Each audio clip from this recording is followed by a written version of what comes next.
Okay. Guerrilla cricket. Whoa. Guerrilla cricket. Whoa. Guerrilla. Take guard, man the barricades, patrol the cover boundary. At last the time is come, this is a cricketing emergency. Hear this call to arms for every cricket revolutionary. Take up your bats and stumps for the test match insurgency. At first they tried to silence us, but we would not be silenced. They threatened us with lies, so we threatened them with violence. Che Guevara, Sangakkara, Joseph Stalin, Douglas Jardine, Robespierre, Darrell Hare, Vladimir Lenin, O'Brien Kevin, guerrilla cricket. It's not about the winning, it's about how many rules you break. Even in cricket commentary, this is the best advice to take. Pick guerrilla cricket, it's the finest choice you'll ever make. There's so much more to cricket than rev counters and a slice of cake. At first they tried to sanitize us and clean up our act, but people like it filthy, and we know that for a fact. Fidel Castro, Lenny Pascoe, Carlos the Jackal, Umar Akmal, Mahatma Gandhi, Grant and Andy, Brendan Behan, Austin Ian, guerrilla cricket. Stick with us, cause you know we're not the kind of thing that you see on the TV and the radio. So vive la revolution. First they tried to buy us, but we would not be bought. Okay, we were, but then we ran away, and we will not be caught. Would not give up the ghost when they left us all for dead. They decapitated us, but we just grew another head. Chairman Mao, Jamie Howe, Ho Chi Minh, Asif Din, Václav Havel, Graham Saville, No Surrender, Percy Fender, Che Guevara, Sangakkara, Joseph Stalin, Douglas Jardine, Robespierre, Darrell Hare, Vladimir Lenin, O'Brien Kevin, guerrilla cricket. Well, at a time when England is exporting less and less, it is at least taking a new brand of Test cricket to all parts. Whether their opponents begin to buy into it, only time will tell. But New Zealand got its first view of the new product yesterday, and its delivery may have made a favourable impression upon the citizens of Mount Manganui, desperate for some distraction from the natural disasters shaking the country. Good morning, good afternoon, good dawn, good dusk, wherever you are in the world. Welcome to Guerrilla Cricket. I'm Gorilla Hendo, and I'm joined this morning by the man who's got his own show now. He doesn't need Guerrilla Cricket anymore. Because at the end of every day's play, you can see Messy Jez reviewing with some other poor bugger who's been through the night and is almost falling asleep. But until then, we have Messy Jez in his weather cave telling us what it's doing down there in New Zealand. Welcome. Thank you, Hendo. Does Gary Naylor ever fall asleep? I don't know if that happens. Oh, but, no, I don't think so. No, probably not. He's not got time to sleep. Too many things to do for Gary. Yes, that's true. What's the latest on the weather, Messi? That's actually a really good. It looks quite sunny. It's looking sunny, but there may be something on the horizon that we don't know about, and that is Messi's job basically. He is the weatherman of Guerrilla Cricket. Pleasant, 23 degrees, pleasant with some sun is the forecast for today. Ooh, so there you go. Very English weather. Very much so. I just noticed that Al Hotchkiss, who's waiting to come on later, is in the Wirral, and he's saying the weather here is dark. It's dark where I am as well. It's dark where I am too. Dark where the bear is, because the bear is with us. Bear's even taken off his Cossack hat today. So it must be Ah. be warming up there in the Gorilla Studio. Well, the funny thing is, I got some gas, Hendo, so I put the heating on. Isn't that nice? You go in on your own and you get yourself some gas. There's about 6 of us there last night, and we're freezing. Well, I've not been here either, frozen. to be fair. That's true. Anyway, talking of this export that England have, which is baseball, sometimes known as, or Stokey Cullum, as we prefer to call it, I guess they've seen one quite a bit in Jimmy Anderson. He picked up 2 very important wickets last night. But Harry Brook, they won't have seen the likes of Harry Brook much before. What did you make of it, and what do you think that the citizens of New Zealand made of it, Messi? Well, I was talking to Gary last night. Brook and Duckett sounds like a men's outfitters, and that to me is the future for England. That sort of assuredness in attack and not batting in a place of fear is really what Bazball has given them the confidence to be able to do. And he looked fantastic. It was lovely to watch. I got back here and saw the final session from home, and I was a little bit irritated by the way they were throwing wickets away in that final session. But I imagine, Bear, you have a slightly different view on that. I mean, England could have made 450, 500 probably quite easily if they batted in a more sensible way. But having got themselves into the position that they did, it was then quite a good ploy to get out and declare. Yeah, I am still quite annoyed that they throw it away, but you've got to. The problem is, it's trying to train your mindset to change, because this is cricket, Test cricket, not as we've seen before, Captain. But it's if they're going to play like that, you can't suddenly then admonish them for getting out to an aggressive shot, because. But it wasn't. I thought that they batted really well earlier on. I mean, Ben Duckett batted beautifully, to be fair, and didn't really play an unorthodox shot. He just played some good shots and attacking. Yeah, shots. but it's not necessarily about. See, this is the thing about it. I think it's more about the attacking mindset, isn't it? Because there are plenty of games of cricket you see where you think, well, and you see them do it later on. Balls that they're defending. Later on, when they got 400, they're splattering into the boundary anyway. And you see it in one-day cricket all the time. So all they said is, we're going to take that mindset. We're going to be aggressive from the off. If we get in, we're going to be aggressive. And so if you're going to do that, and the same as in an ODI, there's a chance that in being aggressive, you're going to get out. And it is going to be annoying to watch at times. But having said that, they got a lead of 327 or something, and now they're 288 runs ahead. They got 3 wickets down. Good time to declare. Lights are on. Ball was swinging. They've 3 more wickets and they're through. Yeah, that's true, although I get the feeling that last night it was the pitch that was doing things. Yesterday morning it was swinging a bit for New Zealand. Will it swing this morning? We're going to find out, because Stuart Broad is going to bowl the first ball of the morning. We'll jingle people up in a minute, but we're underway. It's coming around the wicket to bowl to Devon Conway. It's on his legs and he flicks it away. There's a man down at long leg, but he's in about 15 yards and he can't get around to that. He puts in the dive and it's run away already for one of these.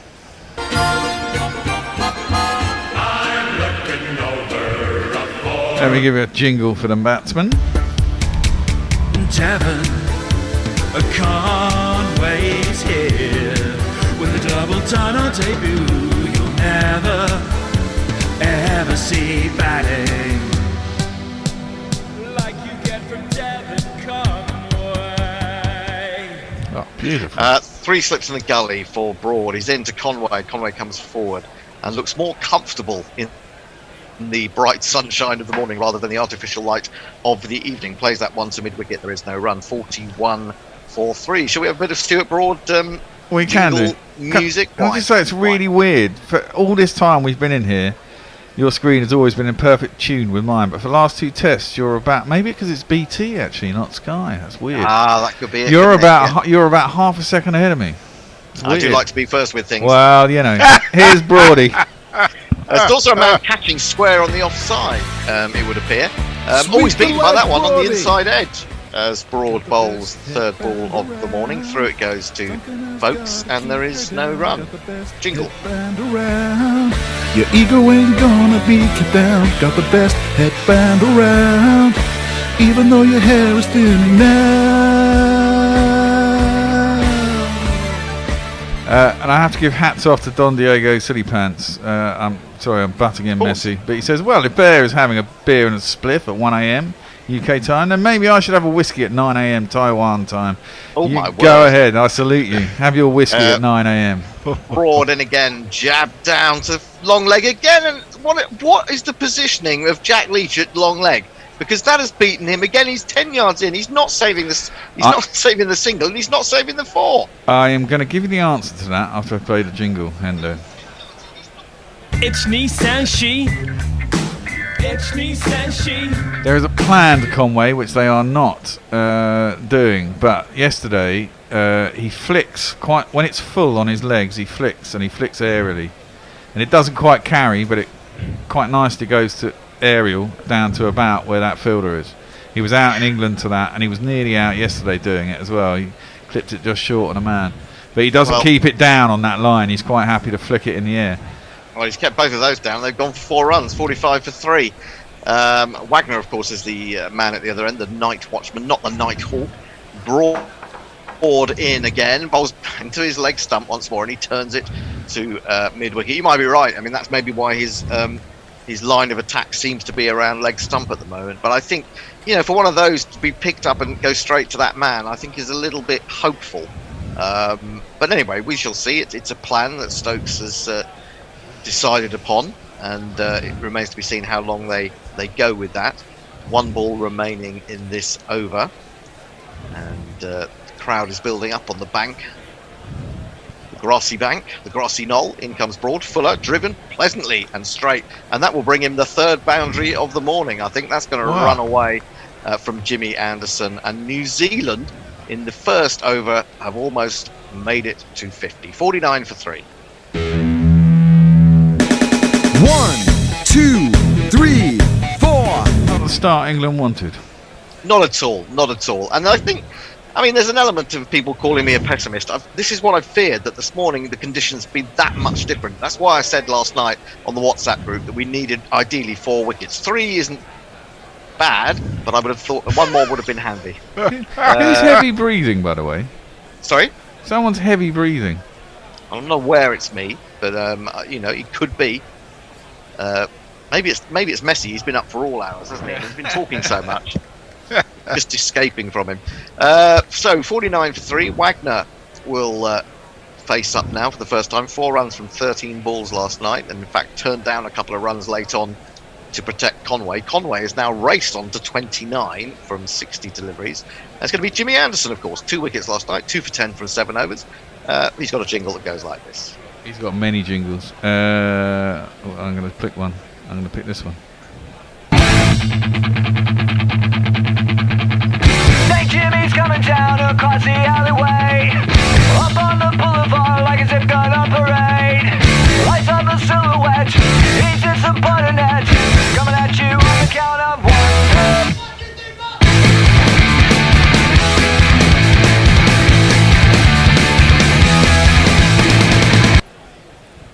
That's a great jingle. It is a very lively one, isn't it? Is Jimmy going to be as lively? We shall see. He's going to go all over the wicket to Wagner. He's got 3 slips. He's in, and he bowls, and he aims a drive at that one. Gets a thick inside edge off the back foot, and that is going to run down. Oh, it's only just about going to be cut off by Jack Leach, so he will get back for 2. The 50 comes up for New Zealand. 51 for 3. Wagner moves to 6. Messi, have we got anyone with us? Indeed. Mog, as ever, is the first. Says, good morning, gentle plonks. What news of the day?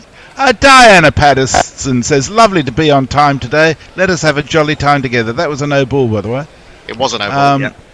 And Mog also says, and how did Messi's official job become the weather reporting thing? Well, when there's a gap and nobody else can use fucking Google for... I seen him on the pad. Big appeal from Jimmy Anderson. Looks to me as if it's probably pitched outside leg. He's questioning Ben Stokes about this one. I don't think they're going to go upstairs. Aleem Dar was the umpire. It was full. He is going to review it, though. So we will need a review jingle. The bear will have to leap into action yet again. God, I'm being made to work. Keeping you busy, aren't we? I think that's a poor review, personally. Better out than in, better in than out. Better out than in, better in than out. In, out, shake it, pull it out. It's going to be close. It's a slight Pitching outside leg. Do you I think? would have said so. I It's don't fairly know. full. I think that's. I think it's going to be umpire's call at worst on pitching. Yes. I don't think it's definitely outside. It's close. I think it's going to hit.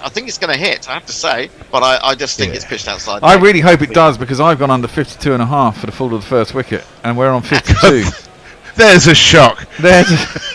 Who would have guessed? I wasn't expecting all that flurry of fours. I was expecting to be in the game for a little bit longer.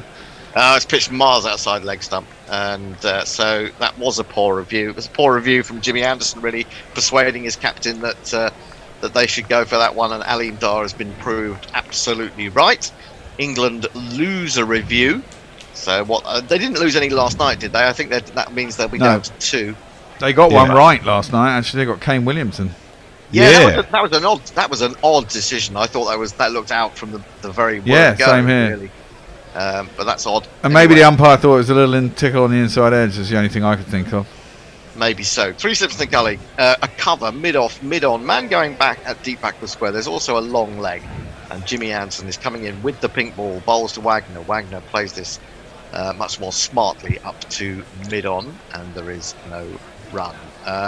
GPL is open, 79 quid. You know how to do it, or maybe you don't. If you don't know how to do it, you go to GorillaCricket.com. That's our website. You go to competition, and that will tell you. You have to have until lunch to estimate how many runs you think will be scored in the day. You pay us £1 for the privilege, and if you get it on the nose, you get everything that's in the pot.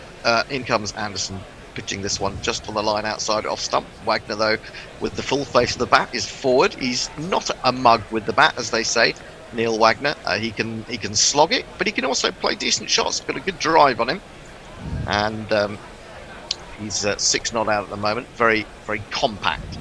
Probably, if he worked even harder at his batting, he could be a genuinely useful number 8. At the moment, he's really a number 9 or 10. Here is Jimmy Anderson again, bowls. Good length, but he's going to get a run as he comes forward to that. And it runs into the onside. Stuart Broad comes from mid-on to do the fielding. And he moves on to 7. New Zealand 53 for 3. And my worry was this morning, my worry about England not having got enough runs yesterday when they had every opportunity to do so by sticking to the Bazball formula, is that the ball was moving around in the air first thing with the new pink ball for New Zealand yesterday morning, but after that did very little, and it was only when the lights came on and England had a new ball then that the pitch was doing anything. It doesn't seem to be swinging this morning, and that to me is a problem for England. They may have to work harder for their wickets than they would like. Man comes in at leg slip, taking out the 3rd slip for now. Anderson is round the wicket. Conway jabs that out rather uncomfortably into the offside, and there is no run. That said, I did have a message from Anindo, who I believe is on later, saying that New Zealand would not pass 400 in this series. So we wait to see whether the wise man of Singapore has got it right. And the other thing I'd say about that, Hendo, is that you forget that England scored at nearly 6 runs and over. So if you go on an average New Zealand scoring rate, what are they going along at the moment? Onto the back foot goes Conway, turns it into the onside, straight to square leg, no run. Probably a bit under 3. So they're going along at a bit under 3, right? Yeah. So if they continue doing that, considering they lost 3 wickets, you can't see them speeding up massively, can you? Because unless they decide they're going to play Bazball. So they're going to be on 240 when a new ball comes along. Assuming we take 1 or 2 wickets before 240 comes along, then you get a new ball. They're still quite a long way behind when a new ball comes. That's another beauty about Bazball. You get your runs on a ball quick. You don't get to a new ball. We score 300 or 400. The opposition, if they're not batting like you, then they're going to have to face at least 2 new balls to get to you if they're batting at a reasonable pace. Well, yes, but I mean, you would think if the ball is tending to do less and less, that the scoring rate will up quite a bit. I mean, Conway has already hit 3 fours this morning, or 2 fours this morning, and you know it's likely to go up to something nearer to 3.5 and 4 and over, especially if England are forced to keep attacking fields. So I don't go along with that completely. I do totally understand what you're saying, and I think there are circumstances in which that is particularly good. I don't think it really applied so much to this one. Broad starts again, 8th over from him, round the wicket, into the legs, into the hip in a way of Wagner, who's facing him for the first time. He tries to work it, but it gets rather tangled up in the thigh pad, and there is no run. I don't particularly like this line. I think there's a danger that England are scoring too fast for Test cricket, because it gives the other team longer, a lot longer to get parity, but they can bat. They don't have to do anything stupid here in New Zealand at all. That's the craziest proposition I've ever heard. Yeah, but then that's bollocks. Messi. That's clipped nicely by Wagner out to deep square leg. They'll take 2 as Robinson feels that, because the whole point of sometimes of cricket is using up time. If you give a team, if you're out in the final session or barely into the final session of a first day, there is still over 4 days of the test to go, and they can get parity and beyond your score even if they bat at a normal test pace, and they can put pressure on you in the second innings. So I don't think it's a stupid. It's not entirely stupid. I get what you're saying, but I mean the point is you're backing yourself, isn't it? I mean, yeah, you're backing yourself, but it doesn't necessarily mean it's the right decision in that respect. This is pushed nicely out to deep mid wicket again, keeping Robinson very busy. They're going to get 2 more. Wagner has moved on to 11. New Zealand have made 57 for 3. They've added 20 runs in less than 3 overs this morning. yes. The world's gone mad. The world. No, I totally understand what you're saying, but I mean, this is it. I think it's the mindset you play the game. It's kind of saying, yes, that's a possibility, and we're perfectly. If we lose, we accept. If we lose, we accept that situation. But the fact is that they played this way, and they've won 9 times out of 10. Why would you change it? This one moves away off the pitch. I think the first time that we've seen any real considerable movement this morning from Broad, gets that one to go away from the batsman, and through to the keeper it goes. I don't know. I'm stuck in the past, but I think 450 was very achievable on this ground, and it may be that it's a lot easier to bat. You might then say the new ball comes along later tonight when we're getting to a point of darkness and the lights again. So it may work out well for England in that respect, even if they don't get wickets now. Broad in, bowls defended by Wagner into the covers, and there is no run. Yes, Messi. Stuart Broad was saying this morning that as soon as Stokes was out, all they wanted to do was bowl, and that's why they went crazy, because it wasn't just the lights, it was the cloud cover was very heavy by then. Perfect swing bowling conditions, and but you Jimmy say didn't that, even put his pads on. But it did not swing. It wasn't swing bowling. It was moving off the pitch. It was not swing last night. I wish people would get this right. It was not swinging last night. The ball was moving off the pitch. It had livened the pitch up, if anything. Anyway, Broad, none for 28. Call me an irascible old bastard. Yes, I will. You're an irascible old bastard. Irascible old bastard. Aiming a drive, Wagner at that one is beaten again outside the off stump. You see, I find myself getting kind of annoyed when, if you produce a sort of counter argument to Bazball from time to time, said, well, no, we can adapt, and I'm not sure they can adapt that well, because I don't agree that as soon as Stokes was out, because they were playing that. I mean, it wasn't Stokes who played the first stupid shot to get out last night in the final session. I mean, they ended up making Stokes play a really ridiculous shot for the kind of class of batsman that he is, and it was ugly to watch. Ugly to watch. Yeah, I know. Look, I'm not saying you're not wrong, but this is it. They will just counter with results, man. Results. Well, they will. But if they don't, for the time being, if they lose this, then what will be said? This is defended off the back foot by Conway into the covers, and there is no run. Of course, I mean they have had one really bad loss, haven't they? Yes. In this period. Yes. And we all had a pop then as well. Well, yeah, and they will be, and I suppose it's a good thing that that everyone is buying into it, definitely. And you can see that by the shots. I mean, Ben Stokes must have felt, quite upset at the shot that he was made to play in the end, because it was hideous. Anyway, Anderson 2 for 14 round the wicket to Conway. Conway comes forward, never gets that front foot right forward, plays a little bit from the crease out towards gully. There is no run. How about some tweets? Ross McD says, morning from Korea Grillers. As far as I'm concerned, the results Bazball has generated speak for themselves, at least for the time being. He also says, Hendo's angry. I think there's been a dearth of Hendo rants lately, so it's good to see you back in form, Hendo. Well, you see what it is? What it is because I got up at 7 o'clock last night, and then I didn't have a lot to eat, and then I fell asleep for about an hour before we started here. And so you've got me in mid-sleep cycle. Right. This is defended out into the offside by Conway, and there is no run. 57 for 3 is the score. Yes, the GPL, 79 quid. Also pleased to report that we had a few more patrons yesterday. 5 of you, I think, signed up yesterday, which is excellent news. Thank you very much, you people. Yes, indeed. But we'd like some more of you to take part if you can. Patreon.com/Guerrilla Cricket. You get lots of other goodies by becoming a patron, and you can do so for as little as $2 a month. But you can there is a sort of an upward sliding scale from there. Down the wicket comes Conway and meets this quite nicely, but Broad tumbles, almost does a cartwheel in stopping that at mid-on. So good work from him, and there is no run. Yeah, at the moment. Going back again, I think questions will come in if they lose a streak in a row or a series. Yeah. You know, they'll play it like this and they'll get fucking out. Like, for example, I mean, the Ashes could be the big banana skin here. Yeah. You know, play like this against Australia and end up getting indeed. thrashed at home, then questions will be asked. And then this is the problem. You see, when it goes, it could fall apart quite quickly if when the era ends. A lovely on drive from Wagner. Broad again does well. Gets one hand to it, diving away to his left. Finally tied up by Ben Duckett, so they only get through for 1.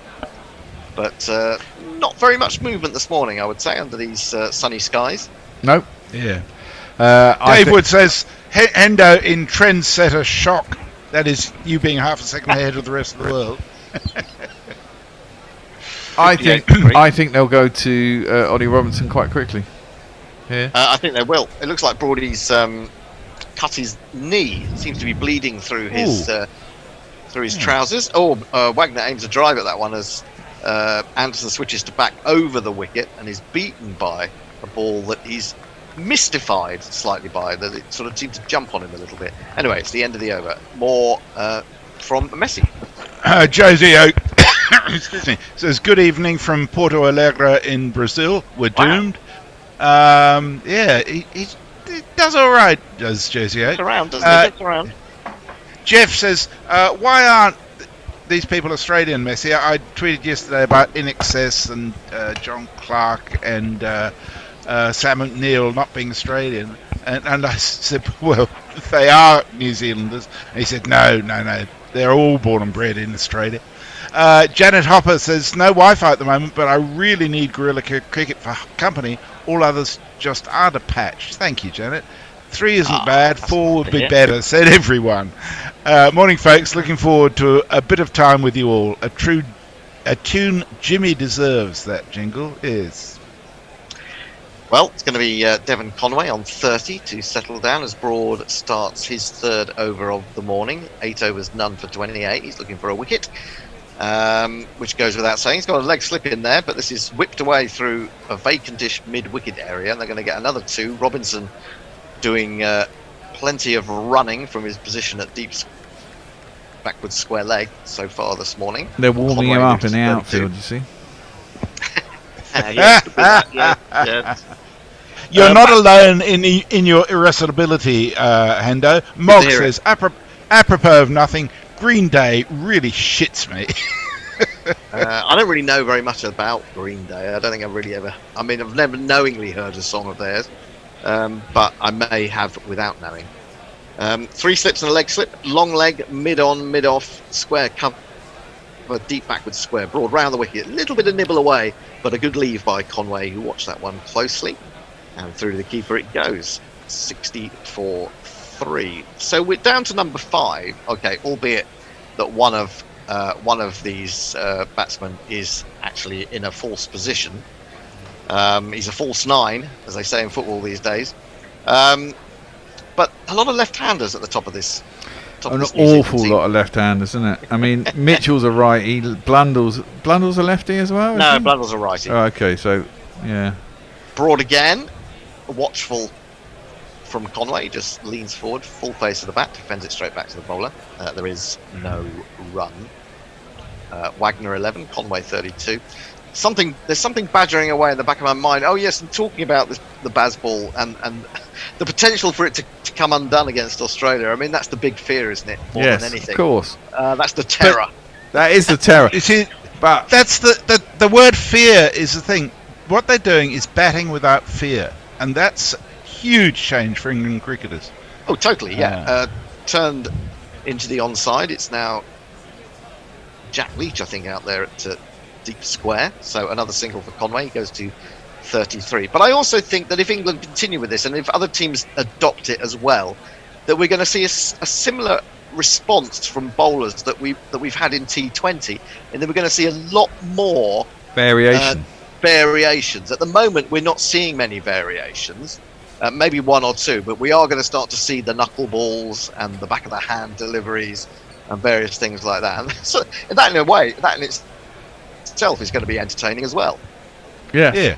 But if anyone's good at doing that, it's going to be the Australians, isn't it? Yeah. Well, the thing is, A, you've got to have the staff to do it, which they probably most of them do. But B, you've got to buy into it. And the thing is, England have bought into it, and the other teams. Oh, it's been held about the 15th attempt by Jack Leach at long leg, because that was, well, it may have been Conway they were trying to get, but it's Wagner they've got in that manner, caught down at long leg. But he juggled with that about 5 times before finally grabbing hold of it. And as long as it's not a no ball, it is a no ball. Would you believe Oh, it? fucking hell. No that was way. So entertaining, and yet it's a no ball. So it's not 61 for 4.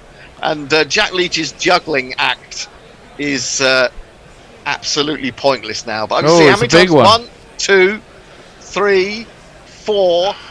He's taken it maybe at the 5th attempt there, and it's all come to naught because Stuart Broad has overstepped the mark. I think we need one of your worst no ball jingles for that, Bear. That's We need this. Fuck off! Just fuck off! We do that. Could have been the break that England needed, but they haven't got it. Broad back again into Wagner once more. He defends this one surprisingly, out to mid-on. And there is no run. 62 for 3, should have been 61 for 4. But, well, if you will overstep, Wagner, of course, himself did exactly that, didn't he? Yeah. First ball that he bowled yesterday, got rid of Zach Crawley. John Crawley. John Crawley. Got rid of Zach Crawley. And then, of course, realised he had other. That is one of the classic juggles by Jack Leach, though. Shame it's not a wicket, because that deserves to be shown over and over again. Broad in, bowls short, and he tries to pull again. This time he makes no contact, and it hits him in the ribs, runs out towards cover point, and there is no run. Well, that is just a classic juggle. I don't think I've seen a juggle quite like that one before in Test cricket. That was wonderful to watch in its way. End of the over, 23 bowled, New Zealand 62 for 3. They've added 25 this morning already. Jay Grover says, morning all, lovely day at the posh part of Sheffield. Actual physical labour to do tomorrow, so I might drift off. Please warn me if Dave Brooks is coming back, because I haven't been so angry for years. And he says, I'm never being snarky about Gary again. I don't know what brought that on. And he says, Hendo, doesn't the Stokey McCullum stress adaptability, not dogma? Yeah, I think that's fair. Yeah, but that would be my point, that there wasn't adaptability to a certain extent. Really, from the position they were yesterday, England should have got 450, no problem. I mean, Root shouldn't have got out to that awful. I say it's not an awful shot because it's worked for him before, but I mean, when you see it like that, looks right. It looks right. He's a better player than that, man. Yeah, exactly. Right, Anderson to continue, 10th over, 2 slips, a gully and a leg slip. He's in, bowls to Conway, across the left-hander, and he leaves that one alone and scratches away at his guard mark. I'll catch up on a few tweets as we go before we turn over in 4 minutes. Josie X says, what's Hendo been smoking? Scoring too fast for Test cricket? What boycottian bollocks is that? And Jay says, Hendo gives me joy. He's like some really whiny Taoist immortal. Immoral. I prefer to be a terrorist immoral rather than terrorist immortal. Well, that's entirely up to you. You can be as immoral as you wish. I suppose so. Anderson bowls and he's driven by Conway. He hasn't timed it perfectly, but I think it's going to run away to the boundary. He's going to beat Ollie Robinson. It's 4 more runs. New Zealand are on fire. One, two, three, four.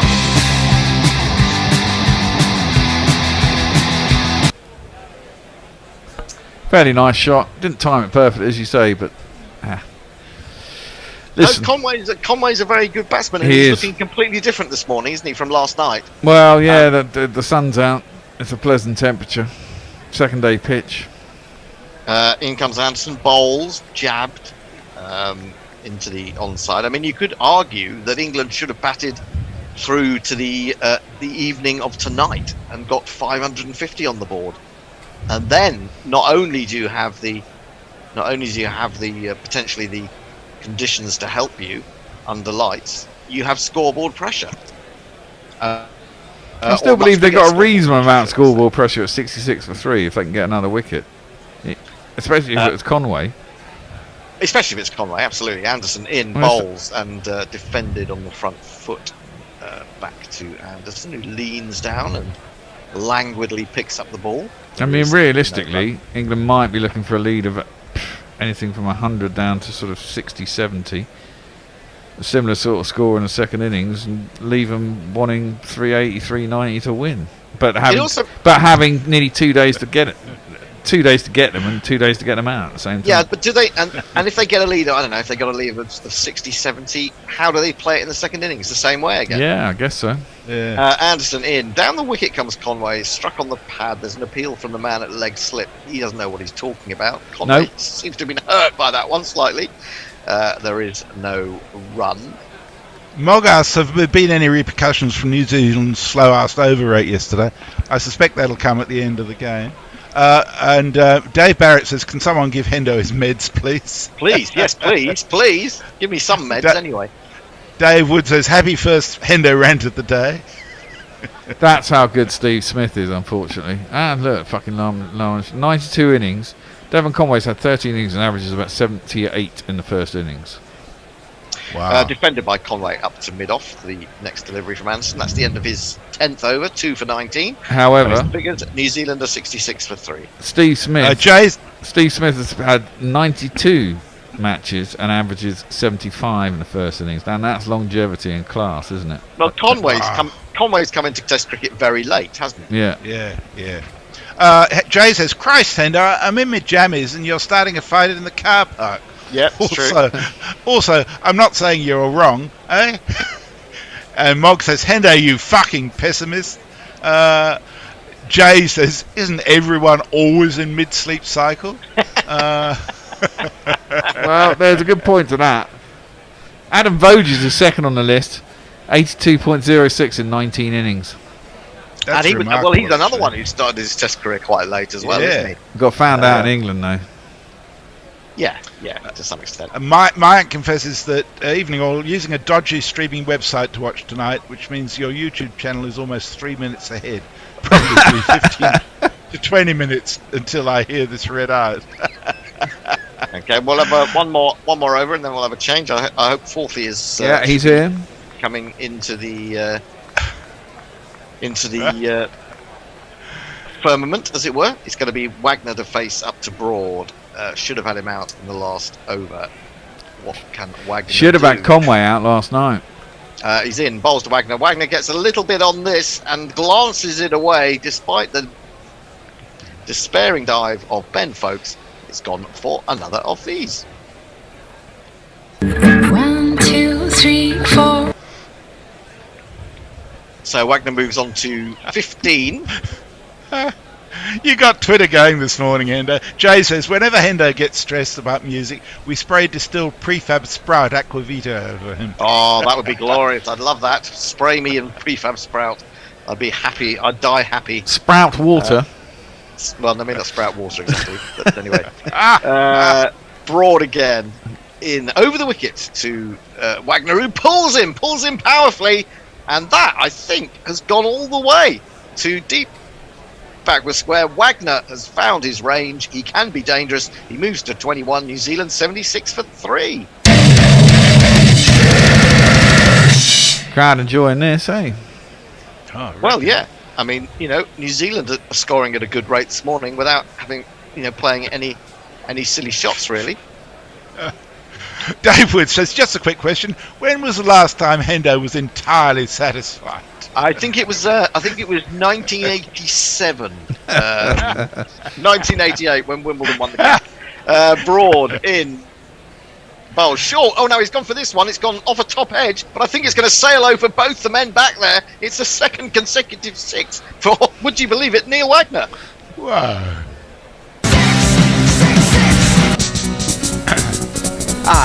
2 6s in a row. 2 6s in a row. 2 6s in a row. Well, now Broad is a little bit confused, and he can't quite understand how his figures suddenly look so bad. He's gone 48 now off his bowling, as New Zealand have come out in a completely different mood. Well, I'd have to say that the lines that they're bowling I don't like. Planning to get someone caught down at long leg when you haven't even tried the standard line. I mean, and flip side of your batting thing, I mean, you might as well try. It's first thing in the morning. They've got to get themselves in. You might as well start probing outside off stump on a decent length. To start with, and then you go to this sort of thing if you feel you're not getting anywhere, and you want to try something different.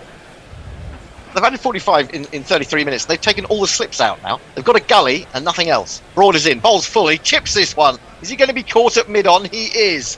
That's very clever from Broady, and it's good field placing from Ben Stokes. So it's cost England a few runs, but they have eventually bought the Wagner wicket.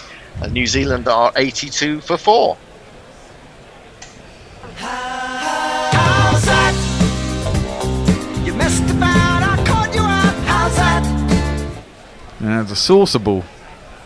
Yeah, he just tried to put it up there on his legs, and he just tried to clip it and played it a little bit too early, didn't he? Yeah. Well, there you go. There's your variation, Almost Hendo. the leading edge. There's your variation, absolutely.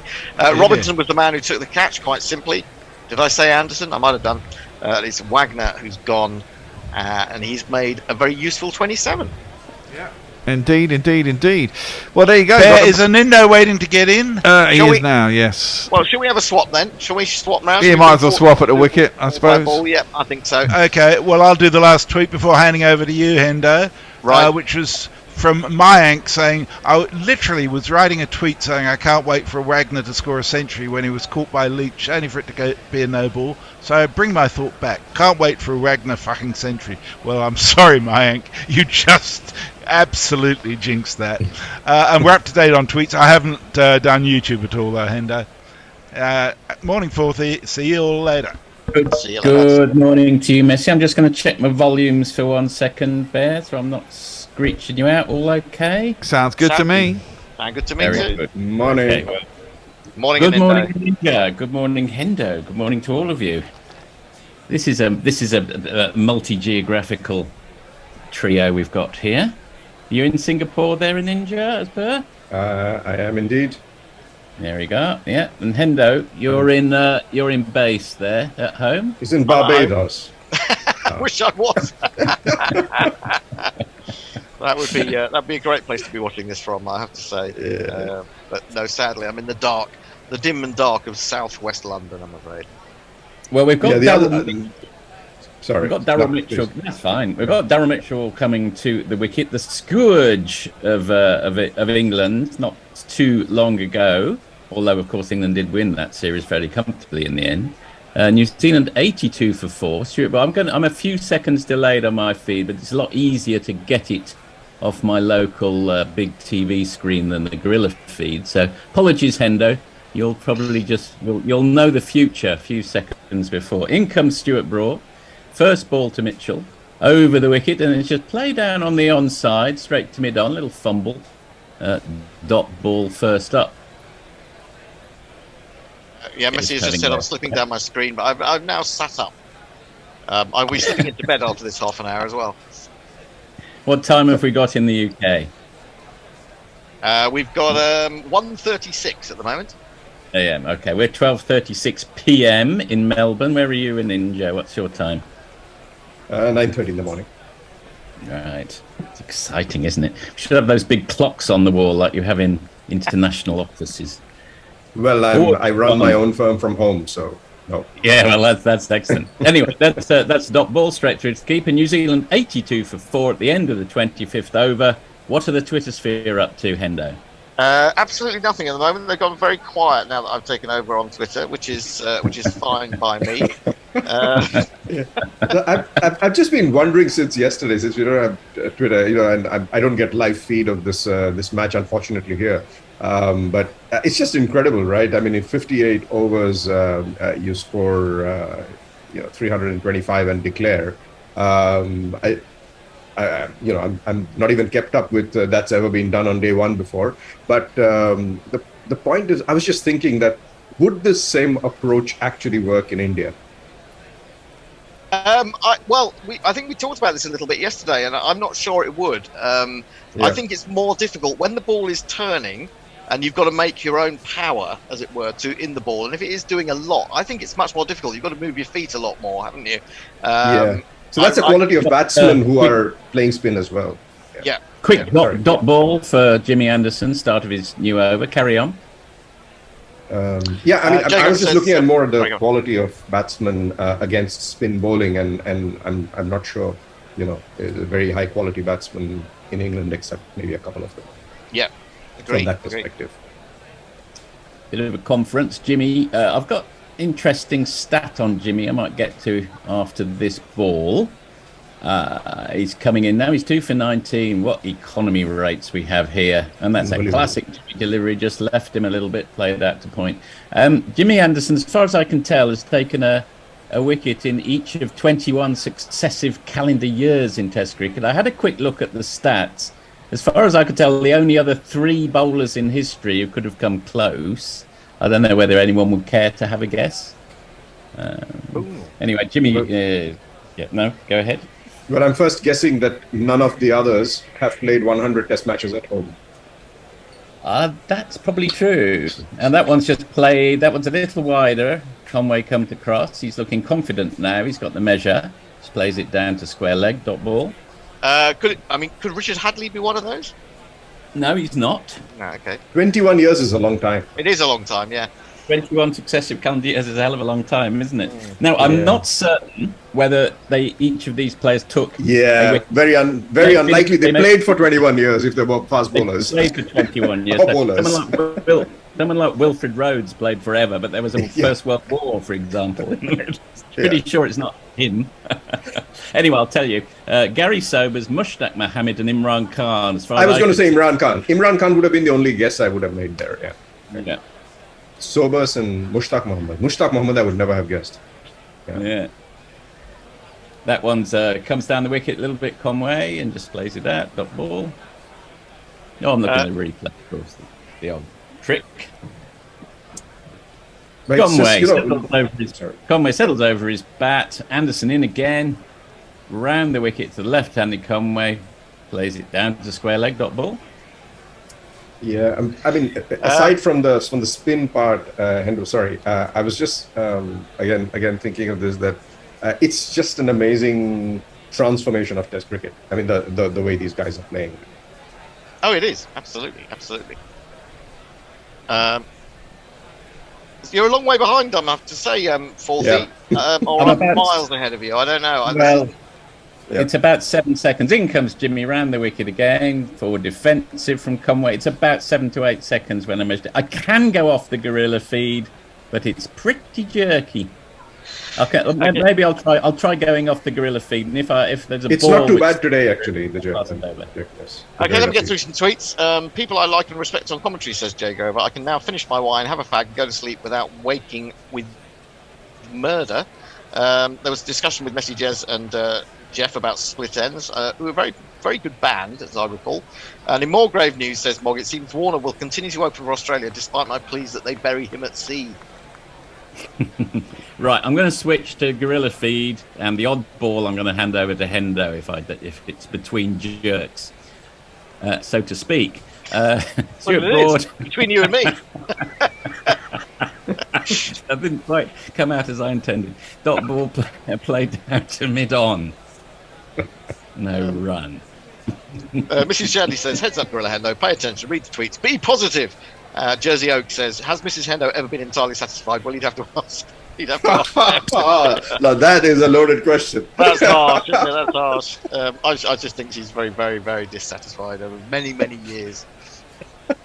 Well, yes. But you speak as a husband, so I think that could be quite a universal statement.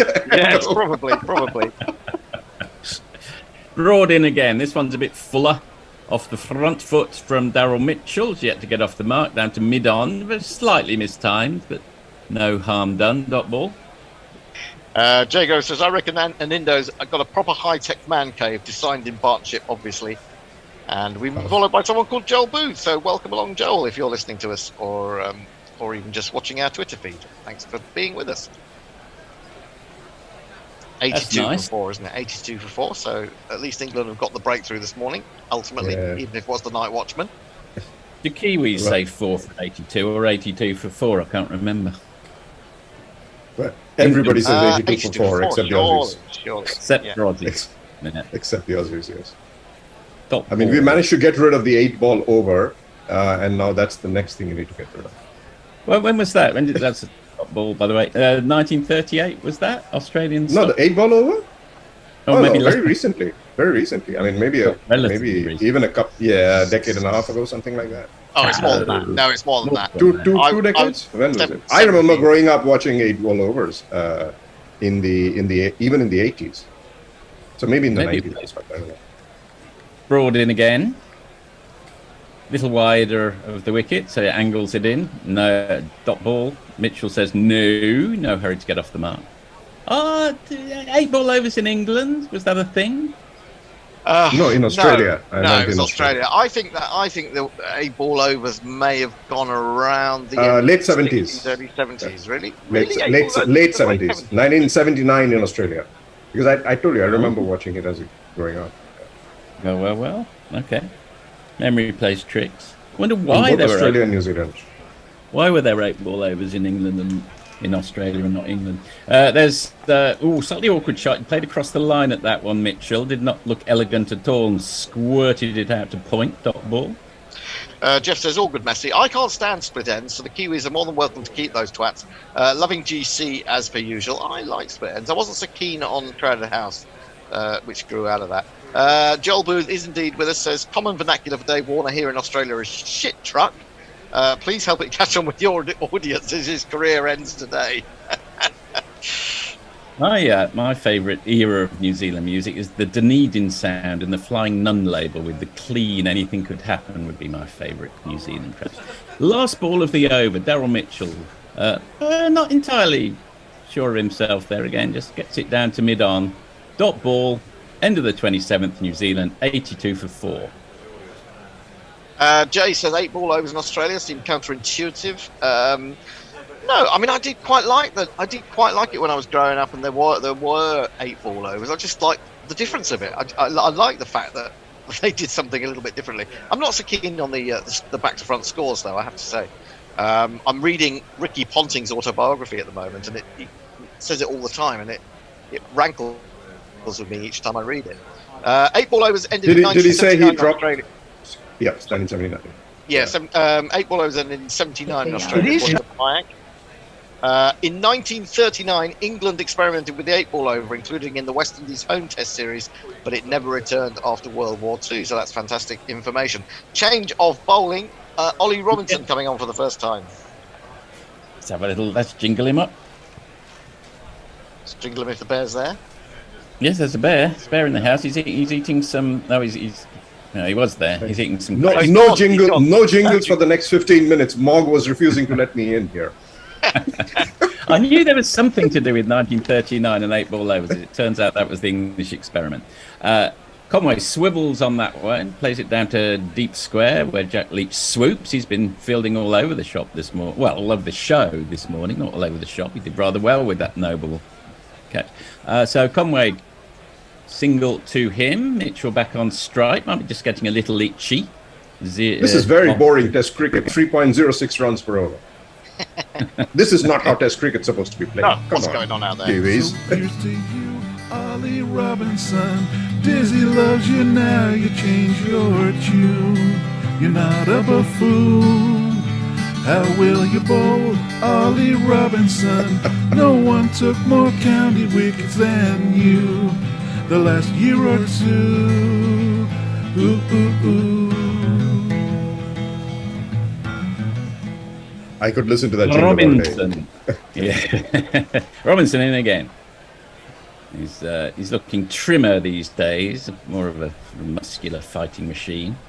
And Stuart Broad's looking younger, as usual. Yes, this is. There's I'm some bloody sort of believable. Time-space walk continuing going on. Dot ball.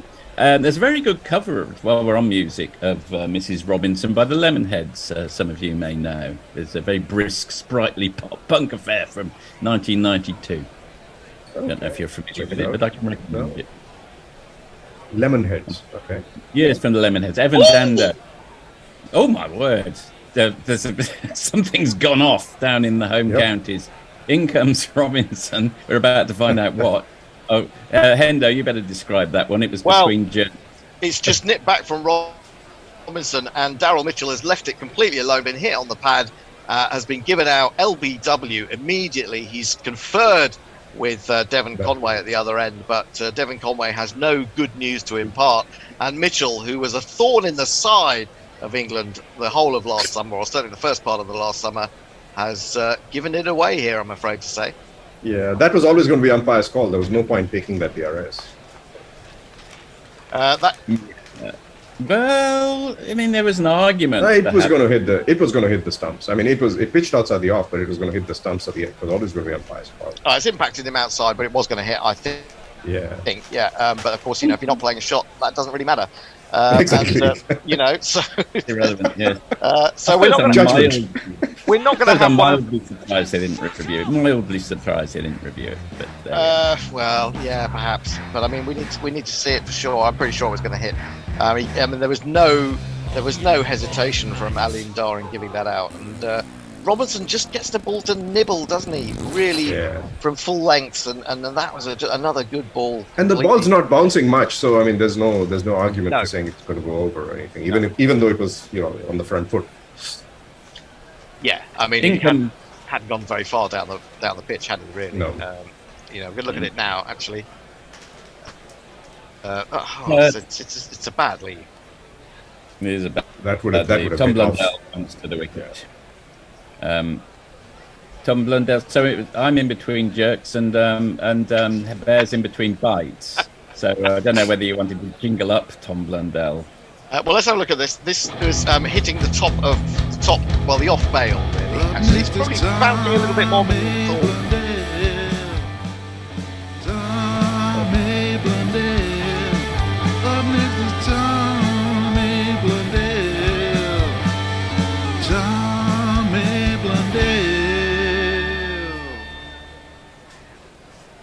Well, the think tank in the studio are absolutely right.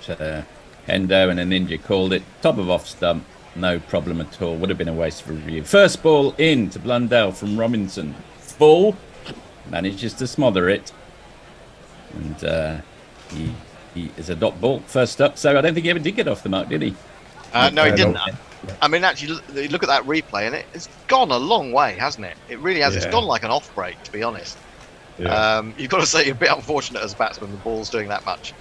But Conway, it's a pink ball, right? I mean, and Conway, I think, would have been the first one to ask him to go for a DRS if he thought there was any chance whatsoever. Yeah. Robinson turns again, fifth ball, sixth over. He's 2 for 11, so in some miserliness on an exhibition from the English bowlers. Apart from Stuart Broad, he covers that one up quite nicely, gets it down to mid-on, dot ball. He's angling the ball in and it's going in, so it's constantly keeping the batsmen on their feet. And what I like about Robinson is he's got this lovely languid action, hasn't he? It looks effortless, really, for a big man. Yeah, that's right. It looks like he's bowling in slippers almost, doesn't it? A bit like I'm trying to think of who he reminds me of, but no one in particular. He's got quite a unique little thing going on here. Robinson, a little wider of the wickets, angles it in, played out to mid-wicket, end of the bit like over. Darren Goff, you think? A little bit far more No, languid though. I was going to say more like going back further than that. I think we mentioned it in the summer or when he first came into the team. A bit more like Mike Hendrick. Yes, right. Who's sadly not with us anymore. That is true. Dave Wood says, "Is Ponting's autobiography called Look, Mate"? No, it isn't. It probably should be. It's actually called At the Close of Play, which is a bit dull, isn't it? Jay Grove says, "Hendo, that's why I'll never trust you to sub-edit my copy. You read an autobiography and your takeaway is the scoring structure." Yeah, but I mean, if it had tentacle porn in, I'd be much more easier on it. Lemonheads, oh my youth, says Jay. History has very much left the Lemonheads behind. Fourth, he says Mog. Any other tweets? Mark Zip says, "Nice ball there from Fourthie. Flying Nun had a remarkably good run. The Chills are a particular fave for me. Also, +1 for that Lemonheads cover. Fourthie killing it again." Yes. Change of bowling. Chills are good too. It's Leach Show time. We won't get a jingle unless anyone feels like singing one, a Ninja or a Hendo. No. Here comes the jingle. Here comes the jingle. You don't want to hear me sing.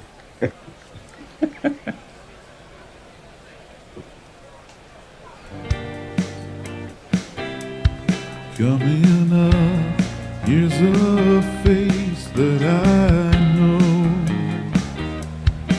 It's Jack Leach. Now coming up is Jack Leach. On Jack Leach. Well, what does the think tank think about whether Leach will be able to extract anything from this surface? What do you think, guys? I don't think he will. No. Okay. It's yours to prove them wrong, Leacho. A little, it's straightened a touch, that one. Wide of the off stump to Conway. Nice accurate start from Jack. Dot ball to start with. He's got a slip, he's got a short leg, and then a conventional field from there on in. Puts a little bit of air on that one. He's right on the money, quite full. It's very difficult for us. Sorry. Yeah. No, go. Yeah, it's a bit difficult for spinners to do much on this kind of pitches with a pink ball, honestly. I mean, it's just the... It's not noted for doing too much at this stage of the match. Indeed, it isn't. The bespectacled Leach round the wicket, and this one's played out to the man at deep mid-wicket. That's Zach Crawley out there, and they saunter through for a single. Conway moved on to 39. My feeling is not that Ben Stokes necessarily thinks that Leach is going to get wickets. I think this is almost a bit of a way of saying you're still involved, mate. I don't think it'll be a long spell. I think maybe he'll get 3 or 4 overs and hopefully won't go for too many runs, especially with a new man at the crease in Blundell. Yeah. Ooh. Blundell on strike now. Continuing to come around the wicket to the right-handed Blundell. Ooh, just manages to squeeze that out and go through to Folkes, but no harm done. That wasn't a bad. That was actually probably a better ball than I expected. Yeah, it bounced quite a bit. Got a bit of turn and bounce, didn't it? Yeah, came off the straight. Leach in again. He's spot on the money. This is a good opening from Leach. Nice and accurate. No great turn, apart from that one ball. It's very difficult to get a turn on this ball. I mean, I've held the ball and tried it, and it's just very, very difficult to grip it for a spinner. Are you a spinner by trade, and then you will get back to that after this ball. Defended back down. Leach does his own fielding. It's the end of the over. Messi Jez says, "I did notice a discreet silence about Anindo's recollection of a decade and a half since the 8-ball over, proving to be 44 years. Time does that to us all." Mog says, "In between jerks, couldn't you have got them out of the way before coming on air?" Jago says, "Sadly, as a 13-year-old, I realised Ivan Dando were probably a better fit with Juliana Hatfield than I were." I don't know what you're talking about there. Maybe it's something to do with music. Armchair Cricket Podcast is with us. Says, "Surely that's a tad too much." David Gower just said they're carbon dating Jimmy Anderson to find his age. That is a harsh from a man who's 65. Just asking if there was already the Sphinx in Egypt and the Wall of China when he was a boy. What do we have? Milestone wickets as teammates that Messi Jez has put up. I'm not going to read those out. There's too many of them. New over. Robinson, we're having a look at the crowd. It's a pleasant, classic Kiwi crowd. They're smattered across the outfield. Oh, and that one's played out by Conway. He fielding there. Want to describe that one, Hendo? It was between jerks. Oh, well, it was he just turned it off his legs, didn't he? Turned it off his hip. Right, it was quite a distance outside the leg stump, actually. Yeah. Evan Dando and Juliana Hatfield were the Richard Burton and Elizabeth Taylor of alternative indie music in the early 90s, if that helps. Thank you for that. Very good. It's a Shame About Ray, Lemonhead's album, is a classic of indie dumb from that period. That's Left Well Alone by Conway, straight through to folks. Whenever Evan Dando comes down to Australia, which he does frequently, I always go and see him at the Corner Hotel in Richmond. But he always takes some drugs before he goes on, which have almost worn off by the end of the gig, and you can only see his fringe. He's that hunched over the guitar and playing from memory by the end of the gig. So there we are. That's Evan Dando for you. They're no Steely Dan or Prefab Sprout, obviously. Absolutely Some would not. say that. Some would say that was a good thing. Conway plays that out to the man at mid-off, just comes across, stop ball. Jimmy Anderson does the deal there. Fuzzy short for Fazana, which is Rafi's cat, says, "Hello, my giant bought me a hot water bottle yesterday. He's just filled it, left it under my blanket. I'm falling asleep and I don't care what he does with my Twitter. He says England can still fuck this up." Jacob says, "I think Hendo and I should do a sub-editing job swap." That'd be fun. Yeah, why not? It would be. What a pleasant... I was quite tempted to go down to Manganui and go over the pond. Beautiful ground, right? Beautiful looking ground. That's a dot ball defended by Conway on the onside. But in fact, an old friend came over and we just back from Hobart yesterday. We had a lovely time for 4 days down there. Nice. Oh, it's great. I loved Hobart when I was there, actually, and what I saw of Tasmania. I didn't see enough of it, but what I did see, I liked a lot. That's the one part of Australia I haven't seen. We've been meaning to go there for a while. It sort of reinvented itself with the Mona Museum, the Museum of New and Old Art, which has become very much a must-see bucket list destination for people who are interested in that sort of thing. But it's sort of raised the whole of Tasmania up, and used to be a bit of a joke, Tasmania, as a tourism destination, but not anymore. It's beautiful down there. Well, of course, Ricky Ponting, whose autobiography I am reading, is a Tassie man himself. Is he Launceston, I think? Yes, he is. Yeah. Round the wicket comes Robinson to Conway. And played out to the man at square leg, just wide of the man at square leg, no suggestion of a run. Robinson, yes. I thought they did get a run there. Did they not get a run there? They did get a run, and it was off the bat. It was off his gloves, probably. Yeah, or the bat. My apologies. Message just says, oh dear, the Australianisation of Ian Forth continues apace. Leacho indeed. Yeah, I'm with you on that one. Leacho. Yeah. My friend who came over from Scotland to visit me was bemused by smashed avo, which I had every morning on toast. Smashed avocado. Come on, mate. Smashed avo. That's terrible, isn't it? Smashed avo. Aussies love their smashed avo on toast. Oh, it's the staple dish of Australia these days. Yeah. What's the staple dish of Singapore, would you say? In India? Well, there's all kinds of stuff there. I mean, it's a confluence of food. Many different dishes. Yeah. Last ball of the over. In comes Robinson. That's a dot ball. At the end of the 30th, New Zealand 87 for 5. I reckon that's the end of our stint together, guys. Yep. It is. I'll just do some tweets because there's going to be a drinks break. They're just bringing on the tractor with the drinks. Joel Booth says 8 ball overs are great because you can describe the over in increments of 0.125. 6 balls becomes far too irrational for my liking and gives rise to false decimals. E.g., 0.5 overs is actually 5/6 of 1 over, not a half. Yeah, that is very confusing, isn't it? Any more tweets that we've got? Some retweets. I'd go as far as say as aging the Lemonheads were no Jesus Jones, Dave Wood says.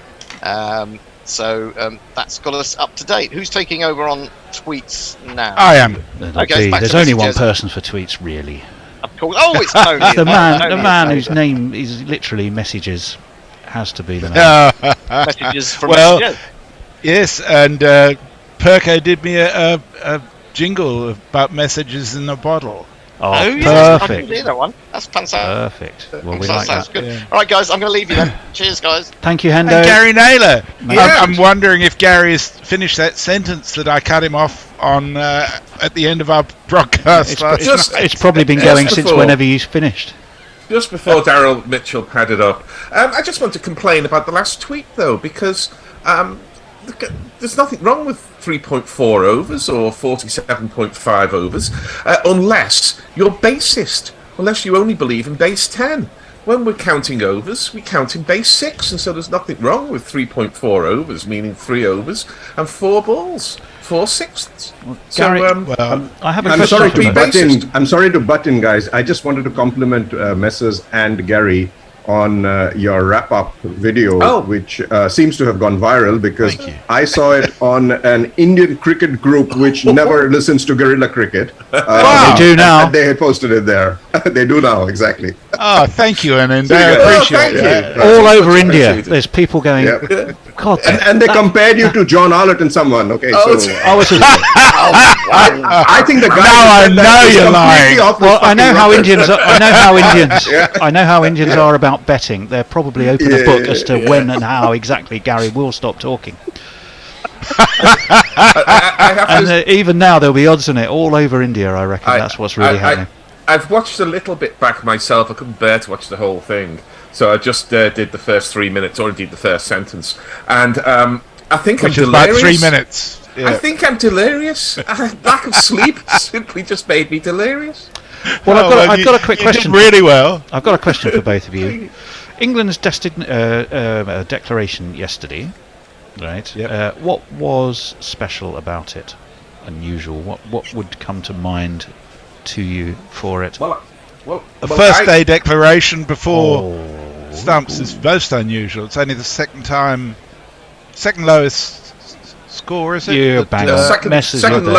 Second lowest number of overs. The shortest, if you like, set of deliveries, or the smallest number of overs delivered was led to a declaration by Intikab Alam for Pakistan against England in, I think, 1973 or something. You were so close. 1974 at Lord's. 74, and Pakistan were, I think, 139 for 9 or something. They were 130 for 9 after 44.5 overs.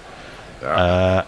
England were 9 wickets down after 58.2, so it was indeed the second earliest declaration for an innings in a match in 146 years of Test cricket. So there you go.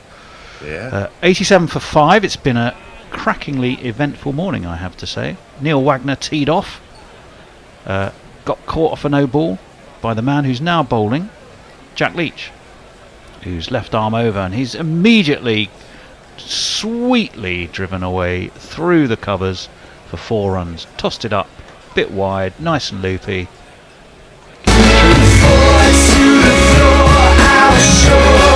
Ooh, I did a double jingle click there. So you've probably been utterly deafened. I'm sorry about that.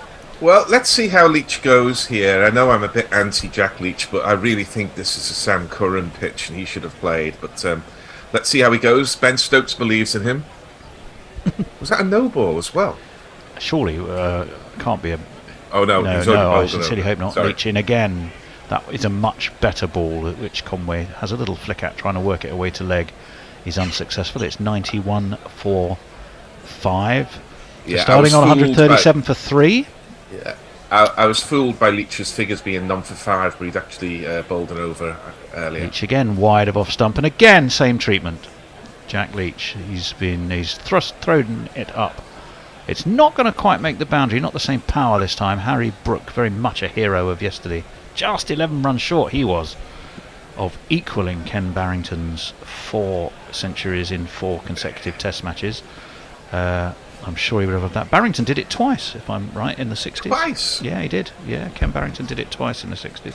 So slowly. The 6 that Lara and Everton Weekes got, were they in first-class cricket, or?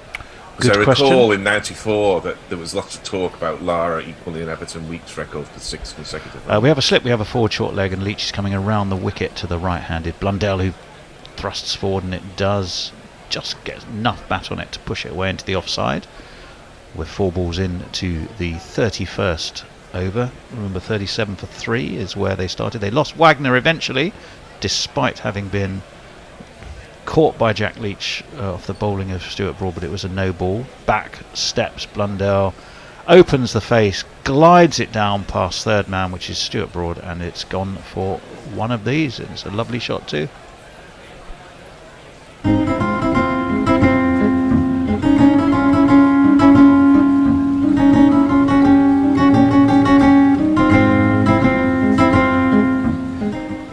Now, I know you're a huge Jack Leach fan, Gary. He's not found his range yet, has he, though? Nope. Round the wicket he comes. Defended this time. That was a much better ball by Blundell, or to Blundell, defended by him. None for 12 off Jack Leach's 2. 98 for 5 New Zealand. And it was all interesting stuff, and a beautiful, beautiful day on the Bay of Plenty. Messers. A definitional issue. Hundreds in consecutive innings. Is Evelyn Weeks did 5 in consecutive innings. Then Jack Fingleton, Archie Melville, and Raul Dravid did 4 in consecutive innings. In consecutive matches, I will come back to you. I did say matches. I didn't say innings, I'm sure. All right. Jazzy Oak says an Aussie burger comes with a slice of beetroot and a fried egg, apropos of nothing at all. Oh, okay. Mayank says bring back 4 ball overs and 3-day Test cricket like it was pre-1989, the good old days. 1889, the good old days. And Jay says there is only one on tweets, and that is Jeremy. Thank you, Jay. I appreciate it. Only in the absence of nestlers, I might add. Stuart Broad. Oh, sorry, I beg your pardon. Ollie Robinson in, right arm around to the left-handed Conway, who defends stoutly. And there is no run. Jez, you must have seen some 8-ball over cricket in Australia. Indeed, yeah. The Sheffield Shield was all 8 balls up until 1979. Yeah. I mean, these days, the bowlers would have to take a break halfway through the over for rehydration or something, wouldn't they? I mean, did it look different? Did it look different? Not really. Well, it was just what it was. You know, you sort of live with it. Robinson I in, think towel flapping behind him, and this one is pushed into the onside, where again there is no run. Sorry, Messers. Sorry, Tony. Yeah, I think it was predicated on the fact that you lost less time in changeovers between overs, but I don't know that really had much impact. What did we make of Mitchell's dismissal this morning? I mean, he just seemed to get his radar all wrong, didn't he? And shouldered arms to a ball that was always going to smack into the centre of middle stump. To be fair, I think Robinson did seam it. He did get the ball to move. Well, he has the 2 slips. He has the leg slip, and he has the very short cover. And this one is being chased by Anderson away into the onside. They take 2. There was a lovely bit of play earlier where Broad bowled. The ball was driven, and Anderson absolutely flung himself. Conway's brought up his 50 with that. 52 he has. He raises the bat. It's 101 for 5. The 100's up for New Zealand as well. Nearly called them Australia. They won't like that. All above. 6 fours. A strike rate of, well, pedestrian really, but nonetheless it's been effective. 157 minutes, 53.1 strike rate, but very well played, Devon Conway. I'll jingle it up after this ball. A little celebration. 3 slips go down. Robinson goes in, tucked away off his hips by Blundell this time. Into the onside it goes.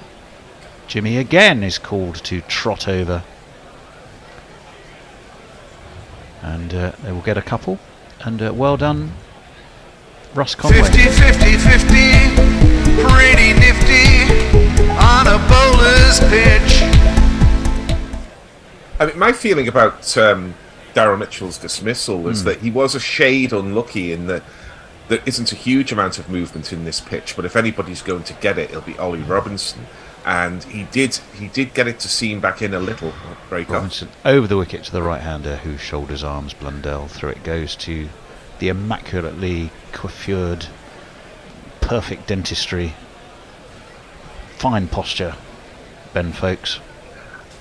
So I think had really the should ball be a not catalogue model.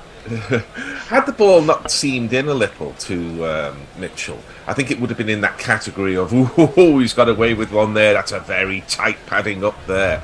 But because that ball just moved back a kind of half a stump or so, he was a gunner.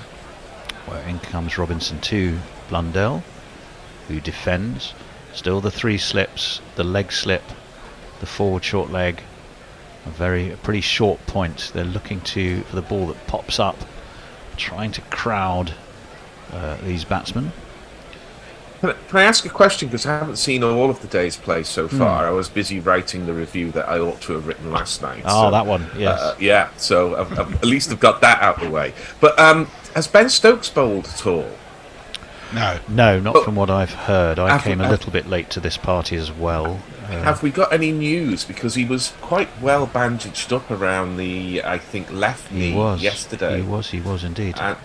And you know, he really ought to be bowling here. The ball's only 32 overs old, and if it's going to reverse, you should be finding out now. Well, I think we'll find out fairly soon, because Jack Leach is bowling his second over, but his third over, I beg your pardon, but his first 2 had not gone particularly well. That one is chipped up, drops short though of the man at mid-on. There is no run.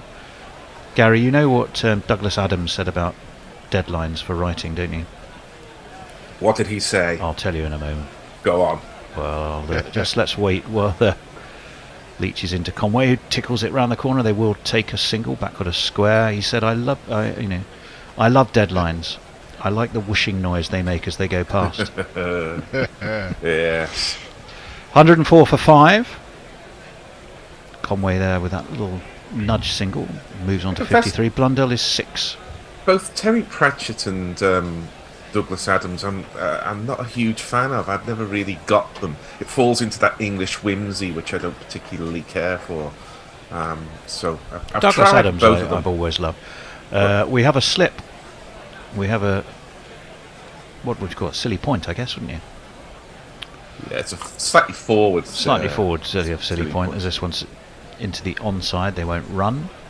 Yeah, he wants to be in the eye line rather than sort of slightly out of it. It's I'm guessing it's Ollie Pope. He normally fulfills that role, and I'm pretty sure it is. Forward, solidly, immaculately comes Blundell in terms of defence. Better from Jack Leach this over though. Bit more probing, bit more flight, I think. A little bit more, but yeah, I mean, I don't want to repeat myself about Leach. Leach, that was a much better ball, and Ollie Pope is quick about his work again. He did that to someone in the summer, didn't he? I think that was against New Zealand as well, wasn't it? Where Pope was very quick to run somebody out. That time the back feet of Blundell were well and truly... Back foot of Blundell was well and truly rooted. Are you saying Jack Leach is bowling for a run out? Because that's my job. Well, that's a whippy, wristy flick towards mid-on where it's fielded by Robinson, and again there's no run. Gets through his overs quickly, we'll say that at least. Yeah. Conscious that he has messages primed with tweets and messages on YouTube, so over to you, Messrs. So Anna Forsyth's got something of a curate take of a tweet. She says, Bish, messages and Gary, a chorus of interesting voices. And then she goes on to say, I just mean what you sound like, not what you're saying. Well, fair enough. And Jay says, damned with faint praise. Well, here's one for you, Gary. Jay says, Gary, I owe you a huge apology. All of my complaints about you have been rendered irrelevant. For the first time in a long time, I have experienced violent, impotent rage over a commentator. Gary, I was spoiled. I will not chant Borrables again, and just thank my lucky stars. Sad, I only appreciate you via rage, but many paths and all that. Robinson will continue. 2 slips go down. Conway defends into the onside. No run. Been a fine 50 by Conway. I mean, last night, chaps, he was absolutely steadfast, wasn't he, against a ball that was moving, the night sky, the pink ball under lights, all of those things. It was doing all kinds of things. Anderson, Broad, and I think Robinson were all in master craftsmen of how to use it, but he saw it through, and he's still there. this one's a little bit low, and through it goes to Stokes. It's a good thing you got a sense of humour, Gary. Dave Wood says, I'm not saying Gary talks a lot and is opinionated, but I wouldn't be surprised if he turned up at his own funeral to critique the eulogy. Well, I think you'll notice the third pallbearer from the right there is a little bit of a limp. There's a burned DVD somewhere in a drawer, I think, with that response on. Around the wicket comes Robinson, pulled by Conway, who gets nicely on top of that all the way along the ground. It's going to be fielded out there towards square leg. Throw comes in from Duckett.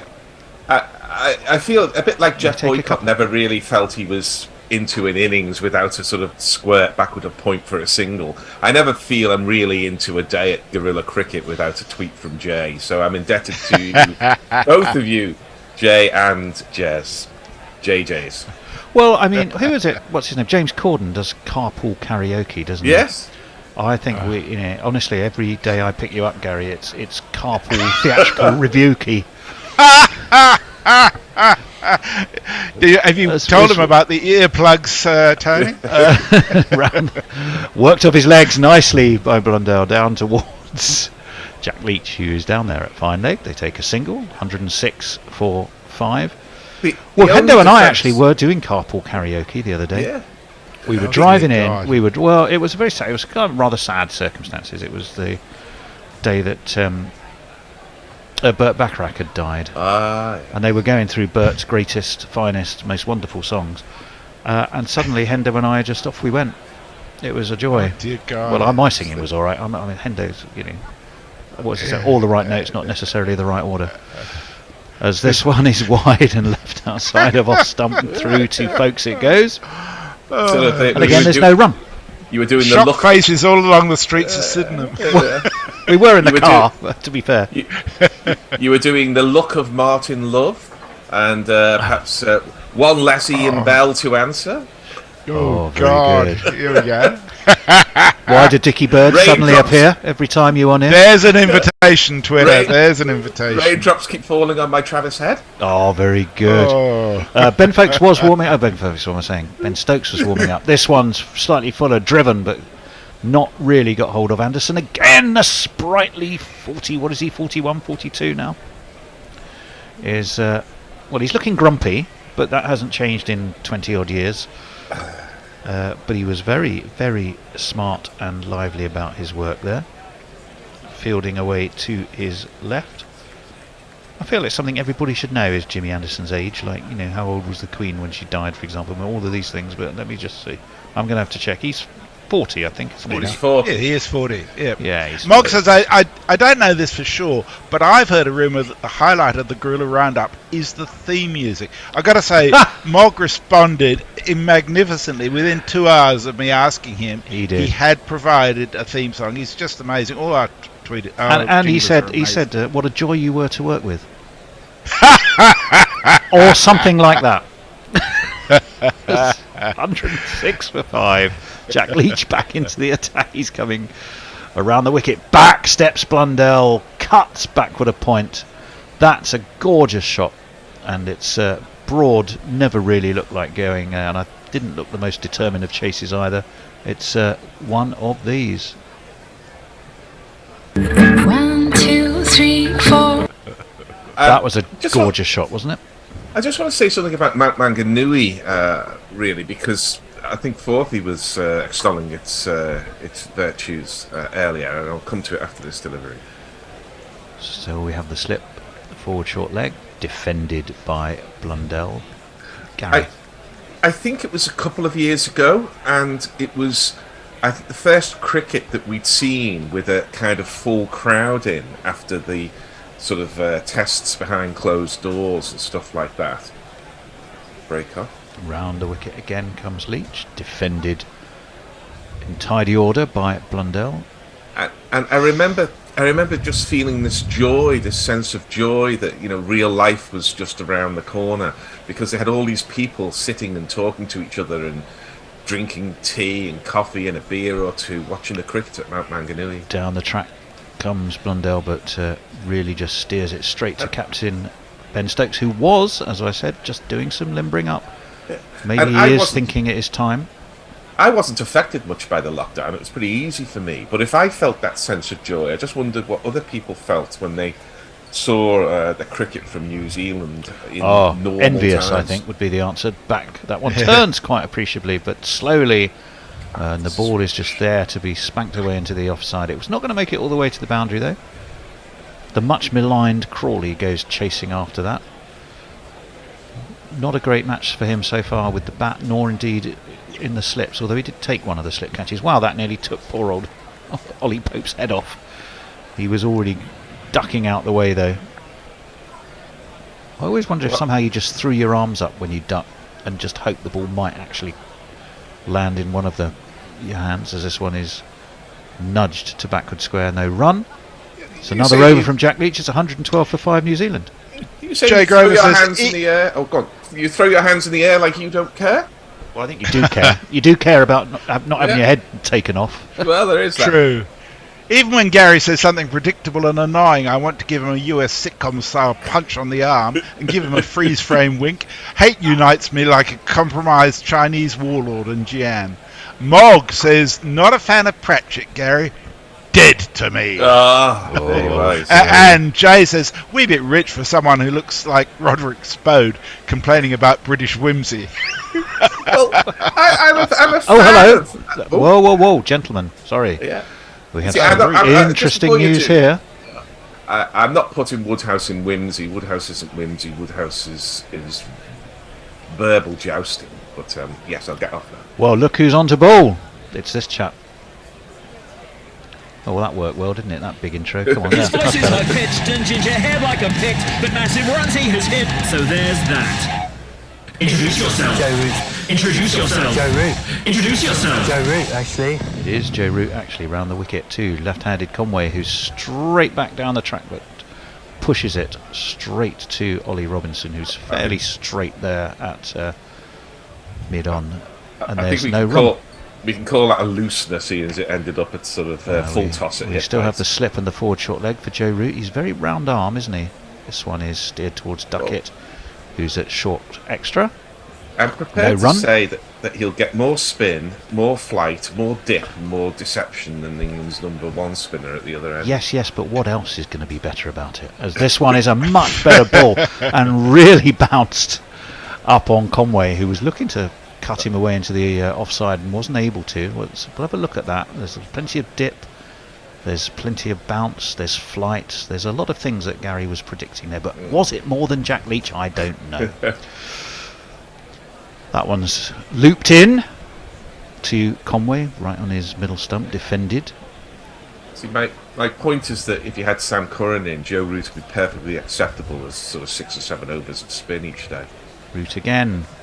And that one is a missed-timed drive out towards Stokes, who seems to be... I don't know if that grimace is because his legs are hurting or because he's just frustrated. It was a little uppish. He's always grimacing and rubbing an elbow or something. He loves it, Ben He Stokes. does slightly wears his injuries on his sleeve, as regardless of which part of his body. That's been looped straight up by Blundell into the hands of Duckett at cover. And, was it on the bounce? No, hold on. Yes, it was on the bounce. It was on the bounce. What am I talking about? Yeah, that's got sorry, myself I did excited. that too. Everyone thought it. I thought that had gone. It was Duckett did the theatrical throw up. He did, but it was a half-hearted throw-up. It was a which Gary will now, being theatrical, Gary will now review. There's an element of the kind of Larry Grayson fey about that throwing up there. Shut that door. Shut that door. Yeah. 112 for 5. 2 for 21 for Ollie Robinson. He's going to be continuing. He's deep in conflab with the floppy-hatted Stuart Broad. Here's some exciting news. Mike says it's still the dead of winter, the winter cricket calendar, but the county championship begins in just 48 days. Yes, it does. I'm getting my big coat out, my scarf, my big thick gloves, and your fur-lined boots. Joel Both says, are these musical samples you guys use available for download? Well, they are if you're a Patreon. If you give us $5 a month or more. It's one of the benefits Robinson. that we give you access to our whole archive. Robinson, see, I'd let you finish that one because it was an important message that might make us some money. But that one was left alone outside of off stump, kept fairly low. I wrote a piece about 10 years ago at The Guardian called The Art of Watching County Cricket in April, and it covered things like coats and flasks and fingerless gloves and all this kind of stuff. So I'll try and copy Guerrilla Cricket. Well, the other great thing is if you become a county member, most counties have reciprocal agreements, so wherever you're watching you can spend time in their members' bar or areas. This one's defended again into the offside by Blundell, slightly backward at off point. I will happily go and annoy people at the Lancashire Pavilion, or my favourite pavilion to sit in, just for general quality of food and chit chat, other than being at Lord's or when I'm watching Middlesex, is Worcestershire. I always love my trips to Worcestershire. Lovely I've people, never been to Worcestershire. Beautiful that pavilion. It's on the side, the main side. Is it the Graham Hick Pavilion? But it's a lovely place to watch cricket. You can look straight over at the cathedral, and the people, by and large, to a man and woman, are just fun to be with. This one is wide of off stump and left. Through it goes to Folks. Blundell, big high periscopic leave there. You say you've never been to Worcester, Gary? Never been to Worcester. Oh, you've missed been out. Through it on the motorbike, and I think you go past the cricket ground on the roundabout when you're going through, but I'm not. You do. New Road, right on the river. Yeah. But I've never watched cricket at Worcester. No, it's one for the bucket list. It is an absolute. Well, you're probably quite literally needing a bucket a lot of the time at Worcester. Yeah. As up onto his toes goes Blundell, defends again. There's no run. 112 for 5, 37 for 3, remember, is where New Zealand were overnight. It looked like they were going to frustrate England for quite a long time this morning. Wagner was teeing off 2 consecutive sixes, I think, off Stuart Broad. One catch by Jack Leach, I think, also off Broad, that proven to be a no ball. Leach even juggled it to add to the drama and theatre of the whole piece before the no ball was given. Damn. And then once again, well, this time Robinson pulls out of his run, some movement behind the bowler's arm. Messrs, you're sounding a little concerned about something. I mistyped a link in a tweet. Oh, well, that's in the great scheme of things. That's annoying. The way you were going, I thought you were about to make sort of an announcement of something quite sad and serious. Forward comes Blundell into the offside again. Same as last one, really. Just mildly backward a point. What did you mistype, Messrs? I typed Gorilla without the E when I was typing about how our patrons can access all our jingles. That is fairly serious. Misspelling your our own archive. Misspelling the sacred name. I did want to say hello, actually, at some point. I'm going to say hello to our friends, the Adelaide Barmies. I know our friend Johnny Co-op is at this game. 3 slips go down. Robinson's in! That one ducks back into Blundell. That looked fairly adjacent to me. Did you get an inside edge? Too high? What did you see in that, Gary? A little bit of both, I think. Maybe a bit of inside edge and certainly a bit too high.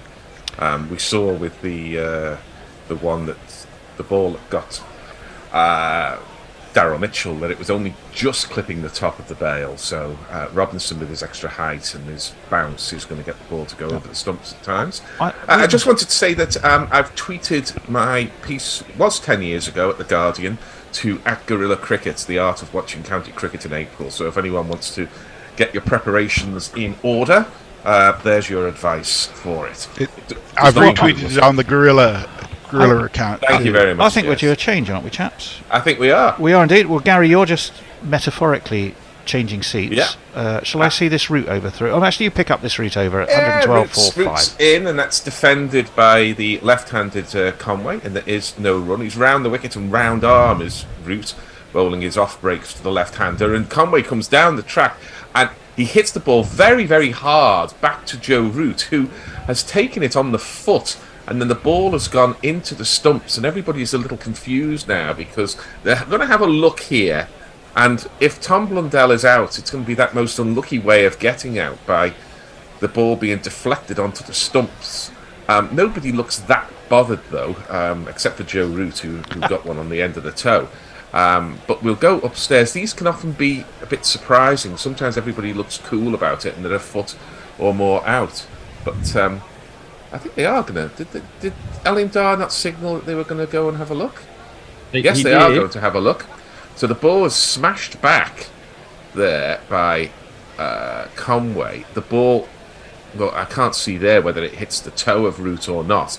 But if it has hit the toe, Blundell is 2 yards out of his ground. So the question they'll be looking at is whether the ball hits Joe Root's foot or not. It doesn't look as if it did. It doesn't look as if it did, but it's sometimes a little hard to tell. I don't know. Did England even appeal? I didn't see them appeal, I've got to be honest. Sorry, before I go, Tony, the next tweet is Jay Grover from 3 minutes ago. Somehow I feel I've heard that before. Okay. I was going to say, did that really need to be said? Hello, Forthy, by the way. Very well, thank you. Very well, Gary. Still looking at this. Well, I don't think they're going to get. I mean, there's going to be no snickometer on the underside of Joe Root's foot, so we'll never know probably. But Joe Root would have got all up in a heap if he felt he had, and he didn't. So He's just got a scratch of a spike on it. But really, if they need to look this much, then there's enough doubt for it to be given to the batsman, because I think they have to have. There hasn't been a soft signal, so I don't really know what's going on. Maybe I should just. Our problem is for us that Conway, of course, the striker, is right in line of where the camera is. So his right arm with his lofted bat is bang in front of where the ball is hitting Joe Root's foot, or not hitting it. They've just got to get on with it here. We can't see the ball hitting Root's foot, so get on with the game. I agree, and I think that's where they're going to end up. I think so they have ended up. Well, it's 112 for 5. Tom Blundell has played very positively, 13 off 30. And Devon Conway is dropping the sheet anchor role, he always used to call it. I don't know what a sheet anchor is, but I know what an anchor is, but I don't know what a sheet anchor is. But they always used to preface the word anchor with sheet. As we're seeing endless replays, which are inconclusive here, about whether Root's foot has deflected the ball onto the stumps and therefore run out the non-striker. I think they're fairly conclusive. They're going to ultra edge. They're going to ultra edge. We're getting an ultra edge off the boot. This must be a first. Mercifully, it's showing nothing. Get on with it. We knew. I didn't know they could do that, but I didn't know. Sheet anchor's a spare anchor carried in the waist of a ship. Is it? Yes. Oh, right. Presumably in with the spare sails, hence the name sheet, Well, I'm guessing. I'm beginning to think the third umpire's a bit of an anchor here if he doesn't get on with it. Why would a sheet anchor be any more obdurate than a normal anchor? Indeed, this ball is defended and there is no run. I don't think any England player thought that was out, actually. I think the only person who thought there was any doubt was Elin Dar. I'm pretty sure the owner of the boot didn't think so. Yeah. So down the track comes Conway, and he's lofted that beautifully. That's as good a stroke as Harry Brooks' 6 was yesterday. It's gone into the sight screen for one of these.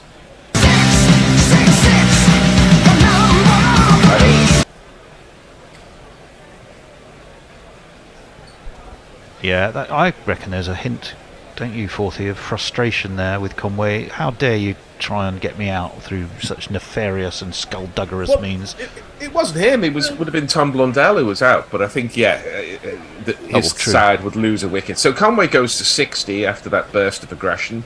New Zealand 118 for 5. Root's in, tossing that one up. A decent ball, actually. And Conway, I think, was beaten in the flight there because he looked like he wanted to play an aggressive stroke. And in the end, he just had to drop a bat on it.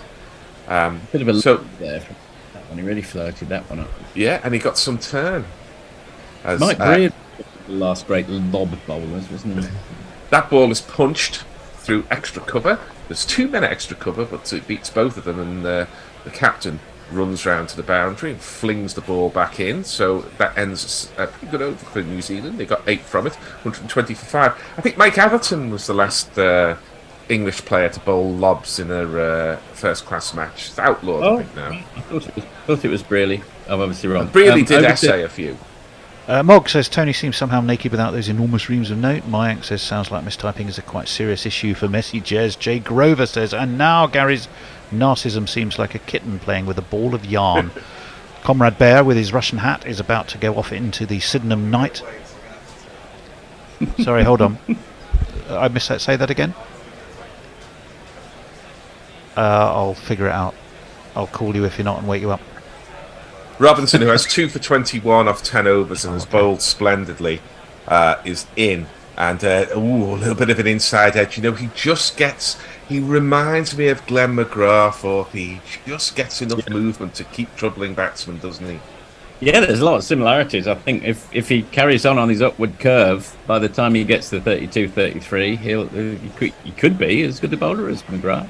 Well, that's a big call. I don't think he gets as close to the stumps as McGrath did, because that was one of McGrath's secrets of success. Everybody said that he only needed to move the ball half a bat's width, but part of the reason for that is that his arm was coming over the top of the off stump, as this ball is defended and it is no run, and Robinson can't get quite as close as McGrath gets to the stumps, but it's still pretty tight. I don't know what you two guys think, but my feeling is there's a lot of talk about Bazball, quite correctly, and so on, but what has been sort of less noticed is the England team itself has improved radically in many different sort of... Since the last Ashes, 3 batsmen have emerged in Duckett and Brook, and, you know, to a degree Pope as well. And Brook, of course, and it looks like a quite radically different team from the shambles that we ended up with in the Ashes. Quite apart from the Bazball element, the actual personnel look a lot better as well. This is driven, and it goes to extra cover, and there is no run. I think it's PMA as well, isn't it? The fact that they're so on the front foot, the body language is much better. Just the general collective sense of belief and purpose has lifted everybody. I mean, even, bless him, Crawley, who's frankly having a stinker, he keeps himself upbeat, positive. You know, you do feel that there probably is a big score round the corner, even though there'll be some failures after that with him. Robinson is in, and this is driven, but without any timing, and therefore Robinson's able to sort of half field it, but there is no run. I mean, certainly finding Brook and Robinson, who both look like they'll be regulars for 5 years, in Brook's case maybe 10 years, that has to be a big bonus. Even with Crawley, sort of has an additional role to play of encouraging people to say, well, you can go through a bad trot, but we're not going to get rid of you. So it provides reassurance to everyone else in the team that, you know, we're not going to chop and change. Yeah, they one of the successes of McCullum and Stokes is they mean what they say, despite the fact that what they say is often very radical, as this ball is punched off the hips through mid-wicket, and a slightly labouring Stuart Broad goes after the ball, picks it up, and they're through for 2, the New Zealanders. Blundell goes on to 15, Conway has 62. I'm not sure what the partnership is, but it must be pushing up towards sort of 40 odd here. It's not a dangerous partnership yet, but England won't want them to be batting on too long after tea, I think it is, the first break, and then dinner. It is. Yeah. Everything's back to front. You get your 20-minute break first, and then your 40-minute break at the end of the second session. Here's Robinson to finish the over, and it goes through to Ben Folkes. There is no run. New Zealand 122 for 5, still 200 or so behind England, and they have Blundell on 15, Conway on 62, and we have your tweets. Well, I'm going to say loads of hellos to folks on YouTube. Marshall, Don Diego de Silly-Pants, Spard, Daniel Keppel, Scott Harrison, let me see, others popping up here and there, Dara Azizi, let me see, there's a couple of messages. Andrew Cook from Wisden, there was a tweet, batters to average more than 45 in each format in international cricket, a minimum of 15 innings in each format, Virat Kohli and Devon Conway. Oh, there's a thing. Dara Azizi says Crawley is finished. Well, okay. was that a wicket? No, it's just a good stop. When you're in tight extra cover and Joe Root is bowling, you need to be on your toes, and the fieldsman was then. I think it was Ollie Pope. And Root's Yeah. quick in his work, so he's already bowled a dot ball straight after that one. Is he the best fielder in the side? Pope probably is. Yeah, I think he probably is. As Root's in, and this one goes on with the arm. He's got the ball to turn and bounce, and he's also got the ball to go on with the arm here, Root. I know he bowls some loose deliveries, but he's a threat all the time, I think. Yes, I don't think there's any spinner who's not regular who doesn't bowl the odd 4-ball. It's what they do in between the odd 4 balls that counts, and Root's one of the best. That's defended, and there is no run. And, I think he's bowled better since he's not being captain as well, so he doesn't have to think about anything else except bowling. As he comes down the track and again beats Conway in the flight again, and Conway just drops a dead bat on it, and it goes out into the mid-wicket area. I mean, Stumps is definitely in play here. I hope Ben Folks is looking for it, because if he misses any of these when he's leaving the crease, he's done. Comes down the crease again, but he drives. He only picks out Ben Stokes there at mid-on, who flings the ball back with a little bit of irritation, and they're through for the single.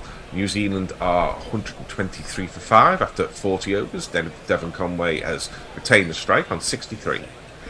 Jay Grover, fuck you all, I'm going to bed. Have a cracker, lovely people. Thank you. Things you expect to hear, says Dave Wood on Gorilla Cricket, number 387. The next tweet is Jay Grover. Just ideal.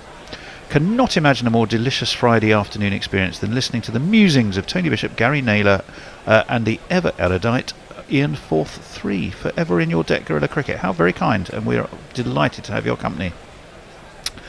Fuzzy, short for Fazana, our friend Ravi, has sent us the skinny on the last result anchor. In nautical usage, the term sheet is applied to line or chain attached to the lower corners of a sail for the purpose of extension or change of direction. The connection in derivation with the root shoot is more clearly seen in sheet anchor, and one that is kept in reserve to be shot in case of emergency. Well, there you go. So I suppose, that's why it's applied as a sporting metaphor. This is defended by Devon Conway. Robinson going round the wicket to the left-hander. Again, he's getting some bounce out of this pitch, is Ollie Robinson. What I feel with Robinson, I'm not sure if you agree with me here, Forthy, is that one of the characteristics he has with Glenn McGrath is I think he uses his wrist very well. So I suspect Glenn McGrath always used to get lots of backspin on the ball, and I think that Robinson does as well, which helps it bounce and it helps keep the seam upright as it's going down the track. So I think there's a strong wrist as well that sits between McGrath and Robinson. But that's very full, and it doesn't matter how good a bowler you are, you're going to get clipped through mid-wicket when you bowl there to a left-hander. It goes all the way to the fence, but I think a diving, sprawling stop by Jimmy Anderson, 40 years old and running 50 yards, throwing himself onto the ground and flicking the ball back to Ben Duckett. I mean, that's a commitment to the cause, isn't it? Not the first time either. No. Yeah, quite remarkable. I was on a bit earlier, and I think, as far as I can tell, there's only 3 other Test cricketers in history who've got wickets in 21 successive calendar years, and Jimmy Anderson's now joined them. Wilfred Rhodes, maybe. Well, we don't think so, because he had a First World War that bugged him. Yeah. Maybe the length of his career, he might have got wickets 21 seasons before and 21 seasons after the First World War. Yeah, I think he starts 1899, so it comes right at the wrong time. I think it's Imran Khan, Mushtaq Mohammed, and another one I've just forgotten. This is through to the keeper. There is no run. Mushtaq Mohammed, he was more of an occasional bowler than a regular, but he did bowl his leg breaks quite often on the subcontinent. So, yeah. So it's probably not him. So it's probably down to Imran Khan and Gary Sobers, we think. Sobers, 21 years Test cricketer. He started young, but 21 calendar years. Yeah. 21 calendar. Well, Yes. 56 to 75, I think. Yeah. There'd be some players who missed out because they played World Series cricket in the late 70s, but it's an interesting question. I hope our tweets may clarify or confirm. As this is very full from Robinson, he is seeking to bowl a fuller length, and it's turned off the pads by Blundell, who goes to 16 with that shot down to long leg. New Zealand 127 for 5. Is that a lead of 200 now that England enjoy? Were they 327? I think they were. It's nice that we always enjoy a lead. Oh, you do enjoy a lead. I mean, I've spent enough time watching England to despair a deficit, so I'm damn well going to enjoy a lead. Bearing deficit and an enjoyable lead. Here's Robinson, and this is defended. Again, it's quite full by Conway, who's on 66. So hopefully in the next over we might see England's number 66 bowling to a man on 66. And Jimmy Anderson no doubt feeling 66 years of age after that long chase and retrieval of the boundary. So Robinson's 2 for 27 from what's now 12 overs, and those figures do not flatter him. He's bowled absolutely beautifully. But 1 ball to finish this over. They always talk about getting out of the over. Well, will Robinson get out of the over? He will, because it's the immaculate forward defensive from the left-handed Conway. New Zealand 127 for 5. Right, well, Mog's away. Perhaps he thinks we have a sinking feeling, or is he just trying to butter us up? Tune in, he says, to Guerrilla Cricket for all your crucial anchor facts. I found a great picture the other day of all the injuries Tom has had in Tom and Jerry. So it was like a collage of Tom with him sort of, running into an anvil, or he would often swallow an anvil, and it would appear, of course, anvil-shaped at the end of his tail before immediately being Surely it must be expelled. a battle between him and Wile E. Coyote. I think most damaged, exploded, crushed underweights, running into a rock that they thought was a tunnel, exploded by Acme explosives type accidents. I mean, I'm sure Tom must have swallowed an anchor or two in his time. Yes, he has, and then they always end up, or an ironing board. Ironing board. With the ironing board, what he would do is his head and his body would continue while his neck was stuck behind the ironing board, and they would continue, and the neck would stretch ever further before, like a piece of elastic, he would spring back to the other side of the ironing board. Over to you, hoping that Jack Leach can spring rather than be like an ironing board. Yes. It leaches into the attack, left arm, and this is defended, and there is no run. I'm not going to see Route 66 bowling to the man on 66, but you can't have everything in life. Yeah, it's the old Fred Quimby Tom and Jerry. Yes, it was, yeah. So here is Leach hoping to suck the blood out of this New Zealand innings, and that's sprawling stop there by, I think, Ben Duckett at extra cover. Saving 4, I suspect, because he cut that one quite well, did Blundell. It was a bit of a long hop, so we'll feel he's missed out on that. Are you familiar with the psychological phenomenon of anchoring? How that... I think I've heard of it, but I'm not going to know it. This ball is defending. I'm thinking of things like transference and stuff like that, but it's not that, is it? No, Daniel Kahneman spotted. He was the economics Nobel professor. I might have to tell this in between balls. Hang on. I'll facilitate that if I can. As Leach is in, the ball is defended, no run. You notice that if one of his students wrote a very, very good essay first up, then he assumed they were a very good student, and he marked all the subsequent essays higher than he would have done, assuming this was a good pupil who was having a bit of an off day, say. That's anchoring. So if you set your stall out, it's like in the marriage, for example. That ball is defended to extra cover, no run. Go on. Yeah, just anchor things, and then people will assume that's the benchmark. Whatever you do first, and then people will judge you around how they anchor you in your minds. Like, he's a good employee, he's a bad employee, and they'll judge you around that sort of anchoring. This ball is punched to the man at short mid-wicket, who is Harry Brook. He's a fantastic short mid-wicket, is Harry Brook, as he's just stopped that ball, the first one that's gone to him. Yeah, there is something in that. There's something in that. I think it could be summed up in the old folk wisdom of give a dog a bad name, really. Yeah. Dave Wood says Capel Dev must have gotten close to 21 years. Lovely picture from the Bay Oval, sent to us by Tim Loughnane. Tim, I hope I've got your name right or said it right. Tim and Drew back at the ground after a hangover, curing dip in the ocean and a lap of the mountain before play. Listening to your excellent commentary, exactly one ball behind the live action. Oh, well, we're sorry about that, but we're equally we're we're not that thrilled. sorry if you're we're not enjoying that it. sorry if his hangover cure is a swim in the ocean and a walk up a mountain. Just very quickly, Jay Grover says, sad thing is I can proper see myself running into a rock I thought were a tunnel. He's still awake. Well, yeah, he said he'd gone to bed, but he protested too much. Here is Joe Root goes very wide on the crease, and that's fielded by one of two extra covers. Now, those two extra covers seem to be standing closer than first and second slip would in a kind of mirror, but they're evidently doing their job because they just stopped those runs. Conway's defending this next ball with a very dead back. It's just the one slip in for Root here. I'd be inclined to have a short leg in. I know it won't be much fun. Definitely wider on the crease this over, presumably to try and get more revs. And he's getting some turn, is Root. He's in again, and that's slashed on the cut. It was short, it deserved it, and it got it all the way to vacant third man. Oh, one of these. Give it to me one time. Give it to me 2 times. Give it to me 3 times. Yeah. Give it to me 4 times.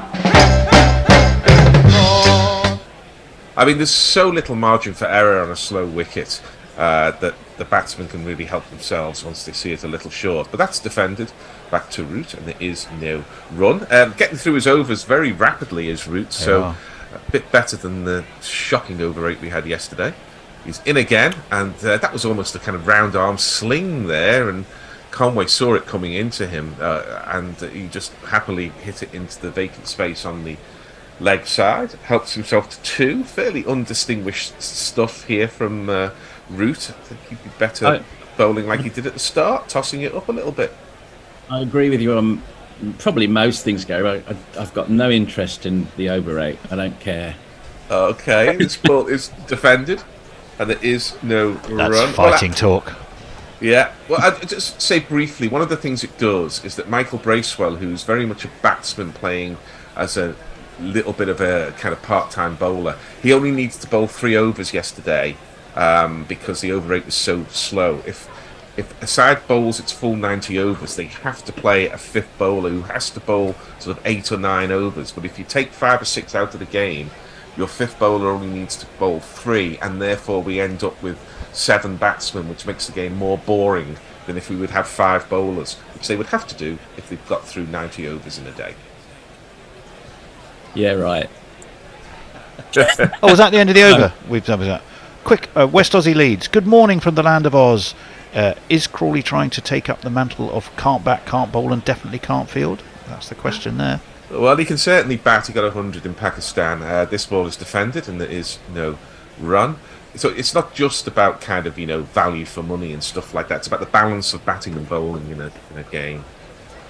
Leach is in, and this is punched on the half volley to, I think it's Harry Brook there, short mid-wicket. They're having trouble here piercing the field, which maybe is good bowling, maybe it's good field placing, but Stephen Smith would have about 8 singles in the last 3 overs, and Conway and Blundell just can't seem to get them. Goes back again and finds the man at short mid-wicket. There is short legging as well for the right-handed Blundell. I think most people would suffer by comparison with Steve Smith. I think they would. He is a stone-cold genius at finding singles. As this is very full and it's punched hard, straight past Jack Leach and past the fielder at mid-on, who's probably Jimmy Anderson, and Blundell's very happy because he's got himself a 4. Now my innings going, great guns, I hit the ball, 4 runs, I hit the ball and it went for 4 runs. Nice use of the feet there by Blundell. Most wicket keepers are good on their feet when they're batting against spin, as you would expect. And he's batting in a cap, which will please Rog Pineapple, as this ball is defended. Would you attribute that to their more likely to be diminutive height, although Folks is actually quite tall? Yeah, I think it's just that they do a lot of practice, don't they, of getting their feet moving quickly from side to side and stuff like this. So you'd just expect them to be that little bit nimbler on their feet with bat in hand as well. And empirical evidence suggests that's so. As this ball is defended, it's the end of the over. 44 gone. New Zealand 137 for 5. Just I think 5 minutes or so before the tea break. Mog says, I like to think my first jingle, the Guttural Grind 6, set up an anchoring scenario for all other shit I've excreted out since. Jay Grover says, nay bother lads, found a wee pill. Good night. Good night, Jay. Sleep well. Pleasant dreams, etc. Let me look over on YouTube. Dean McQuillan. Did I just hear that Crawley can bat because he got a century on a road in Pakistan? Well, he's still got to make it. This ball is punched to one of the 2 short extras. There is no run. So, Forthy, do you use those kind of hidden persuaders type psychology in your earning capacity? No. Oh, right. This ball goes through to the keeper. No run. I bet he can remember who wrote Hidden Persuaders, though. Vance Packard. It was indeed. But not really. It's hard enough to get people to do things without trying to hide it from them. And I know that this ball is pushed to extra cover. There is no run. Yeah, there's always been this idea that there are lots of men in white suits manipulating people's minds and advertising agencies. If only that were the case. It's very far from the truth, really. This ball truth well told. Taken by the keeper. There is no run.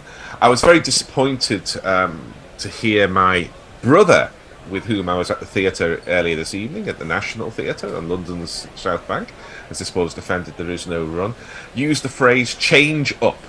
Now that's a phrase that I didn't hear until about 7 or 8 years ago, and now everybody uses it all the time, and it's just repetition that has brought this unnecessary preposition onto the end of the verb change, and I don't care for it. This ball is let go, and there is no run.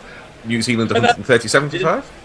Whenever I have this conversation with my son, he just says, well, language is fluid. And to be honest, over the years, I've arrived at the same conclusion. Well, I'll give you an example where it's not, or where it's invidious, is that you're now hearing people saying, and they say it in the cricket, the game was levelled up by when England took the 5th wicket.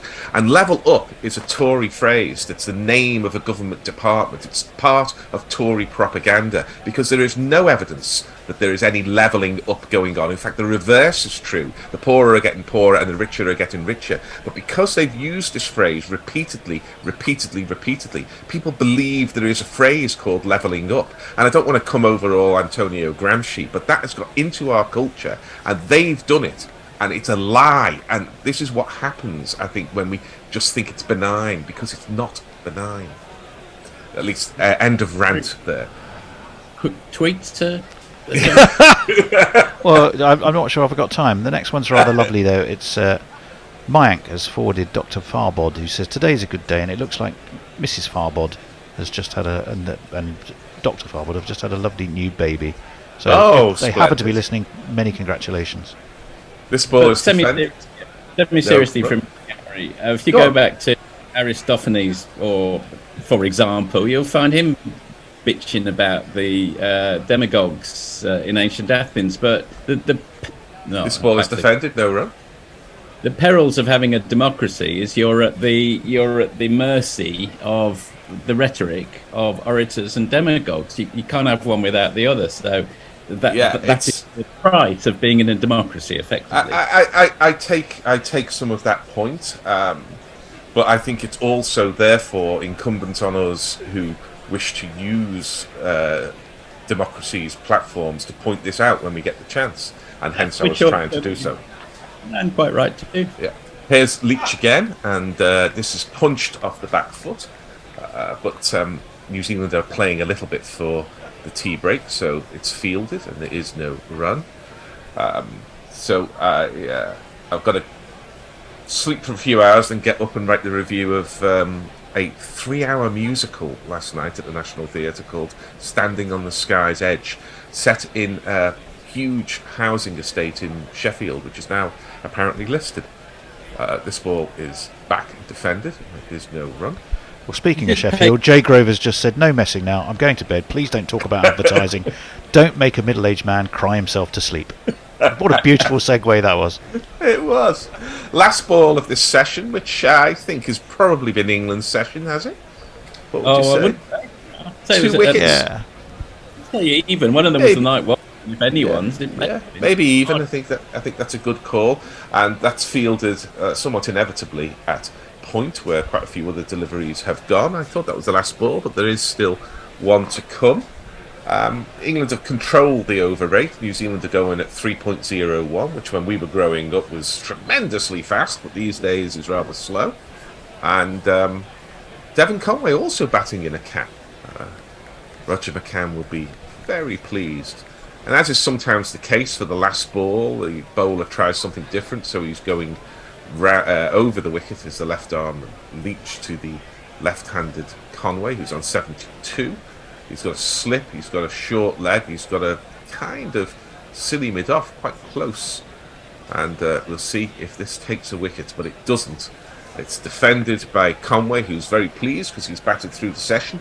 He will walk off with 72 to his name. Tom Blundell will face the first ball after the break. He has 21 to his name. And the New Zealand score's gone off the screen, but it's probably around, what was it, 100? I can very, very briefly summarise. There's not that much to talk. Please do. There's only 2 wickets fell in the session. It resumed at around about 32 for 3. Wagner and Conway pressed on for a half-century partnership, during which Wagner was dropped. Well, no, he was not dropped. There was a great juggling Caught off catch. a no ball, yeah. It was off a no ball, and then it went on to the half-century stand. That finally fell at 82 for 4 when Wagner finally was caught out by Robinson off Broad for 27. Daryl Mitchell then came in and scratched around for 10 balls before shouldering arms to a ball that nipped back very sharply from Robinson, would have hit the top of off stump, LBW. And then Tom Blundell and Conway have fairly smoothly seen the partnership through from 83 to 138 for 5, so reasonably healthy. Probably on as even marginally the Kiwis perhaps this morning. Marginally the Kiwis. I think I'll sort of I'll say that I should change my view and say that it's marginally Kiwi session. I think it's been a tad disappointing that Stokes hasn't given himself an over or two, and I do, as like you chaps, worry about that level of that strapping we saw around his knee. I mean, it's not for nothing all the wickets have gone to seam. Spin has looked a little overly friendly, hasn't it, at this stage? It has. Yeah, I mean, economically, Stuart Broad was more leaky. He's going for nearly 4.3 and over. Jack Leach was fairly inconspicuous. Joe Root flung a few 5 overs down at the end, and that's the end of the morning. That's the end of the morning session. Quick 20-minute break. Anything else you wanted to add, Tony? Well, no. I'll just quickly close off some messages. Let me see. Mog quite rightly says, Gary, I think you'll find levelling up is a gaming term that's been around for a good while. It is, and it means exactly what it says in gaming, and has been appropriated by the government. So they didn't originate it, they've appropriated it to describe redistribution of money to add wealth to other areas, which you're quite right in questioning the validity of. Yes. But the original term, and it was and has been a gaming term for a long time. Jay Groover says, who'd gone to bed, of course, but hadn't, because he couldn't resist pointing out after the Sheffield block of flats discussion where I used to live, Park Hill. Park Hill, that's it, yeah. Yes. Yeah. Jeff says, hi Gorillas, a bit of mail prior to the second test versus India. Matt Kuhneman is expected to make his test debut when we start losing in about an hour's time. Yes, we will give you, of course, we will regular updates from that game as well. We tried to think about whether we'd cover it, I've got to be honest. Monday, we would love to have tests simultaneously covered. We are working on plans that potentially we might be able to do that, but we aren't quite there yet. So we had to make our choice, but we will absolutely stay across what's happening in that Australia game. I'll have one final look on YouTube. A change up is a baseball pitch, isn't it? Says Daniel Kepler. Yes, it Music. is, yeah. It is. Don Diego says levelling up is about north-south divide, not rich-poorer divide. Bluecoats don't care about the poor north or south. Well, yeah, I think that's you and Gary in similar mode there, I think. With that, we should head off for what is tea. So don't forget, it's only 20 minutes. Yeah. Can I just say bye-bye to the listeners, because I'm back tomorrow. I'm not back later today, so I'll be back for the first session tomorrow. So thank you for choosing to spend your time listening to me babbling on. Well, after lunch, it's going to be the erudite Fourthie, the eternal Messers, and the Wizard of the Wirral, Al Hotch, and probably me sitting here pressing the buttons. Till then, I'm going to play a bit of something if I can remember how to do it. So bear with me while there's some knob twiddling and frustrated silence, and see you after tea.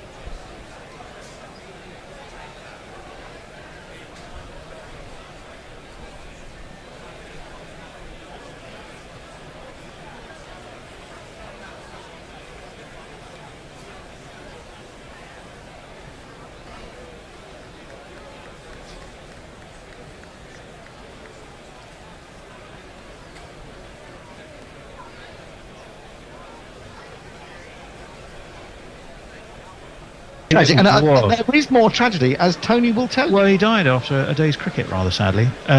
He's often thought of as India's first great wicketkeeper. He was also the first Bengali and Bangladesh-born to play for India. He was born in 1926, was the first wicketkeeper to become a regular feature in the Indian side, known as kokon. It was a common Bengali name, which actually means someone very young. In an interview with the Daily News in Perth on the 1947-48 tour, he said, in Kolkata they call babies kokon, the name just stuck. In fact, I'm not 18, as some seem to think I'm 20, so he was obviously looked younger than he was. He was short and stocky, took loads and loads of brilliant catches. One claim to fame in the tour match against South Australia, at the Adelaide Oval, he had Don Bradman stumped off Vinu Mankad.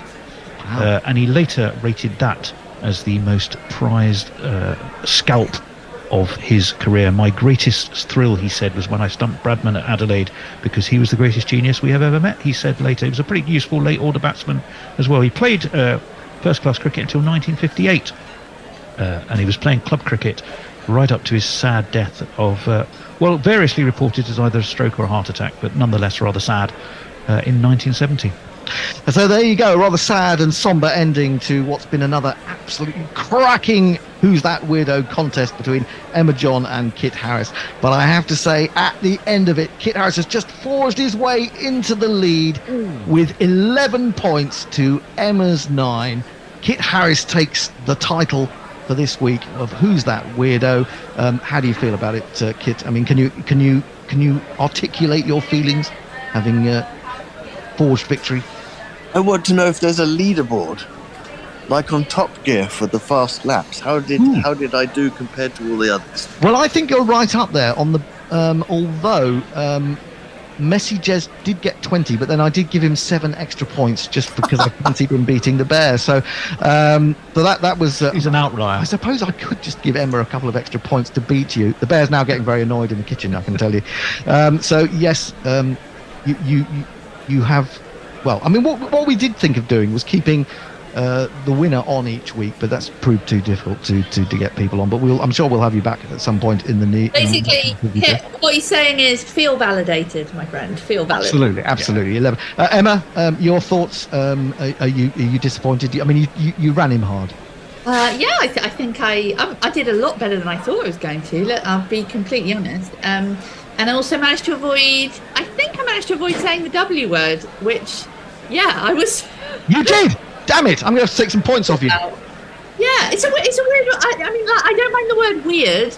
I don't really love the word weirdo. Can I be honest? I'll tell you. I find it just reminds me too much of schoolyard bullying. So I was trying to avoid saying it if at all possible. Oh, I see. Right. Well, I understand that, but we should explain that the reason that this is called Who's That Weirdo is that basically the Bear, who is one of our commentators and the technical mastermind behind this operation, doesn't do much research for his games. And one game, he suddenly spotted Colin Munro with the ball in hand, and he was so shocked he just came up with the words, "Who's that weirdo?"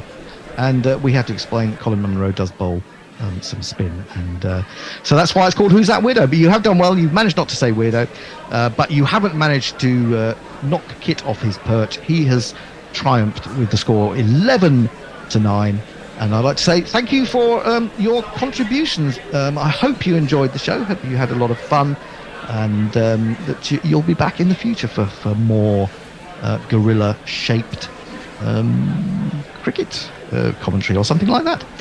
Thank you very, very much to both of you. Any final sort of soundings you want to say before going off to do something much, much, much more important? I'll leave that to Kit, because you've got way more important things to do than I have. I just want to wish you all a happy new year. And, how lovely. And to both of you. You'll have a lovely time between now and the start of the English season. Yes. Don't you mean between now and the publication of the Wisdom Almanac? Well, if indeed that can be considered real time.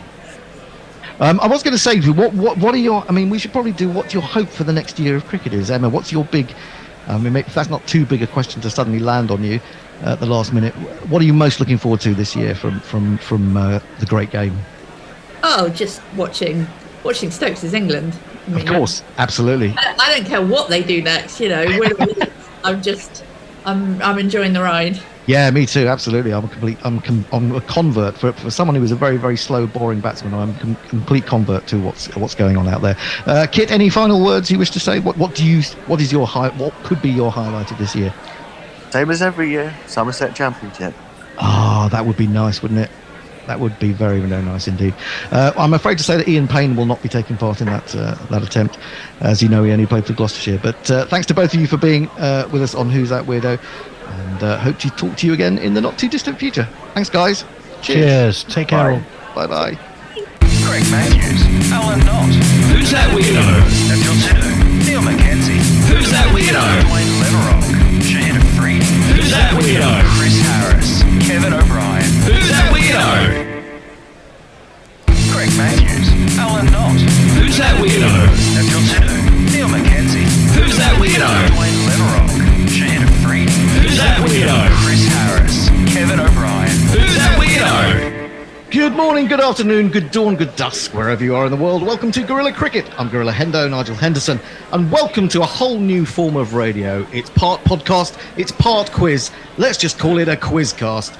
It's called Who's That Weirdo?, in which two of the finest gorilla minds come together in a battle to the death as we brazenly rip off many other quizzes and merge them together in a smorgasbord of absolute nonsense. So this is how we play. This is the game. Who's that weirdo? And what we have is a live cricketer, a dead cricketer, or someone who is not a cricketer at all. I will issue the name. The contestants, the Bear and Messy Jez, will decide whether that person is a live cricketer, a dead cricketer, or not a cricketer at all. If they get it on the nose, they get 2 points. If they get it wrong, it passes over to their opponent, and they try and get an extra point or two from naming that person, what they are and what their age is. Are we ready to go? Morning, Bear. Morning, Tony. Morning, Messi. Morning. Morning. Evening. Evening. As we said, it's always some strange different time in Australia. Indeed. What you in fact have, if you had a video of this, you would see Messy Jez sitting with a beautiful orange background and the words "Who's that weirdo?" over the top of him, and he's also swallowing a bit of beer. Would you believe it? No, so Courtesy of Brian 001, I might add. Thank you, Brian. If you're not entirely clear, what I do is I give you a name. First, I'll start with the Bear. I'll give him a name. I'll say like David Gower. He has to decide whether he is a live cricketer or a dead cricketer, or not a cricketer at all. In which case, he says, "Who's that weirdo?"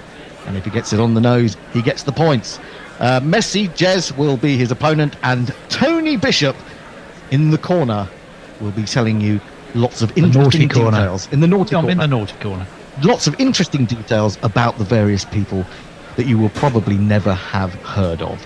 So, are we ready to go? Are we going to have a toss? I don't know. Choose a number between 1 and 10, Bear. No, I'm going to get a coin. I'm going to do this He's properly. going to do it for right. Okay, so he's going to want. So I think I would take a point off him for that already. Right. Demanding a toss. Go on, Messi. You call. Heads.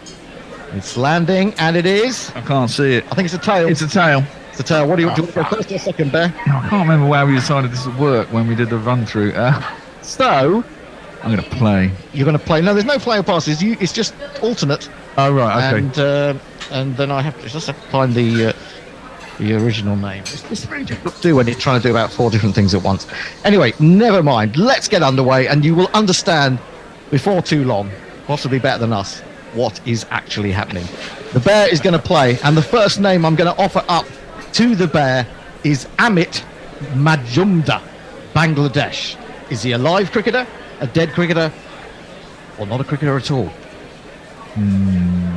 He could be a cricketer, obviously, because Bangladeshi names, but it doesn't ring a bell. And he sounds to me like an eco-type dude, saving them from drowning as the oceans rise. I you think he may be at COP27? Could be. Who knows? So I'm going to say...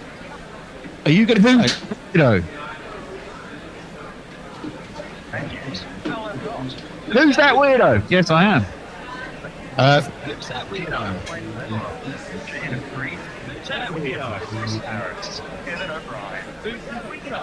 It's a bit long, that, isn't it? Anyway, would you just cut out the who's that weirdo bit? You're absolutely wrong. I can pass it over to Messi Jez.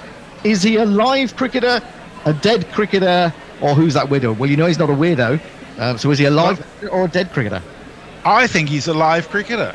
Wow, you're absolutely on the money. And you smack that round the corner for a couple. That's 2 runs for Messi Jez. And now, to try and complete the boundary... Sorry, I hate to say it, but I think I only get 1 bonus point in those circumstances. No, you don't. We've changed it.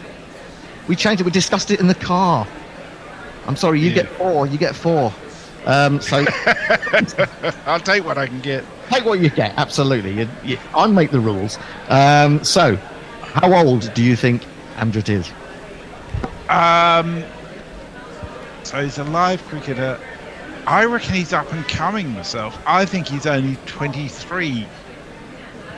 Well, I can't offer you another point because I'm afraid you've missed out by a long way. He's actually 31 years old, is he not, Tony? Tell us what you can about him. Well, there isn't a huge amount to tell about him, which might suggest a career that hasn't fulfilled its promise, probably. He's 31, left-handed opening batsman, bowls a bit of leg spin. He idolised, probably still does, Yuvraj Singh.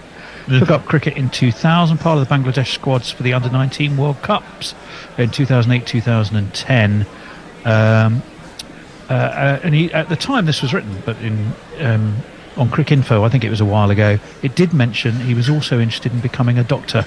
And the fact we've hardly heard anything about him suggests he probably went and did that rather than play as much cricket these days. But there you go. But he will be able to look back at the end of his career, whatever it be, whether as a cricketer or as a doctor, and say he was the first name on Who's That Weirdo. He will. Run by Guerrilla Cricket, won't he? Well, he will. Ignominy to his grave. Well, that's put onto his Wikipedia page. I certainly hope so. Well, you can. I was looking at Wikipedia this week and how one managed it. You have to gain credibility by editing loads of other people's. We'll never gain credibility. Us lot. Don't be daft. So you've not got an average for him?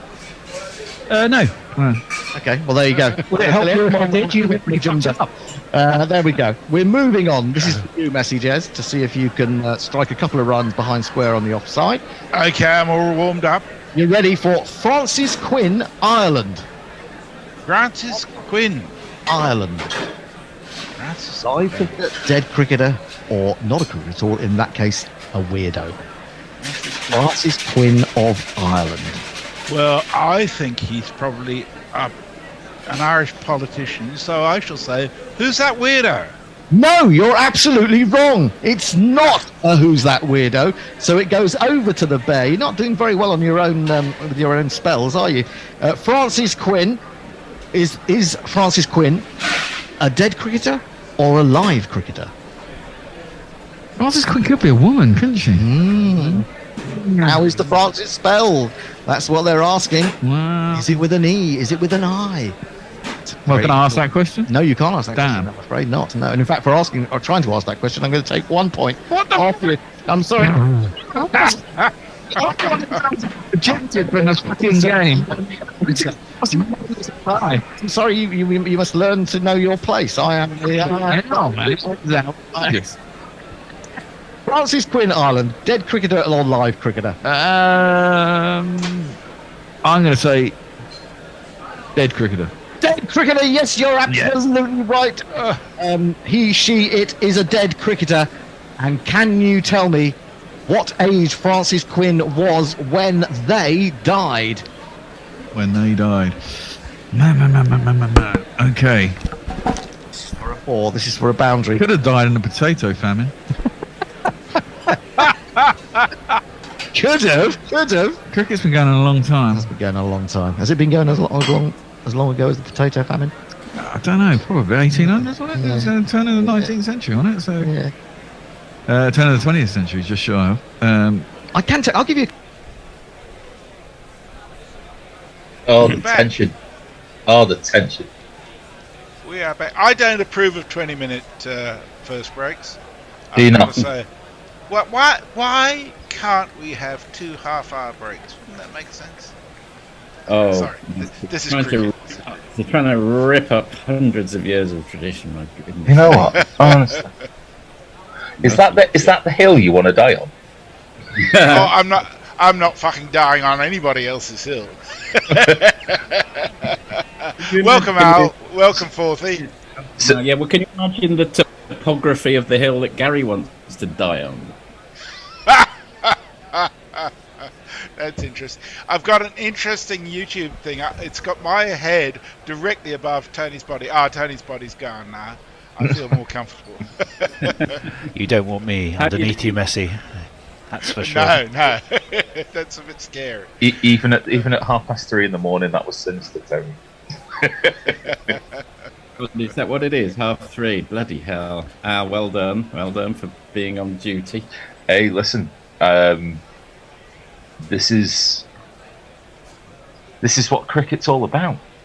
I mean, they say it's a test for the actual players, but no one takes into consideration the sheer grind that a worldwide commentary crew has to go through.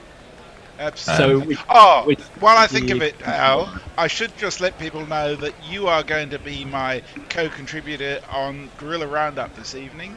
After the close of play when we record. So that is true, very much in the style of Woody's Roundup on all of the Toy Story movies. Well, I'll tell you what, it looks like to start off the second session of the day, whatever we're calling it, it looks like it's finally Ben Stokes time. So we probably might want to hear his little jingle when Tony is just furiously tweeting some important intel to the world out there. New Zealand resuming on 138 for 5, 46 overs in, still trailing by 187. Blundell's 21 off 55, Conway's 72 off 140.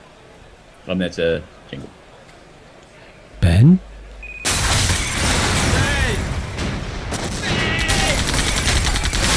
And we're back on its side. Ben Stokes.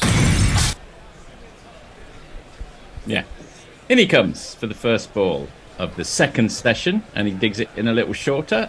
Blundell not to be tempted, and it sails through for a dot ball through to folks. So, what's you adopting? It's been classed as a wide, sir, on height. There it is. Are you going for like sleep this up till now, and you're going to catch some cat nap?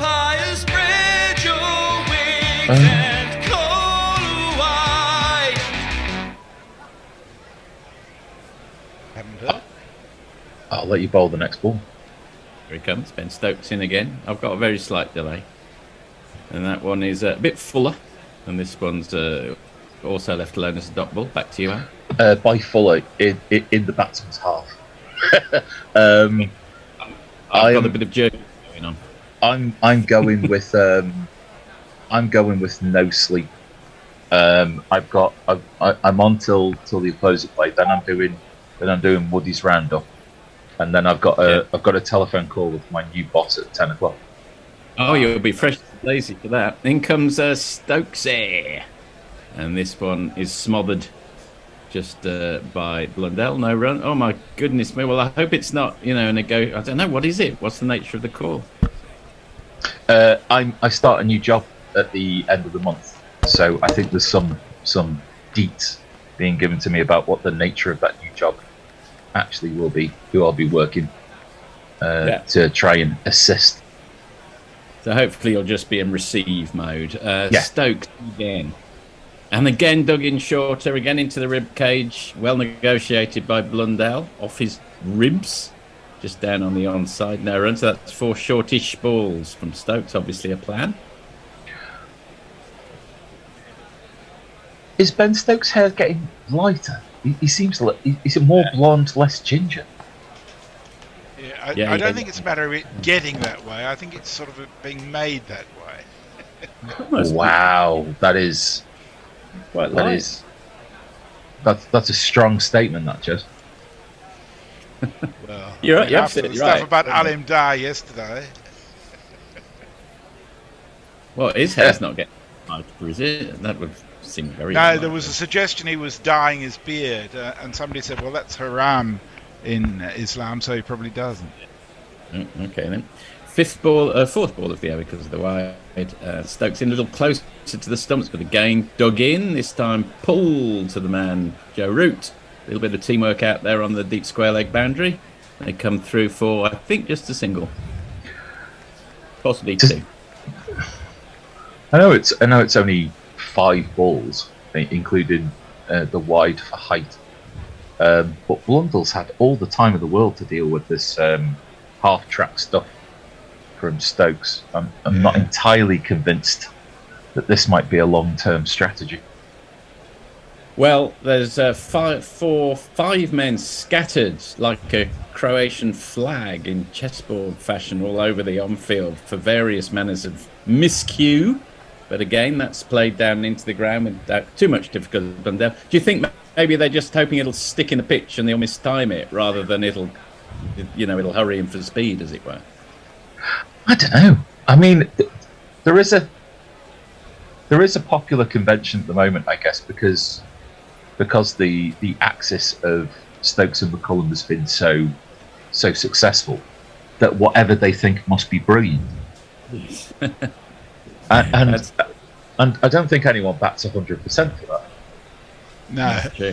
Last ball of the over, and Stokes again dug halfway down into the rib cage again, pretty predictably, flicked off his chest, I suppose. I think they came through for a single. 1-4-2 for 5 at the end of the 47th. Messi. Jeff says, "Hi Gorillas, a bit of mail prior to the second test versus India. Matt Kuhneman expected to make his test debut when we start losing in about an hour's time. The person I feel so sorry for is Ashton Agar, who's been grossly mistreated in this whole thing. Adelaide Barmies are at Manganui. Says, morning everyone, absolutely primo here in the Mount. England need at least 5 this session. It's going to get rowdy at the salt factory end. How many grounds have a salt factory end? Yeah. And Jay Grover, despite promising to go to bed, says, I know I've been promised to go to bed for a few hours now, but to purge myself of horrible negativity, I wish to say Al is mint. Ben Stokes has no natural hair. He can baseball it to any colour he wants. Very nice. I don't know. Does he deserve a jingle, Tony?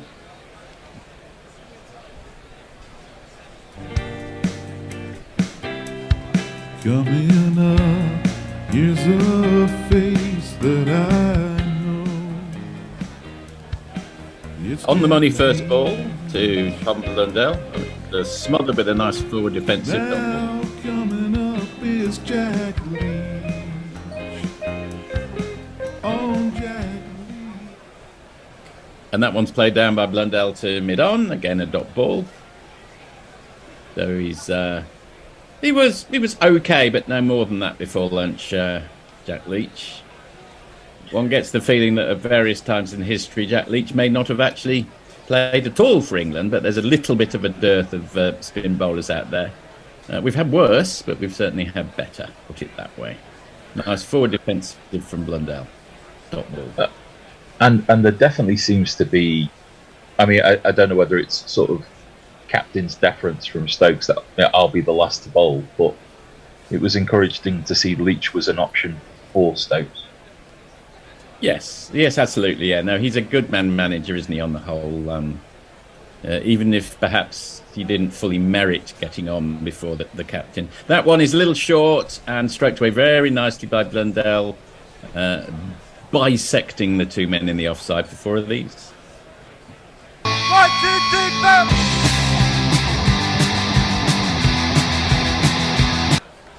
The just a fraction short, but maybe an indication of a gentle pitch. Blundell all the time in the world.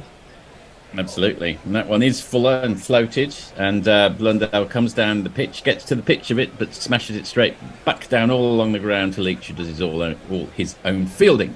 Dot ball. Question to you both: who would you prefer to face, Root or Leach? Well, let me think about that one. Leach around the wicket again, and that one he gets a little bit of turn there, pitches leg and just straightens, but gently enough, no problem for Conway. I'd probably, if I was any good at batting, which I'm not, I'd probably go for Root on the basis that there's always a looser ball somewhere. That's the end of the over. 1 to 5. Would you agree with that? I'd agree with that. I think I'd find him more challenging though. Yeah, there's more variation, but there's also, if you were a top-class batsman, you'd always fancy your chances to get if we get a 4-ball at least once every other over from Root. I think. Anything Controversy. Jay Grover's contradicting our tweeter from yesterday. He says dyeing hair is not haram. Hennaed hair is a sign of a haji. Well, is hennaing the same as dyeing? That's the question. Well, Stokes, first ball in, digs it in again, and the very nice, well-controlled shot by Conway. Plays it in the textbook manner, swivels on it, but they can only get it as far as Pope at square leg and no run. I wonder whether Conway plays at too many short balls. It does seem to be a lost art to ducking underneath the line of the ball. You just let it go through to the keeper. Yeah, he does like to get bat on all of these, doesn't he? He doesn't sway out with these. Not a swayer. Gets that one down to Joe Root, in fact, who's the man at deep square. Cool. The prototypical swayer of my youth, thought he was Robin Smith. He was a great swayer. In fact, sometimes he didn't sway quite enough. He's quite happy to let him hit that massive frame of his and just carry on. I used to worry about his back. I always felt that there was a catastrophic back injury that was just waiting to happen with short pitch bowling and Robin Smith. In comes Stokes again. Halfway down the pitch, swivels on it, Blundell, but looks like it's come through for a single. Subsequently, I think we discovered that Robin Smith was battling all sorts of demons throughout his career, wasn't he? And had a difficult child. A dominant father and all sorts of things. No, he's a little bit forgotten to the annals of a period of mediocrity of England's history, I think. Yeah, in fact, he was the only real batsman that emerged from fresh on the scene in the late 80s, early 90s of any merit, really. That one is short again. But the onside is populated for just that shot, and the man at deep mid-wicket fields it, no run. You would hope that over 49, that there might be a hint of reverse swing, maybe. But there didn't really seem to be much in the way of swing in the whole of the first session. Yeah, it's a fairly lush outfield, which would militate against reverse. They seem to have, for some reason, changed channel on. I'm just changing channel out. There we go. Australia. Because of the India test. Yes, that's right. 1 ball of the Stokes over to go. It's 149 for 5. Blundell to face on 28. At what point do England start to get concerned about this? Probably not just yet. I would imagine, not at all today. Yeah. They're not even there. Yeah, it's not too early. So Someone said about John Bon Jovi, surely he must be 3/4 of the way there by now. Tom Blundell swivels on that one and gets a single down to fine leg. That's the end of the 49th. New Zealand 150 for 5 at the end of it, Messi. I bring you news from Delhi, where Australia's won the toss and will bat. They've dropped Renshaw and Boland and brought in Head and Kuhnemann, so they're playing with 3 spinners and just 1 fast bowler, with the only possible quick option backing him up as Marnus Labuschagne bowling his dobbers. Did they? I would have swore blind what they might have done was gone 2 quicks, 2 spinners, and Green. Green must not be fit, I think. That's the only reason I can think he's not in the team. Yeah. Jay says this may be a shock, but the Umma is not always in one voice about this, the dyeing of hair. In again, round the wicket, started his 9th over, and that's right up in the block hole. But Blundell manages to scoop it out to the man at mid-arm, Mix Anderson, no run. It's a very useful reminder that the New Zealand innings about. Excuse me, what is that? My video seems to have stopped for a second. Sorry about that. Just a moment, Al. I think it's the next ball from Leach. We'll get back to you in 1 second. And that one it's swirling in the Manganui air, but oh dear, the man at mid-off, I think is that Anderson or Robinson, couldn't quite get hold of it. Robinson, and so a possible chance there, but couldn't quite line himself up. I mean, certainly over the top of him. Robinson not quite able to make up the distance. Probably not. I mean, you can't be too harsh on Robinson there. I mean, I know Mitchell got himself out by not playing a shot, but him and Blundell were very useful in the last UK tour. They certainly were, particularly Mitchell. 300s was it? Yeah. Blundell, forward defensive from Blundell. Dot ball. Yeah, it always seemed that New Zealand would be 5 down and then they would make their runs. Yes, it's become quite a trope in international cricket this century to have team. Australia went through a phase of doing exactly that. Yeah. And it was always Haddin and sometimes a player like Johnson who would get them out of trouble in one of those Ashes. I remember they were always 105, and then they seemed to be 330 for 6. Leach in again, 5th ball of the over. He pushes that through a little harder, but it's shorter, and Blundell's able to rock back onto the back foot, but can't penetrate the outer ring. Get the pawnbot going. Well, England had a period when Broad was considered an all-rounder, when their tail made more runs than their top 5 for about a year, as I recall. Onto the back foot goes Blundell for a backward defensive, 152 for 5 at the end of the 50th. What's going on out there? Dave Wood says some of Robin Smith's square cuts would still be travelling if it wasn't for boundary boards. To which Bailey Lynn says, when P&B Rock performed for Lincoln, RAP, it makes no sense to me, but then I'm not part of the genre. And Jay says, why the fuck aren't I asleep? I blame Forthy for no reason. West Aussie Lee says, oh my God, when was the last time Australia lost a toss in India? Yeah, they do have a remarkable record. And Bog says, Kuhnemann, sweet zombie Jesus. In comes Stokes again for the 14th successive ball. Being halfway down the wicket, Conway pulls to one of the 3 mid-wickets. No run. Yeah, this is now beyond coincidence. Yes, 1 ball might be something or 13 balls begins to look like a pattern. Yes. Yeah. You would hope that at some point it's like, okay, do you think you've softened him up for the full ball? It's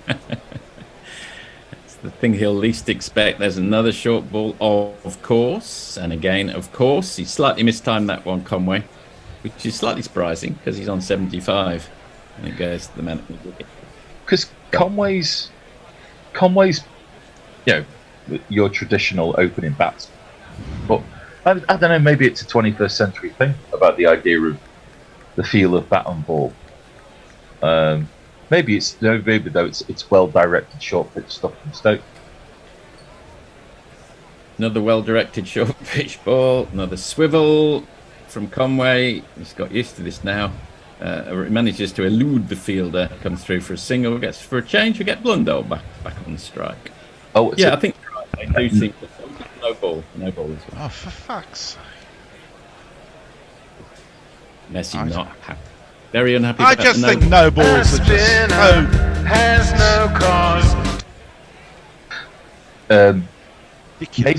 Maybe to help Jay Grover get to sleep. Jay, every time Stokes bowls a short pitch bowl, take a drink. Yeah, that's right. There you go, Jay.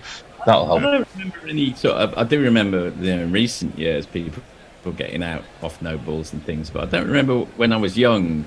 Great incidents of a man getting out off a no ball or a woman. But we didn't have electronic calling. No, but I just can't remember any sort of series turning or match turning incidents of a man getting out off a no ball. I just can't remember it. Whereas there have been cases of that in recent years. Maybe it's just memories. No, but what I'm saying is that they're called now when they wouldn't have been in the past because of the electronic Very true. umpiring. In comes Stokes again. Red of face, red of sinew. That one goes straight through to Folks for a dot ball. Oh, is it another no ball? No, this one is over the shoulder, but not high enough to be called a wide. Twilight of short bowling.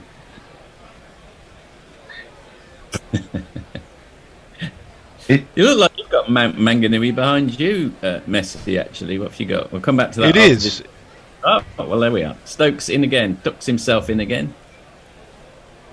Pivots. The pivots from Conway Twitter.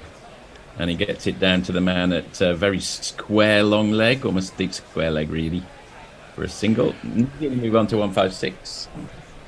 It's hard to get a photo of Mount Manganui without the huge industrial estate that's right next to the ground. Would that be? Would that be the salt mine? The salt mine, amongst others. You look at it from the air. There's a massive industrial estate right next to it. Quite glad I didn't go now. Then I thought it might be picturesque. In comes Stokes again. Last ball of the over, and this time it gets it down to. Well, actually, I was. Frankly, I missed that ball. What happened, Messi? They got a single. It was a short pitch ball down the leg side, down to fine leg ball. Yeah, fielded by. I've only just seen it now. Anindo is not going to be happy about Gill not replacing Rahul in India. It says, if you thought there was no man popular enough in India to counter Narendra Modi, spare no more. Meet the challenger favoured by the gods. And Shreyas Iyer has been picked in place of Sky. Messi, it's another ball, that last ball, so we have one more ball to go. Oh, sorry. He's out! Would you believe it? Off the 7th ball of the over. 8th ball. Fucking hell. 8th ball of the over, in fact. It was very wide, dug in short. Because it was a little wider, I think, Conway was tempted to follow it and didn't get hold of it. We'll get Al to comment on that in a moment. And spooned it up in the air to square leg, Al. He's quit on the shot halfway through. You silly little boy. What on earth were you playing at? Oh! He's not tried to pull it. He's tried to steer it. And he's tried to steer it behind square leg. And all he's managed to do is just pick out the man. Like you said, slightly wider, but Conway really, when he gets back and looks at that, that's a ball he shouldn't be playing. You know, yeah. It's you know, I was listening with glee to Hendo this morning talk about the relative merits of trying to score too quickly in Test cricket, and a byproduct maybe of that is potentially trying to play balls that you shouldn't be playing in it. And yeah. You know, and if you're gonna play a shot to a ball like that, you've got to be firmly committed. And it seemed like Conway changed his mind halfway through. I do wonder as well, because it was the 8th ball of the over, perhaps you'd also mentally written off and then had to reset very rapidly and didn't quite do it in time. We'll never know. Well, we were discussing 8-ball overs this morning. We were, and we got one right there, yes. Obviously, the England side see the funny side of it. I very much doubt New Zealand do. That's to give an indication of the poorness of the shot. Conway, after being out, rehearsed a cut shot rather than a full shot. Right, yeah. Well, that takes the score to 158 for 6 at the end of the 51st. I might just pop across to Messi, see if anything's happening before we get back. Mog says, stuff this turgid game. Swap over to Nepal versus Scotland. Nepal had a good win against Namibia the other day, didn't they? Jay Grover says, Al, the drink is the reason I'm still awake, but thanks for your advice. I'm cracking out the night nurse. God, I miss proper drugs. Calpol just doesn't taste the same anymore. Blundell settles over his back. Leach ran the wicket. And that's a dot ball. At some point, do we want to jingle up Bracewell, even though he's not on strike? Yes, let's do that. Even if my Bracewell sturdily keeps wicket. That one's played out for a single. I think Ben Duckett, who we haven't heard from for a while, gets in on the action and manages. So it's not a single at all. In fact, he was cut off. So athletic was the fielding there by Duckett. In again for the third ball of the over from Leacho. And this one's negotiated down to the boundary. I can't see if it's quite gone all the way. Oh, yeah, rock back onto the back foot. Yes, it will have gone all the way for 4 of these. No, it's just been stopped on the boundary edge. Not very elegantly by Crawley, but he's done the job and they've come back for 3. Well, if there's ever a word to describe Crawley in general, and specifically in this game, it would be inelegant. He's a bit Bambi on ice there. Trip, step, recover, fall. Michael Bracewell, who we discovered during the week on our WhatsApp thread, is not only a New Zealand batsman, but an author of English popular culture, and has released his first novel for 10 years. We think it's not the same man. Might there be 2 Michael Bracewell? Never. No, just want to, hate to sound. It's just an interesting little rabbit hole of novelist cricketers, and I can't think of one that comes to mind for the moment. Leach comes over the wickets to Bracewell, who defends off the back foot. Dot ball. It's very much leg side theory. 3 men hovering on the leg side. You would think so. There's so much time potentially not playing. Yeah. Yes, it seems an obvious one, doesn't it? But no one comes to mind off the top of my head. Oh, that's a very nice shot. All the way down, straight down the ground by Bracewell. That's a good way to get off the mark. 4 of these. 2 + 2 is a member. Very uppishly driven. Kept Ollie Robinson interested, but really no chance of a catch. But Jay Grover offers Ted Dexter. Although he doesn't say wanker, I know it's in there. So he wrote a novel, Ted Dexter. Right, I didn't know that, I don't think. And that one, Bracewell manages to get that in roughly the same sort of area, but a little further out of hands this time. Crawley does some marginally more elegant mopping up. They come through for a couple, I think. Blundell's back on strike. They might have got 3. Yeah, sorry, Al. I think that's the end of the 52nd, isn't it? So we'll push to Jez. Yeah. Well, we're actually up to date on tweets. I have been a bit remiss in terms of YouTube, but actually nobody's come back on the YouTube chat since after lunch. So just a good time to remind people that we do need your support if we can get it, and becoming a Patreon from $2 a month is very rewarding in terms of what we offer you in addition to our lovely free service. And we're going to change over Tony's now. going to take off. Oh, change over. Is that what I I thought Tony was trying to take off. Okay, we're up to date on tweets. Bye-bye. Bye-bye. And hello, it's me, Jacob Jaffa, and in comes Stokes. Short ball, Blundell gets out the way, it's down the leg side, and gets through to Ben Stokes. Who am I on with? You're on with Richard. Hello, Jacob. Hello, Richard. I'm still waking up. Oh, you're on with me as well. I've just realised it's me. Tony. I've got so used to just sitting here. It's me as well. Hello, chaps. That was a loose shot. Hello. Wasn't it? That was a very loose shot by Conway after all that hard work. And that short game by Stokes, and it's hammered through the leg side. He's swivelled on that, has Blundell, and it's into the boundary for one of these. 1 2 ka 4 4 2 ka 1. My name is Lakhan. My name is Lakhan. It's also a no ball, as signalled by umpire Chris Gaffney. God, I'm trying to change this YouTube picture. I'm doing the jingles, and we've got a no ball as well. It's non-stop. Here we go. Over the line! Huh? I'm sorry, Smokey. You were over the line. That's a foul. Right, there we go. You'd have to say that Ben Stokes has been very unfair to you there, Tony, by forcing you to do all that.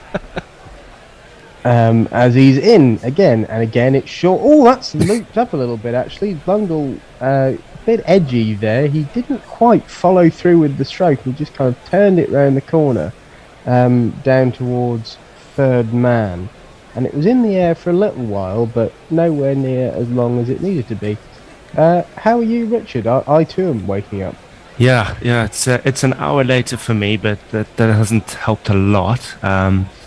Yeah, I'm good. I'm getting into it. I brought my blanket today. This is not a dark shadow. This is a dark blanket. And did you have a night shift again, Jacob? I did. So I finished at 1. Got 2 hours. Just about 3 hours sleep actually. That's very nice. And then up and ready to go.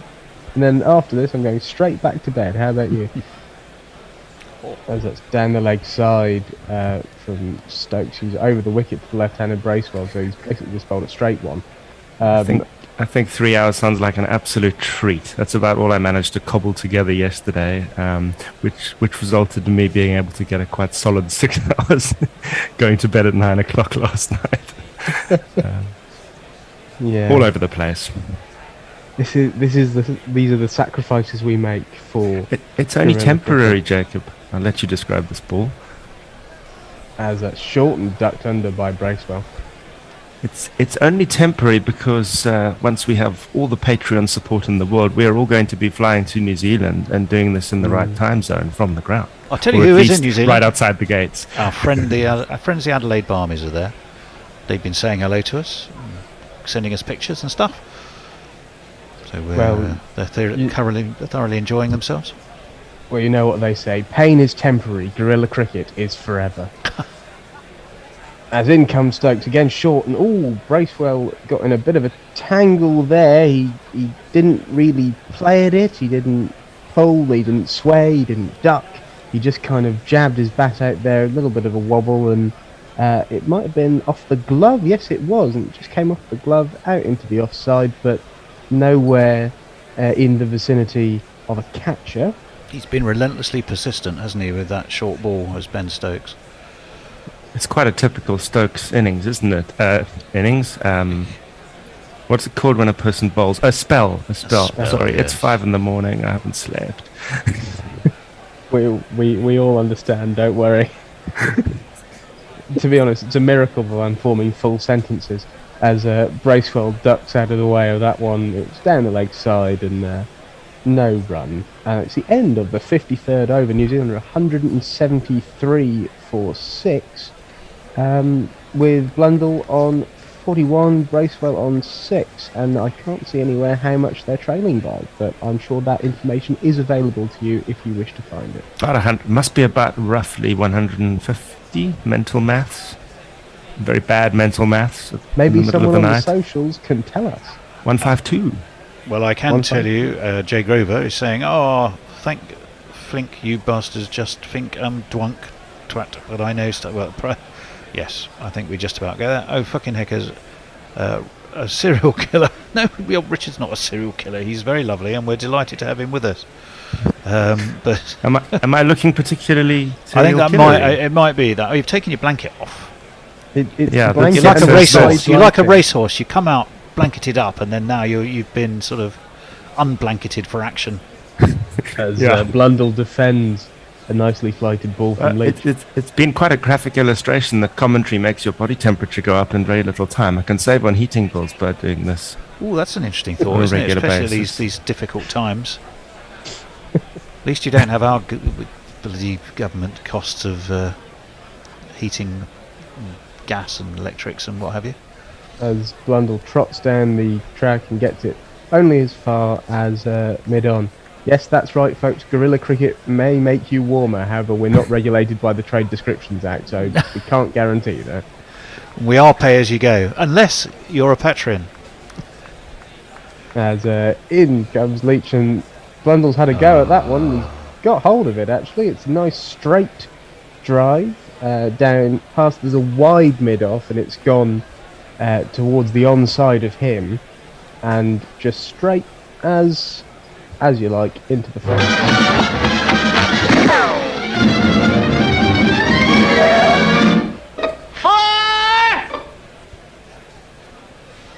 It's a nice shot from Blundell, actually. It's Stokes who's at that wide mid-off, and he looked on helplessly. Leach going for quite a few runs, just about 4 and over, as that's cut by Blundell out into the offside. Yeah, I didn't see the previous session, but it seems like Blundell's emerged from the break deciding to give it a go, especially against Leach. It hasn't always looked convincing, but he's made his way to 46. Well, BT Sport have just helpfully flashed up a graphic telling us that the last 16 balls, the run rate has been 7.5. So Blundell has clearly decided to accelerate a little bit, unless he was going at 8s beforehand. Now that makes me think of something, because yesterday, half an hour after the break, I think we said there'd been 20 runs in half an hour, and it led to wickets falling for England. So New Zealand are scoring runs, so that means they actually don't have an excuse for playing high-risk shots and getting out to a silly one. That was tucked to short leg by Bracewell as Leached in again, and again it's tucked just off his pads to short leg. Oh, and so already the end of the over. How time flies when Jack Leach is bowling. Well, he only took 2 wickets in 3 tests versus South Africa, but then he got 2 for 190 and 1 for 56 in Rawalpindi, 4 for 98 and 1 for 113 in Moulton, and 4 for 140 and 3 for 72 in Karachi. I mean, his wickets can come in reasonable numbers, but normally at a high-ish cost. He got 1 for 67 in the warm-up game, did Jack Leach in Hamilton. Messages, surely someone is having a lend. What does that mean? Well, reports are that one of the flavours of ice cream on offer behind the media boxes is at Mount Manganui is fish and tartar sauce. Oh, a fish and tartar sauce ice cream? Really? It's very early in the morning for that sort of graphic description. I'm literally feeling my stomach turn. May want to get that checked out. As Stokes bangs one in short, and Blundell just sways inside the line, but it goes down the leg side. I'm self-diagnosing that one. It's definitely the fish ice cream. It's just done 5 somersaults, the stomach has. Oh dear. It's not helped by the fact that on the hob currently in the Jaffa household, I will tell you after this ball. Oh, the suspense. Here comes Stokes. Short again, pulled, and it's only as far as the third man, a sort of wide third man. They get through for a single despite a haphazard throw from Joe Root. On the hob at the moment in the Jaffa household is something called Cullen's Skink, which is a smoked haddock soup. Ooh, that sounds really nice, actually. It is, but when it's 4 in the morning and you're talking about... That was going to be my next question. Why is it on the hob at 4 in the morning? Well, it's not actively on the hob. It's sitting on the hob after having been cooked several hours ago. It may be a okay. midnight snack, but that was before the fish and tartar sauce ice cream was mentioned. Oh, that's a scarpered run. Bracewell just defended it into the offside, and weirdly wasn't looking to go anywhere, but Blundell was firm. He made a decision, and he was 3/4 of the way down the track before Bracewell moved. However, Blundell was the one who was in any danger, and the fielder was not there quick enough, so the single was completed. You've got me thinking about the cultures in which it's acceptable to eat fish for breakfast now. Well, mine may be one, it seems, as that's again down the leg side. Kippers, by perfect. Stokes. Ideal breakfast, kippers.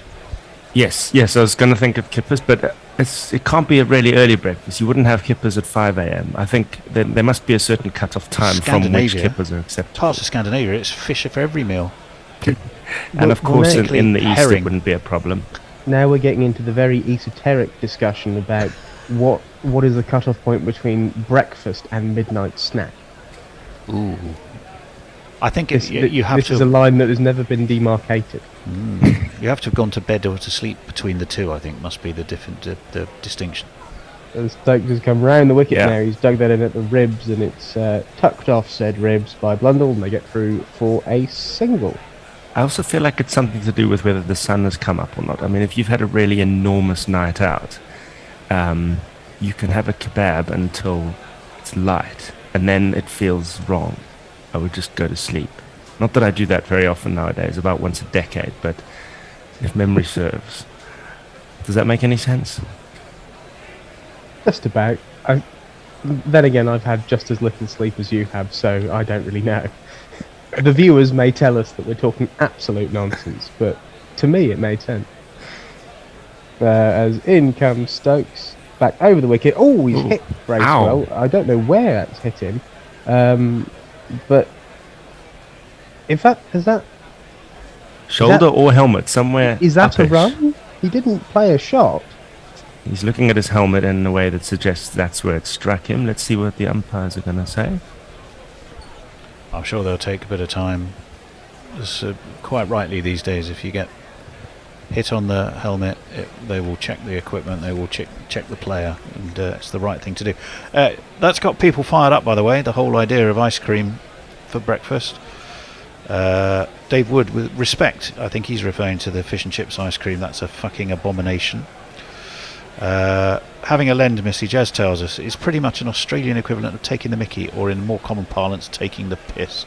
Mog says, fun fact, I'm going to an ice cream festival tomorrow. Oh. Well, there you go, there's a scoop. Oh no. I can think of hundreds of thousands of reasons why you shouldn't do that. Joe Grover, fucking hell, I don't want to pull rank here, but I don't leave fish overnight. Also, category built the empire. Well, yeah, there you go. We can now confirm, based on action replay, that it was pretty much directly off Michael Bracewell's forehead that shot was played, and I think it's a generous description of calling it a shot, but the umpires appear to have awarded the run as possibly as a leg by, but he was just ducking. He wasn't playing a shot. He was trying to avoid the ball. Yeah, well, the good news is he seems fully fine and functioning and untroubled. Oh yes, I probably should have been more concerned with his welfare versus whether or not it was a run. Well, yeah. See where your priorities lie. Yeah. Probably. Al Hotchkiss has weighed in on the debate on our internal Zoom chat thing, simply saying that he wants a kebab now. Oh, is that a dog on the ground? And asking if kedgeree is a breakfast food. Asking me specifically. I don't know why. I don't think it is particularly, is it? Smoked salmon. You can certainly have smoked salmon for breakfast. Goodness me. I think smoked salmon and bagels, smoked salmon and all sorts of things for breakfast. Smoked salmon and an omelette. Fantastic breakfast. I think kedgeree in the Empire was actually a breakfast item. Yeah, I think so. Out in India. So, yes, Al. Yes, it was. What a good question. I don't know why it was aimed specifically at me. I must be Guerrilla Cricket's imperial expert.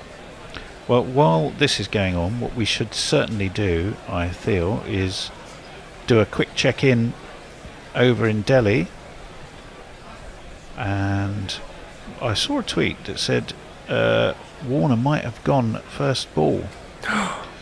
Sorry, not first ball, but it would be 4 for 1 within the first over. I'm reading Cricinfo and it's saying that's not confirmed yet.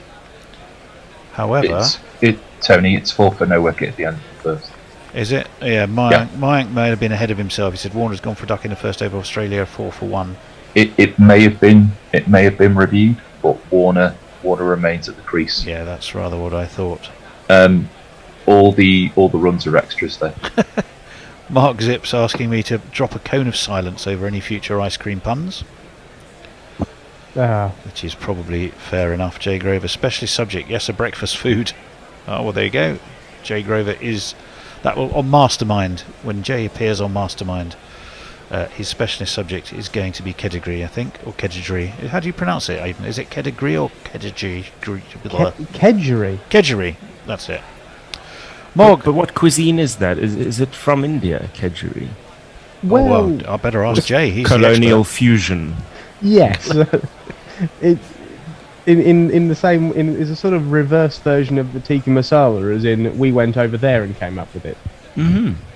I like it. Dave Wood says, "Where is the fish for breakfast? Late night kebab crossover point." Good question. Oh dear. Mog says, "What about a fish kebab for breakfast?" Oh, there's a thought. And I'd give a fish-based ice cream a crack, especially for breakfast. Fair enough. And Mayank says, just kidding, inside edge, so he's no longer being given out. You are absolutely right. So it is 4 for none. Colonial fusion, says Jay, but I think that's just repeating back what we'd... I think you've said, Jacob. Yeah, I said that. Oh, you said, did you?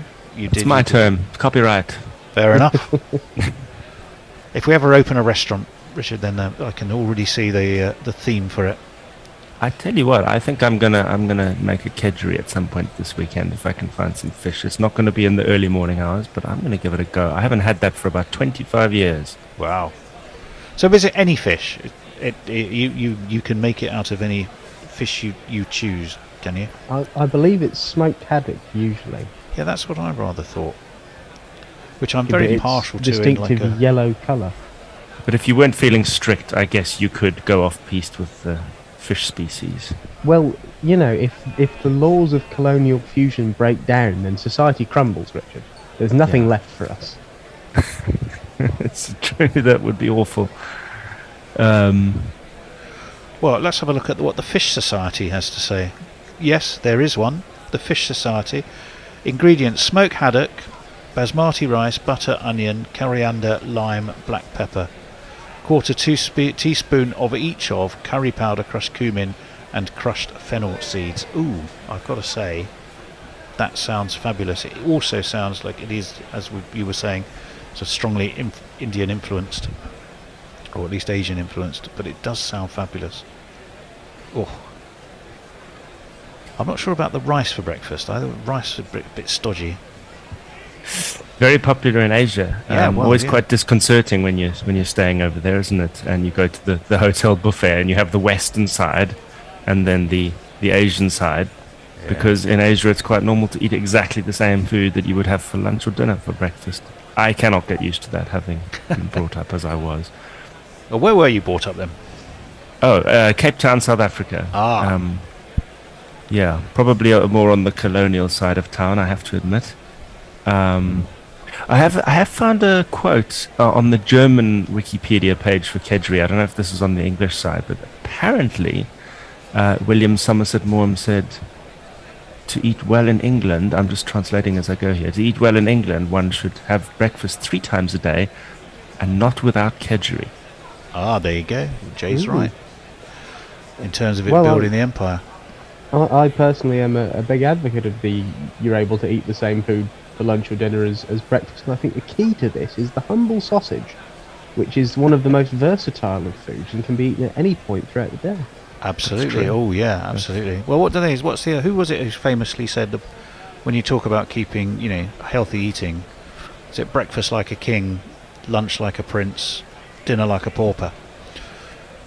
So your biggest meal of the day should be breakfast. and then you should gradually diminish how much you eat as the day goes on. I mean, most of us don't. We do the opposite way around. But Well, we would remember who that was if he hadn't died of a massive heart attack before he did anything of note. I used to breakfast in the, what was it, the Fox and Anchor in Smithfield. God, they were enormous breakfasts. And then a couple of pints, big old fry-up breakfast, and then off to the office for work. I'd quite often meet clients there for breakfast. Mind you, I was younger and fit as a butcher's dog in those days. As Leach was in, and that's just defended by Bracewell. Yeah, I think I could probably give you some idea as to where that fitness of a butcher's dog went if it was a couple of pints and a fry up before work. Yes, probably true. Actually, it was in Smithfield Market, of course. A lovely place as Bracewell's off the back foot and just punches it out to cover point. Short cover. For no run. Doesn't matter who he sent it to, it didn't go anywhere, that's the point. As in comes Leach, and Bracewell's down the track, straight, and he's picked out the man! It's Ben Stokes, he's picked him out at mid-on, and he trotted down the pitch, played quite a nice straight drive, directly, almost intentionally, to Stokes, and he's gone.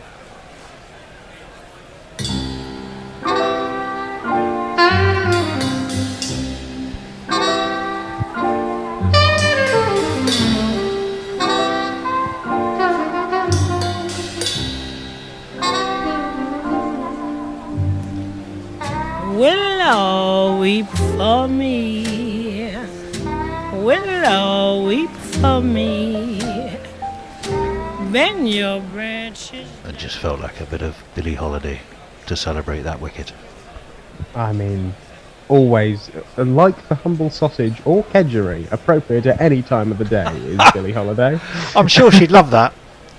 Were she still with us, being compared to a sausage or a kedgeree, just I'm sure what any music critic would have thought of. Of course. Well, you only get these perspectives on guerrilla cricket.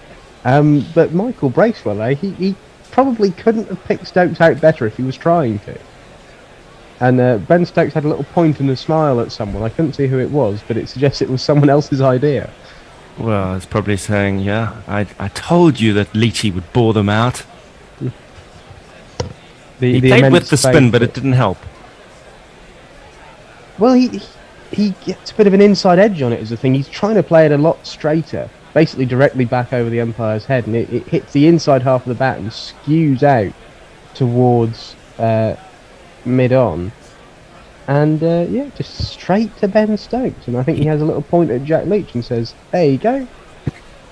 He did do the elegant follow-through, the nice balanced full face of the bat follow-through. You'd never tell from the batsman's final pose that he'd been caught. Well, should we jingle up the new man? Here he is. Let's get out of the way while he's not actually facing a ball. Good line. You better bowl a good line. Whoa, whoa, whoa. Cougar line. You better not cross that line. You know. Here comes Jack Leach to Scott Cougarline. Will he get his length and his Cougar line correct? As that's defended, it was on a very good length and a very good Cougar line, but not successful. I'm trying to make Cougar line as in Cougar line and length catch on. You see, because I love a horrible pun. And here's Leach again, and that's off the inside edge of the bat. And then I think it came off the pad, but didn't pop up. It just sort of skewed out towards short mid-wicket for no run. Of course, one might, if you hear Cougar line enough, interpret it as a telephone line where one rings an older lady and is charged an exorbitant rate. Or a big cat. Or a big cat. As a close fielder has come in, so sort of a very short, very short mid-on. So catching position forward of mid-on as that's punched off the back foot by Cougar line out towards point for no run. So a kind of forward of mid-on catcher and someone came in at short cover as well, but it doesn't matter anymore because the field has dispersed for the end of the over. It's 182 for 7. Right then, Mog, I've already said that. Where is the... I've said that one as well. Mike said, just kidding, inside edges but not being given not out. That's quite right. Message has confirmed that. It was overturned on review, that Warner wicket. Indian cooks made it to stop British Bradman's whining, says Jay. Mog, important to note, there's no such thing as a goatee to obscure, question mark, yes, possibly. Kevin Wesson, I'm getting used to Australian way of presenting scores. Oh, and then Message has just said that he turned them around the right way. Fuzzy, short for Vazana, aka our friend Ravi, says Kachindi is an Indian Gujarat dish of dal and rice. When the British went to India, they began to use it with more ingredients and began to call it kedgeree. When they returned home, it was transformed into a fish-based dish. There you go. Jay Grover I dislike the hard-boiled eggs, but every dish is a different. I've never tried to make it miss N. Oh, the kedgeree, that is. Messenger says, no, Jacob, bacon and eggs is a food for all hours. I'd go along with that. And Jay says, I love Googling Tony's favourite pubs. I'm disappointed never got glassed by Frank Norman. Well, Broad's back into the attack, and that's short. Blundell pulls it round the corner, but only as far as a man at short third for no run. And Broad is back. Stokes is having a rest. The headband has returned. Broad was a bit expensive earlier on the day, just looking at the figures, and last night as well. This is the thing for us, Richard. We can only guess by the figures as to how players have been going because we've both been completely unconscious. I was hoping someone here was paying attention or awake. Awake is more to the point. As that's again short and pulled, and I don't think that carried. It was no, I think it hit the floor and then was kind of deflected off the hand of Joe Root, and they get through for a single. I think that's why Root's looking a bit disappointed. Otherwise, Broad would be screaming and shouting and generally having a fit more. Where he seems very serene, but maybe that's just the headband. It feels like a matter of time if you pack the leg side the way they have been since I woke up and keep banging it in short, that they're going to run out of patience and pull it. There is also that old school thing of leaving it until the bowlers get bored of that strategy and bowl it up to you, but that's not very the spirit of baseball seeping through the entire game as well as New Zealand, apparently, it's not really a thing anymore. This is how we measure the time in test matches now. There are no sessions, there is only before and after we wake up. As that's short again, that's pulled and that's gone to fine leg, and they'll get through for a single. Cougar line is off the mark. He's got over the starting Cougar line and away. I'm so sorry, everyone. He's got a big back lift. Maybe it's just because he's expecting the short ball, but it's a very baseball, not baseball, baseball style back lift from Scotty Cougar line. As Blundell's on strike on 49. Having a good look around the field, looking at the offside, but now it's coming short. You only need to know where the blokes on the leg side are, surely. Well, in case he wants to ramp or something, as that's a hard pull, and then it's gone betwixt two of the men on the leg side, but there's a third stationed directly behind them and in the middle. How many times have we seen that? This threading very, well, kind of riskily, I would say, between two men to pick out another and not get a run on the leg side. You look at that shot, I mean, just leave it. If you're not going to give it everything and hit it over everyone for 6, all you can do is get caught. It was in the air for a little bit, but Pope sort of betrayed his intentions because while it was not catchable, it was vaguely near him and he ducked out the way rather than having a look at it. As that's down the leg side and Stokes scoops it up. Well, the thing is, I mean, you would be excited and jittery as a fielder there because you know it's a matter of time. You know you're in the game. If they're going to keep on swatting it your way quite gently, eventually it's not going to land in the gap. That's just died from Broad a bit. It's really died on Stokes. Another man come into the leg side gap there. Oh yeah. Yep. So now there's two fielders, one in the middle and then one behind him, sort of in the middle of the middle, as that's missed by Blundell, and it goes through to Folks. End of the over. 57 overs done. 184 for 7 New Zealand. Dave Wood says, I had a jingle suggestion for the new batsman, but for legal reasons didn't. It was track 5 on Nirvana's Utere. Well, tracks 4 and 5, Dave. Yes, I'm with you. Mog. Goatee is pronounced fish, using some of the delightful quirks of English pronunciation. Kevin Wesson. Global format, please. We're talking about how to present the scores on the website, our website, and on screen. Cricinfo do it properly. Aussie format does my head in. Why do they do it? It's like Americans and dates, but worse. Oh yeah, Americans invert their dates, don't they? They would argue we invert ours. But, well, I think we're due a change. Oh, we are indeed. So, Richard, you can go back to sleep. You can. Thank you, Richard. I'll make a coffee at least. Bye. I'll be going back to sleep soon, and we welcome Al Hutch and Messages. Thanks, everybody. Hello. You've been listening to the Food Programme on Radio 4. Jack Leach is going to bowl the next over, just pushed by Kugelman back to bowler. 184 for 7 is your total, as this is pitching on middle and leg, and again back to the bowler, and there's no run. Jacob's going to stay awake. Just for now. I'm off in half an hour, and then I'll be straight back for 2 hours more sleep before I'm on again. It's swept away by Kugelman, and that seems to have gone high and handsome, and it's been caught on the hill. But that's unfortunately for England 20 yards behind the boundary rope, and that's gone for 6. Got hold of that. Looked like Trent Bolt in the crowd. Wow. That's a big 6. Am I the only one who thinks the guy who caught it in the crowd looks like Trent Bolt? Most New Zealanders look like Trent Bolt. He's just turned up. He's lost his central contract. And he's not been selected, so he's just gone, right, just to prove it to him, I'm going to go and turn up there. He's down the pitch, and he's driven that straight down past the bowler, and that's gone really very quickly for 4 runs.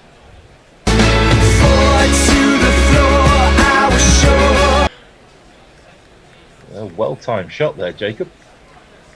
Yes, indeed. It was actually... he got a bit of windmill action going. It was very nicely played from Kugelman. Just a trot down the pitch, struck through the ball. It passed the outstretched hand of Jack Leach, and as we said before, that mid-off is quite wide, and so it had no chance of finding him either. It was a very nice shot. See how Leach responds. 10 off the last 2 balls. This one probing just outside the off stump. And just a defensive shot into the offside field. Interesting character, Scott Kugelman. He divides opinion for a number of reasons, which have been in the media for quite some time. That one more towards middle and leg, pushed out towards mid wicket, and no run. And that's the end of the over. And the score is now 194 for 7. Mayank says, the Brits invert their dates. We Americans are never in the wrong. And he to which somebody from the Guerrilla Cricket account says, and he says, I take that as an admission. Oh, yes. Keep running that American sense of righteousness, Mayank. We all believe that what we do is the right way. It's just nature, I suspect. By the way, Australia at 18 for no wicket after 4.4 overs. Khawaja's 12 not out. Warner is still on 0 from 14 deliveries. So you're telling me there's still chance for a duck? Yep. So the bear will be happy with that. So will I. Broad to bowl the 59th over of the innings. Blundell still on 49, as has been the tactic with our pace bowlers.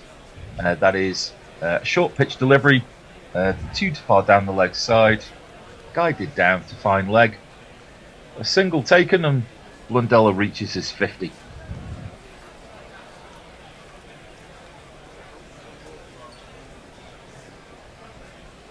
Long drawn out grinds and flashing cameos. Quite accumulation that just grows and grows. Plucky or lucky, inducing reverie. These are a few types of half century. I don't know what's going on at Gorilla Towers, but Tony appears to be at a Def Leppard concert. Yeah. Broad in a full pitch delivery, inside edge, just misses the stumps. It's the new system where... Sorry. Short fine leg, no run. Go on, Jez. When a jingle is playing, Tony very helpfully signals to us to shut the fuck up in the nicest possible way, and then points at us when we can come back on, because we can't always hear the jingles on Zoom. But he was also doing the swaying back and forth with the rhythm of the jingle. He needs a lighter just to hold up the lighter and get the real concert vibes. Short pitch delivery pulled away by Kugline. It beats all 4 of the leg side fielders in the ring. However, there is a deep square leg to prevent the boundary, but 2 runs taken. Kugline moves to 13.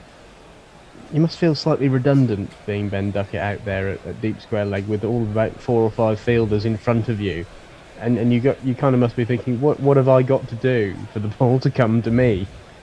Do you think, as a fielder, did you want the ball to come to you? Oh no, I was a useless catcher. But what was your position? Were you fine leg then in that case? Yeah, but usually fine leg, but then I somehow managed to get moved to mid-off. That hardly seems fair for a useless catcher. I know, and I was just there kind of dreading every moment when the ball would come to me, but meant I got to bowl more, somehow. This ball by Broad bowling around the wicket now. Short pitch to Kugline got something. There's no run. We just had some footage of the salt mine in operation, or the salt refinery in operation. Oh, it was salt. I thought it was snowing in Mount Manganui. No. No. I know you can have 4 seasons in one day in New Zealand, but it's. I thought I'd eaten some bad kedgeree for breakfast and was hallucinating. That can be the thing. Short pitched again, but Kugline uses the angle of Broad's attack against him. Pulls in front of mid-wicket, and that is a super shot for him. Now my innings going, great guns, I hit the ball, 4 runs, I hit the ball and it went for 4 runs. Certainly attacking intent from Bracewell, and then from Kugline, trying to move the score along. I've got to tell you though, if you're listening to this, get on the YouTube feed now. So you can see Tony doing his little dance with all the jingles. You can't see Tony on YouTube. Oh, Tony, get yourself on.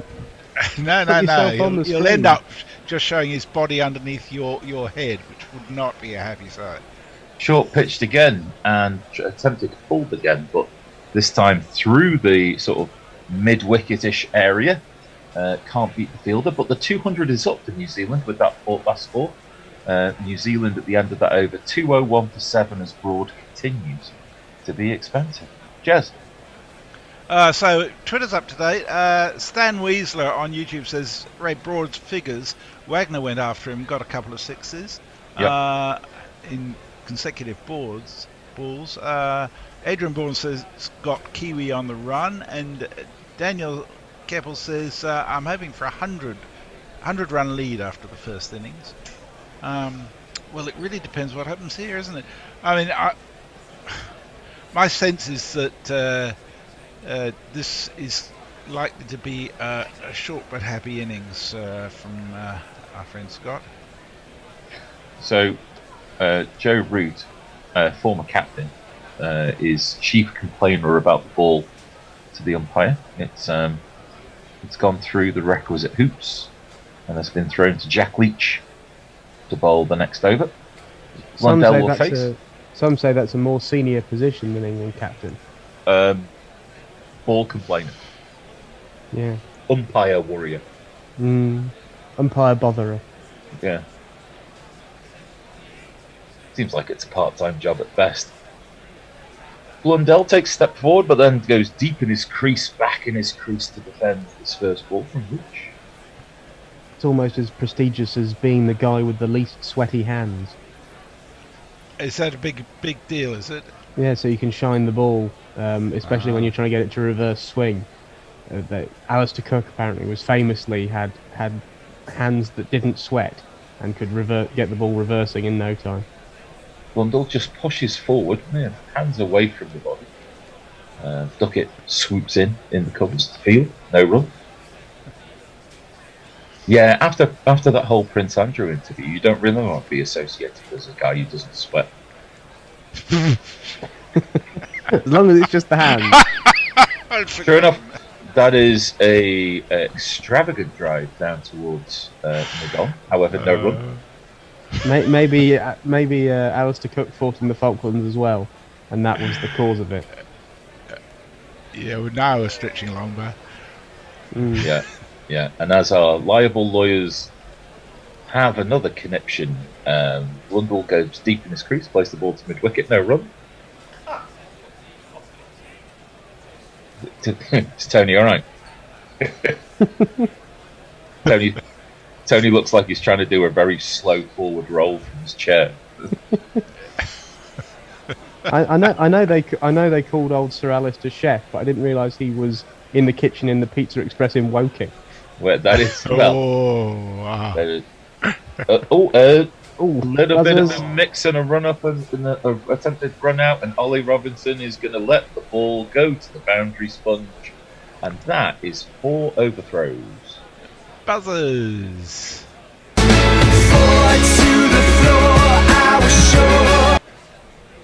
So just a push. Duckett with a really bad throw, an awful throw. Folks had no chance. And Ollie Robinson is... Well, he's not the most graceful of fielders, shall we say that?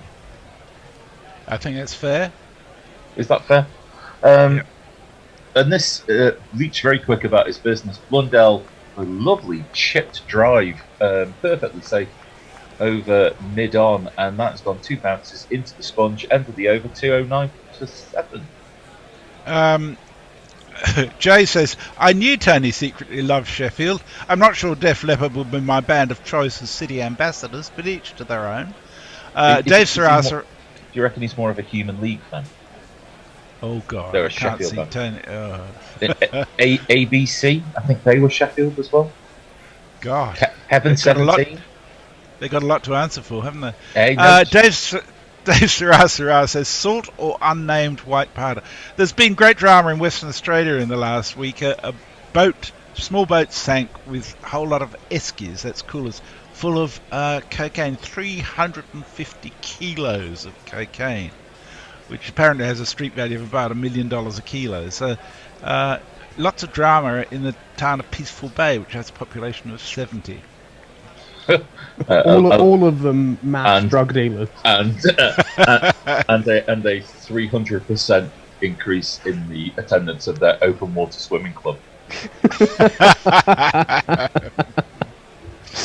There is a film out apparently called Cocaine Bear, which is not about our own erstwhile bear, as Broad continues to bowl short pitch deliveries and Kugelheim tries to pull them through mid-wicket and no run. I'm not entirely sure that's the correct use of erstwhile. Al? You sure? It was sort of used to be. He's still our bear. Yeah. You know, in the same way, he's not your Ashwin. He's not my Ashwin. He's our Ashwin. Oh, very, very nice. Thank you. They are. I'll bring that one back out for the 4th test if we ever cover that. Broad to bowl this time over the wicket, short pitched again, just for a change.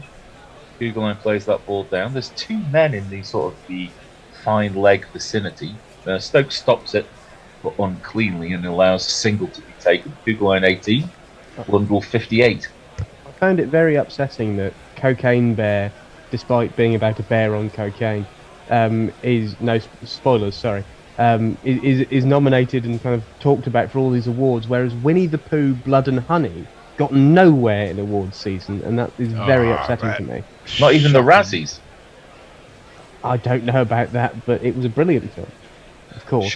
Short pitched again by Broad, pulled down towards what would be long on by Blundell, a massive attempt to try and pull the ball in front of the collection of leg side fielders. It doesn't go to the boundary sponge, but by the time it's fielded, Blundell takes 2 and he's now on 60. I think the Stuart Broad experiment is not working. Broad has been successful in the latter part of his career by pitching the ball up, and this tactic of trying to enable him to bang the ball in halfway it's not quite right. It's all too comfortable. Blundell again, we've got loads of time. He beats the inner ring of leg side fielders, but Duckett is there to be able to prevent the boundary. But it's another 2, and this is just easy, Jacob. It's just easy. Yeah, it is looking a bit too easy for New Zealand at the moment.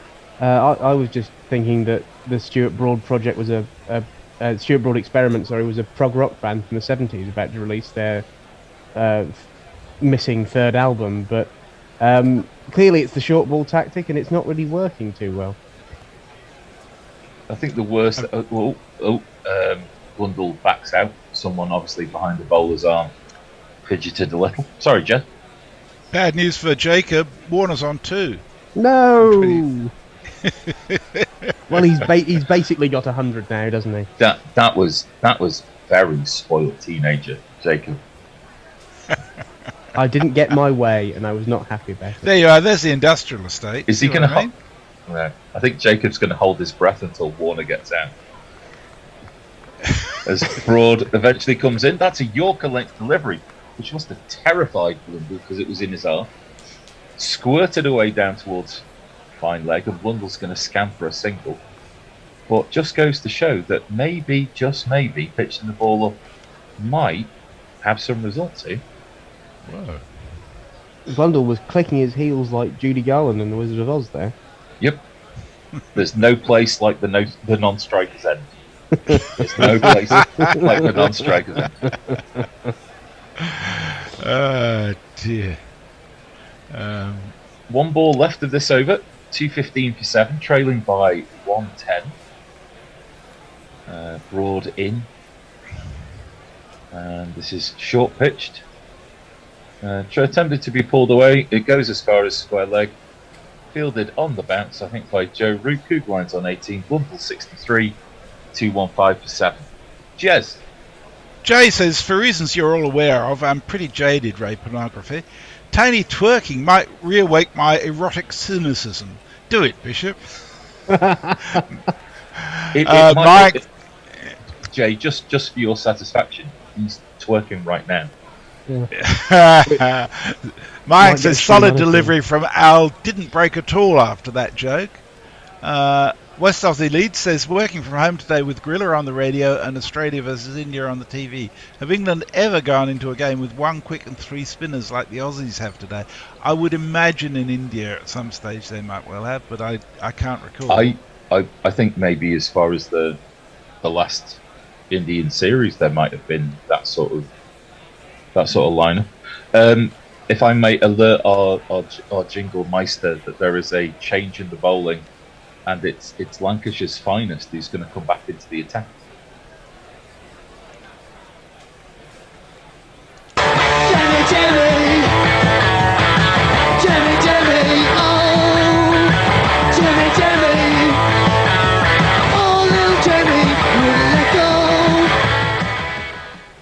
I don't know what you were suggesting, messages. I'm pretty sure we always stick to the time-honoured tactic in India of picking 4 seamers and 1 spinner.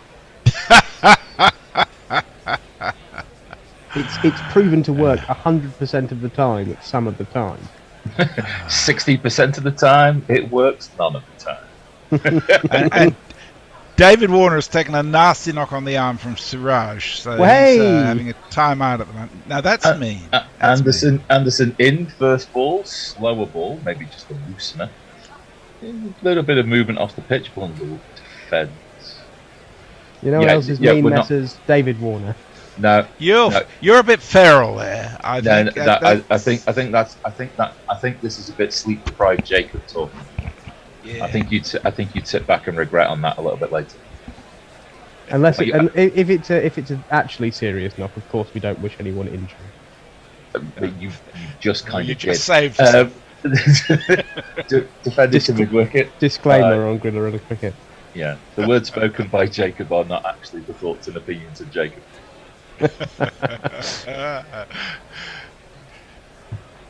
If it would have been a lot worse if he'd been hit in the head and I'd said yay. Then I wouldn't have said yay. It was only the arm. I'm rowing back on it already. I mustn't doubt myself. He's getting bandaged up, but he's not leaving the field. Anderson in, tucked away towards, attempting to get past square leg. Crawley sprawls and fields and looks ungainly while doing so. Bambi on ice was how Crawley described it. So you're going to row that back any further? Is he turning into the Black Knight from Holy Grail? 'Tis but a scratch. I actually love David Warner. You hide it well. He's my favourite cricketer. Tap and run by Blundell, and by the time that a fielder moves, they're safely through for the single. He's on 64 now, and there's still a bit of an irritating 8th wicket partnership, or as we like to call it, the Gary Naylor Memorial 8th wicket partnership. Well, yes and no, because in fact Kugelan is the number 9 rather than number 8, and Gary is the one who goes on about the value of a good number 8. Well, yes. Strike that then, reverse it. As Kugelan defends, Stokes is in, short mid-wicket. I'll make the bear happy. See how we're when all I say reversing Gary things. goes on and on, that applies to quite a lot of things. Sorry, Jacob. I said, see how we're all reversing on our previous statements tonight. It's night. It's night. It's day. Not for bloody me. It's not. Middle of the bloody month. Anderson in. This one just outside the off stump. Probing. Kugelan defends into the covers. End of the over. And New Zealand now trail just by 109 runs. Brian Barish is with us. He says, "Hi, Jacob. You're a friend." Hello, Brian. He He's says, my best friend. Yeah. He says, "Good day, cricket nerds. This seems like a weird match. England only declared after 58 overs, and then the Kiwis are already 7 down. What have I missed besides everything?" Well, if you want to know what you missed yesterday, go to our YouTube channel and listen to me and Gary prattling about yesterday's play, because the new Gorilla Roundup is going to be on every night. And tonight it will be with me and Al. That's correct. He's also saying there's a new sequel to Cocaine Bear, Bessie. Cocaine Sharks. My God. Oh God. Is that, could it be any worse than Sharknado? Oh God. Don't start them. You'll get. It has its fans, Sharknado. Mog makes a very good point. He says Cabaret Voltaire is clearly the best band to come out of Sheffield. And I think there's no argument in relation to that, is there? I will doff my cap and increase my knowledge in the minds of better informed people than I, with regards to the Sheffield music scene. Scene, that's a word. And Jay says, Winnie the Pooh, Blood and Honey is fucking mint. I have high hopes for Cocaine, based on a true story, Bear. Based on a true story, yes. Wide outside the off stump, cut away by Bundle, and third man is not in the picture, and that goes all the way for 4.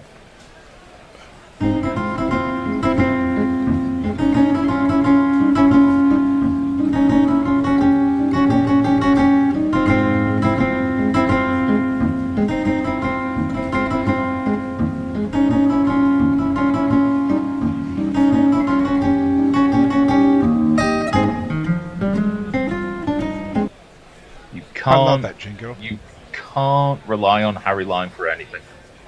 As Broad is in wide of the crease, full of line and length, and defended by Blundell. The thing with Cocaine Bear is it's effectively answering the age-old question of what would happen if a bear got hold of a lot of hard drugs.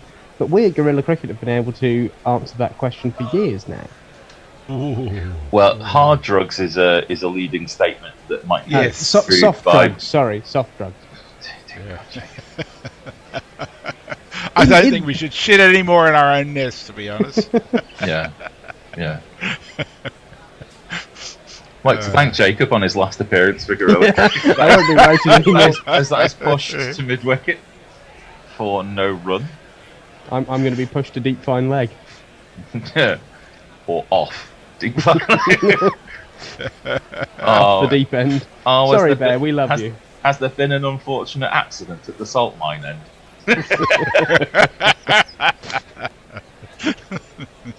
New Zealand are 220 for 7. Blundell is 68, not out, facing Stuart Broad, who runs in wide of the crease, and that is tucked away towards deep square leg. Duckett will do the fielding. Blundell will go to 69. Add your own jokes here. I tried to add my own joke, but it went very wrong. And now I'm not appearing on Guerrilla Cricket anymore. I'm tired, Al. Yeah, just say Boutros Gal. Dave Wood says the Stuart Broad Project's first album was called Another Wasted Review. Yeah. Broad, full of length, and this one's actually left alone and goes through to the keeper. I can't remember a ball like that happening in our spell, which I'm assuming is going to come to an end at some point. I don't know. It will in about 4 minutes. About 4 minutes, and I will go back to bed before I offend anyone else. Well, yeah, or incriminate. I could have been talking about anyone. Yeah. There's no proof. No names were mentioned. Apart from the recording of this session. Yes. Yeah. Just on the archives been just wiped. On the off stump. Yeah, wiped as we speak. We could say anything. Blundell defends. I'm being selectively edited out. Mayank, another not a Warner lover, says Warner hit on the arm trying to pull a short ball from Siraj. Looks in a lot of pain. Let's see if he needs to retire hurt. Mog says, I fully support Jacob's right to cheer at Warner's misfortunes. Let's face it, Mog's been doing it for years. Fuzzy, short for Fazella, says, so War of the Roses time. If you right now had to drop either Jimmy or Root from a team, who would it be? Oh, fucking hell. So what are my choices? Jimmy or Root? Yeah. The 40-year-old fast bowler or the batsman in the prime of his career? I'd drop Root, I think. I think Jimmy's too important. I don't know. It's really hard. Anderson is in. That is filth down the leg side. An appeal by Folks, and umpire Dar just gives a shake of the head of derision towards the wicketkeeper. So obviously no sound. Then again, it is Aleem Dar, so all decisions are subject to change. Yes, well, indeed. It does seem like it's flipped the edge of the pad on its way through. But that might be your lot, I'm afraid. I would also drop Root rather than Anderson because I just love Jimmy too much. I like what Jags back hits the pad, maybe going too far down the leg side. The DRS time has already gone to 0. That is very harsh on Ben Stokes. Stokes has gone for a review. Now this is going to go over the top of leg stump. Maybe not even hitting leg stump. Yeah, I think it's also missing it. Either maybe clipping, but that's a bad review. Maybe just a sign of wanting the wicket rather than looking at it on its merits. Let's have another look at it. Could the New Zealanders put the review in a smaller box? Does seem I can see middle stump or the base of middle stump. There's absolutely no footwork from the batsman, which in a strange way might actually be in his favour because he's not gone across his stumps. I'm going to go to third umpire Tony Bishop. Tony, out or not out? Oh, it's missing leg by miles. Not out, says umpire Bishop. Jacob? Oh, definitely not out. Definitely not out. And they'll lose a review. Yeah. So this would be the second lost review if it is lost. It's impacting in line, but it's missing high and outside leg stump, just like we said. Oh my God, we know what we're talking about, and we were in agreement with Ali Dar. Take that to your grave, the pair of you. We can either know what we're talking about or be in agreement with Alim Dar. We can't do both. Can we? Yeah, you cannot do. Little bit of column A, little bit of column B. Blundell survives, and England are down to one review. And that's the second wasted review of Anderson's bowling of the day. As he comes in again, steams in. This one takes outside edge, goes past Root at first slip, and Root will not make up the distance, and that will go for 4. 1, 2, 3, 4. Tony, can you let in David O in the waiting room, please? Safe edge, that, Jacob? Yeah, it's just gone straight down off the outside half of the bat. Yeah, it was a bit edgy, but if there was a third slip, it wouldn't have carried to him. So yeah. Well said, sir. Yorker length delivery. Maybe a hint of tail back in towards the off stump. Defended back to Jimmy Anderson, who demonstrates his frustration by feigning to throw the ball back at the stumps. It's just not a good review, Jimmy. Don't know what you would. Sometimes I don't know what fast bowlers see. Do you know what I mean? Yeah. I mean, the thing is, he's got his head down. He's halfway across the other side of the pitch. He's not the best position to actually judge. Defended into the offside. Well, defending the bowler. Anderson decides he wants to try and do his keepy uppy skills. Does it really badly while defending. Blundell 73. The deficit's now exactly 100 runs. And New Zealand have got to feel quite happy about this sort of fight back in instalments after the loss of those 3 wickets yesterday. Anderson in, again, just kind of a hint of movement back towards the off stump, straight out of the hand leg. Defended well by Blundell. That will be the end of the over. And Jez, we're off. And we are. Well, yeah. Fourthy's on tweets, and the next one is from Mog from 4 minutes ago. Fourthy. And the next voice you'll hear for your viewing and dancing pleasure, Tony Bishop. It is indeed. And well, exactly 100 runs is the deficit now. New Zealand, I think, will be happy enough. Welcome back to, well, firstly, Dave. Hello, Dave. Dave Sarrar. Morning, folks. Good evening, good afternoon, wherever you are. Delighted to have you with us. And the man we now always refer to as the erudite Fourthy. Are you happy with that epithet, erudite Fourthy? As Homeric epithets go, you'd settle for it. Well, it could be worse, couldn't there? Yeah, very much so, yeah. It's 2:25.47. We're in the 65th over. Remember that started at 37 for 3. So they've lost 4 wickets. Rather wasted review in that last over from Jimmy. Stuart Broad is the ageing other half of the gunslinging partnership. The Butch and Sundance of the England attack. Stuart Broad is going to be next in line. Bowling from the Tarangi end, I think. Does that make Ollie Robinson the Catherine Ross character? Oh, what a thought. I could see him on that sort of rather old bicycle. 2 slips go down. Broad is right arm over and in, and up onto his toes nicely goes Kugelheim and punches it sort of really to mid-off. Captain Ben Stokes fields, and New Zealand move on to 227. 99 is what they trail by. Dave, not your first appearance, but I think it's the first time we've been on together, isn't it?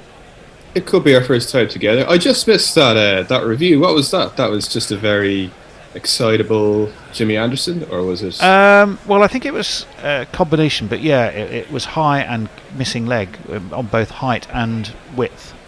So overexcitable, I think, is the answer. Nicely met this by Blundell, who has looked very solid and resolute.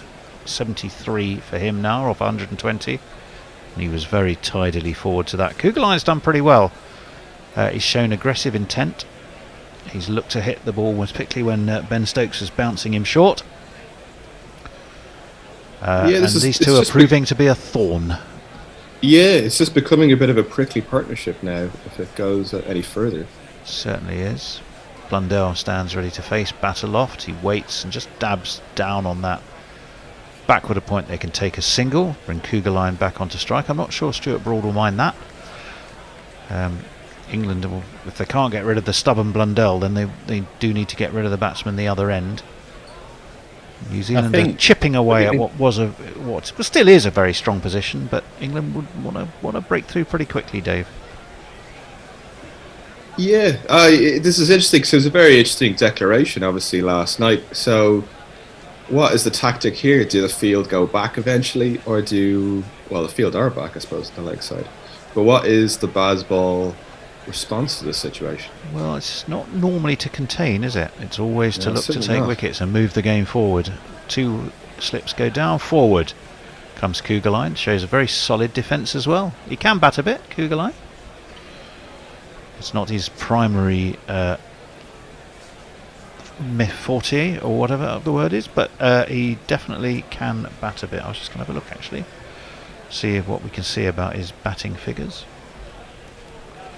He's a bit of an all-rounder. I think wasn't Gary Stead was discussing his selection before the test. Obviously, a few questions in the media, but I think he has an average of somewhere between 29 and 30 with bat and ball. Broad in, played off the back foot in front of his off stump by Kugeline, solidly enough.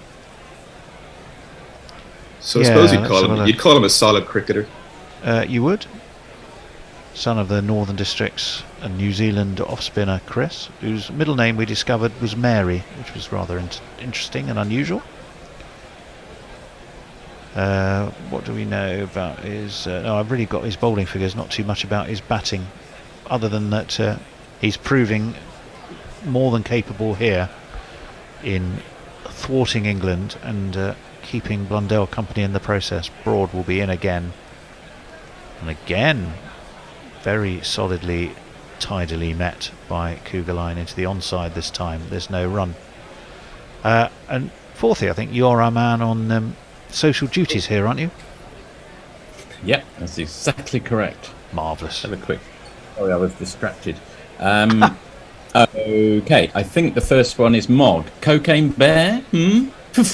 Back in my day, we had Tokyo Gore Police and Adam Chaplin to provide our over-the-top entertainment. Hawkster, guessing Australia will open the bowling in the second innings with Labuschagne. And Ninja says he's referring to... I'm not sure quite what he's referring to, so I might get back to that one. Sorry, Ninja. Brian Barrett, is that Australia match being played in Mexico City? Niha Pandias on the side, given the form Raoul is in. Wouldn't it be prudent for Gill to stake his claim for the opener slot rather than aspiring to become the next VVS Laxman? Back to the cricket. Well, we saw a couple of things going on. Firstly, Ollie Robinson was walking up the pavilion steps. He didn't seem to be too inconvenienced, so hopefully it's just a toilet break. That's a claim for an edge given, and Jimmy Anderson has done the trick, and it's Blundell he has got. Up goes the finger without a moment's hesitation of Aline Dar, and England have struck, and it is, of course, the venerable master craftsman himself, Jimmy Anderson, that has taken that wicket. 227 for 8, and Blundell has gone for an excellent but now complete 74.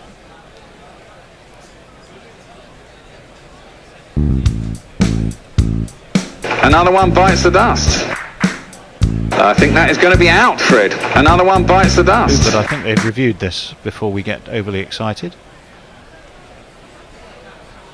Let's have a look through here. It's off the thigh. I don't think that's out. We might have to unbite that dust, Dave. What did you make of that? Did that brush the pad? Did it? I don't think he's anywhere near that with the bat. As you were, no wicket. It's not 8 down, it's 7. and back will come Blundell, who still has that 3 figures in his sights. And once again, England, a hint I think that England are, clearly they want the wickets. Desperate, it would be the wrong word, but they're certainly anxious to try and get this breakthrough now. They're conscious that the position they'd engineered by their fast scoring and quick declaration could be eroding away here. Alim Dar has to give it the famous Joel Wilson hands across the chest. And we will move on, and Jimmy will have to put that behind him and focus just on the ball which he is about to bowl, which is played nicely off his legs by Blundell. Dan Lawrence, who is on the field for Ollie Robinson, fields tidily enough out towards mid-wicket. Now take a single. He never actually, Dave, got close to that, did he? No, he kind of chops. You see, it's his technique as well. He kind of chops across it.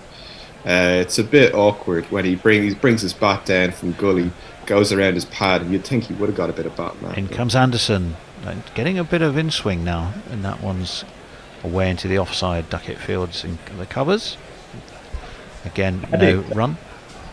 Of course, had it been out, I think I'm right in saying that would have placed Anderson and Broad together as the all-time most wickets by a bowling pair in tests, ahead of Warner McGrath. They would have moved to 1,002, but they're level at the moment. That's absolutely right.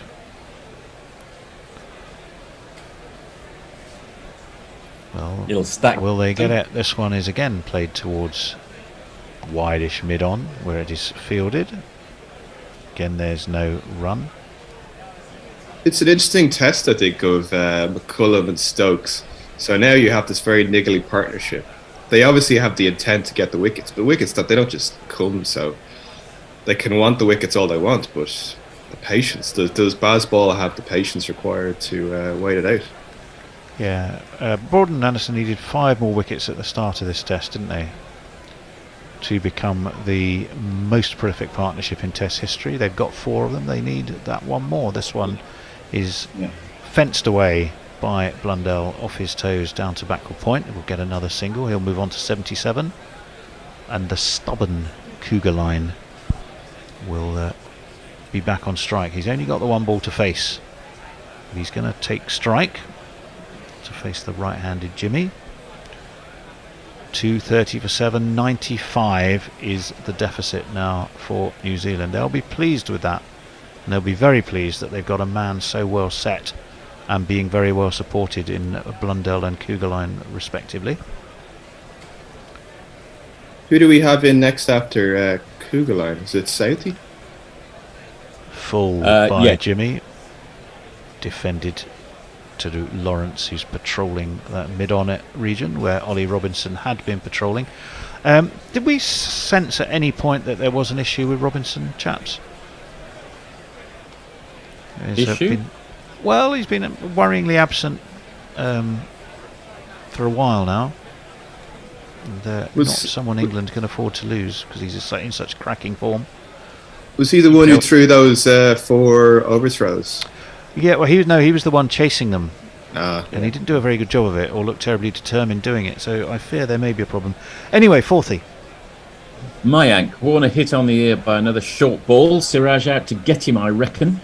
Anna Forsyth just finished net ball, absolutely dying, but still got nothing on the stamina of the GC crew. Thank you very much, Anna. Oh, wow. To be honest, it's 4:04 in the afternoon here, and I've just had a little 10-minute nap. I'm fresh as daisy, but I can't speak for my colleagues. Well, Ollie Robinson is back on, so whoever was off, unless he's come back on just now, whatever they did to him or he did for himself in the dressing room, let's see if it's worked. 2 for 27 for him so far. That one was a terrific delivery, and both Jimmy and Robinson are getting just that shade of movement in. The ball does seem to be reversing a little bit, Dave. It's not a bad way to start. I wonder what they gave him in the change room. Big inside edge, mind. Big inside edge to that one, which gave it an impression of slightly more movement than there was, but there definitely was some. Is Blundell just very handy at getting little nicks and making the bowlers feel better about themselves? Well, he's a tidy player, is Blundell. And he proves that by throwing the arms more at that, but it's a good straight drive to converge. Stuart Broad loses out in that race to Jimmy, wasn't it? So you had about 940 years worth of age thundering after that. And it looked like Broad said, go on then, I don't care if you're still older than me, I can't be asked, and kind of withdrew from the race towards the end. Blundell on 79, Kugelheim on 19, 93 the deficit, 232 for 7 the score. As Robinson is in, just the one slip now, and it's worked off his legs past Alimdar at square leg. They take a single. Blundell will move on to 80. He had no doubt, Dave, though, did he, about that review, and he was proven to be right. We got excited, but Blundell knew immediately, and that's often an indicator, isn't it? Yeah, if the batter goes for pretty quickly, obviously they have a good, decent idea, but he does get in some funny positions, though, this Blundell. Just the way he kind of comes across it. I mean, not to say that he's got a decent defence, he's quite compact. Umpire Gaffney's been given the ball again. Is he going to get his handcuffs out? I suspect he is. Discussion with... Looked like Ben Stokes was interested to have a chat with him. Was that Root or Stokes? It was Stokes who was wandering by. Root who had given him the ball initially. Maybe Root is still the designated ball assessor. Maybe Ben Stokes' inclination would always be to go, yeah, let's get a new one. The ball assassin. Gets balls. Ball assassin. Well, it's got, how old is it now? It's 60, well, near enough 67 overs old, isn't it? So it's got another 13 on it. However, they must have decided they want to change it, because the big silver box, or silver suitcase, is coming out with a selection of pink kookaburras that may be of a similar vintage. At least we get to find out what's inside the silver suitcase in cricket. You never do in Pulp Fiction. No, that's true. That is very true, of course. That is very true. Hopefully none of the England players will come to quite the end of Vincent Vega. Shall I do a couple of tweets? Please do. Please do. Messages update from Delhi. Australia 32 without loss from 11 overs. Warner 6, Archer 20. Ashwin already turning it heaps. And a really good one here from Mike Taylor. I learned to fly at Mount Manganui Airport. After passing all exams and my flying test, they told me the final hurdle was an English proficiency test. I said, I'm English, you're a Kiwi, I should be giving you an English proficiency test, and I didn't get my licence. Was that for cheek? Imagine so, yes. Full marks, I think. It's a fine riposte. 233 for 7. We do have, well, not a new ball, but a replacement ball in the hands of Sussex's Ollie. Let's see if it makes a difference. Sometimes it does. He's got an extra slip in for it now, but it's played tidily off his legs, out to square leg, Duckett fields, and there's no run. Didn't seem to make a huge difference there, Dave. No, it seemed to dart on. You wonder about that, though, because the ball just seemed to be doing it a little bit, or a little bit seemed to be happening, whether it's the ball or not. It's the skill of the bowlers, I guess. 2 balls left of this over. Nice crowd in Mount Manganui. I wonder what the ticket sales are like. Well, you've got those wonderful kind of Moorish tents, largely grass banks. This is guided to backward point, again for no run. Highest ever score between England and New Zealand was recorded here, of course, and that was in the inaugural test at Mount Manganui in 2019. 110 tests between these teams, and that 615 for 9, rattled up by New Zealand, best part of 4 years ago now, was the highest of all test scores between the two. Robinson will be in. A swing and a miss, and there was an attempted ripple and whoosh was a pretty good noise, really, because it was a whoosh. It was missed, however, and there was no run, and we can go to 40.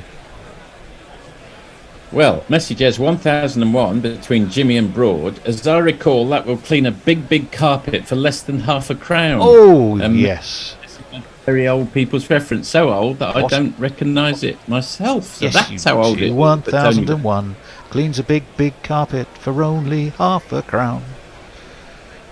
Obviously, they had a tune to it in the original ad, but yes. There we go.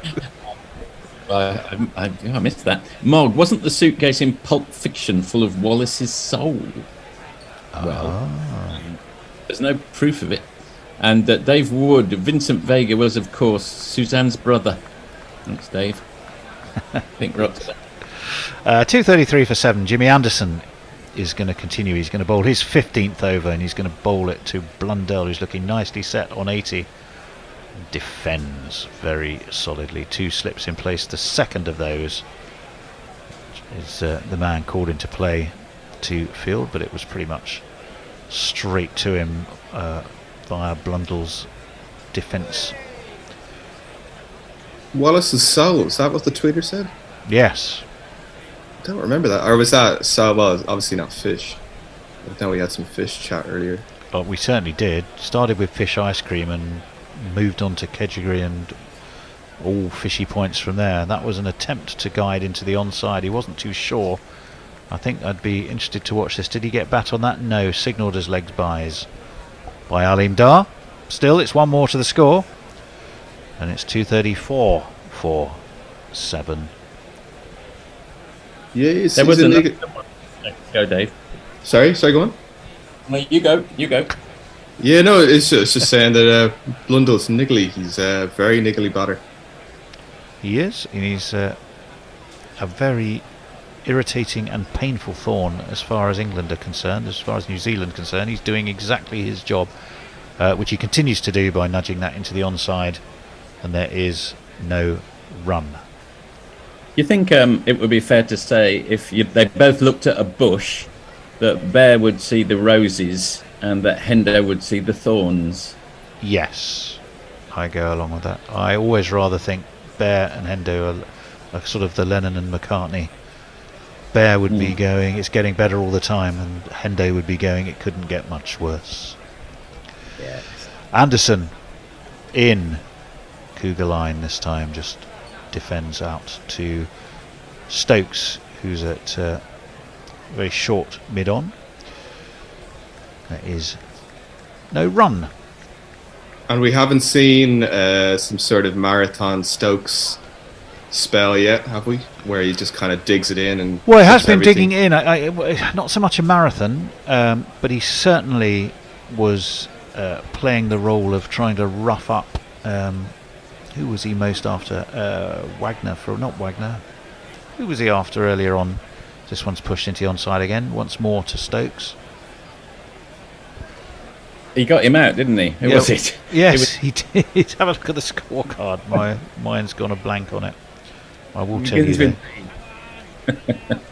I will tell you in a heartbeat. Sounds a bit like Blundell.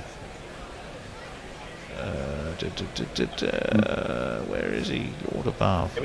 Devon Conway, as this one is cut, but cut gently to backward point. They take another single. Cougar line now on 20. Blundell on 8. It's the end of that Anderson over. 2:35 for 7. And yes, this lead is getting thinner and thinner. And England will not be happy, and New Zealand will be more and more encouraged that they are well and truly in this game. 40.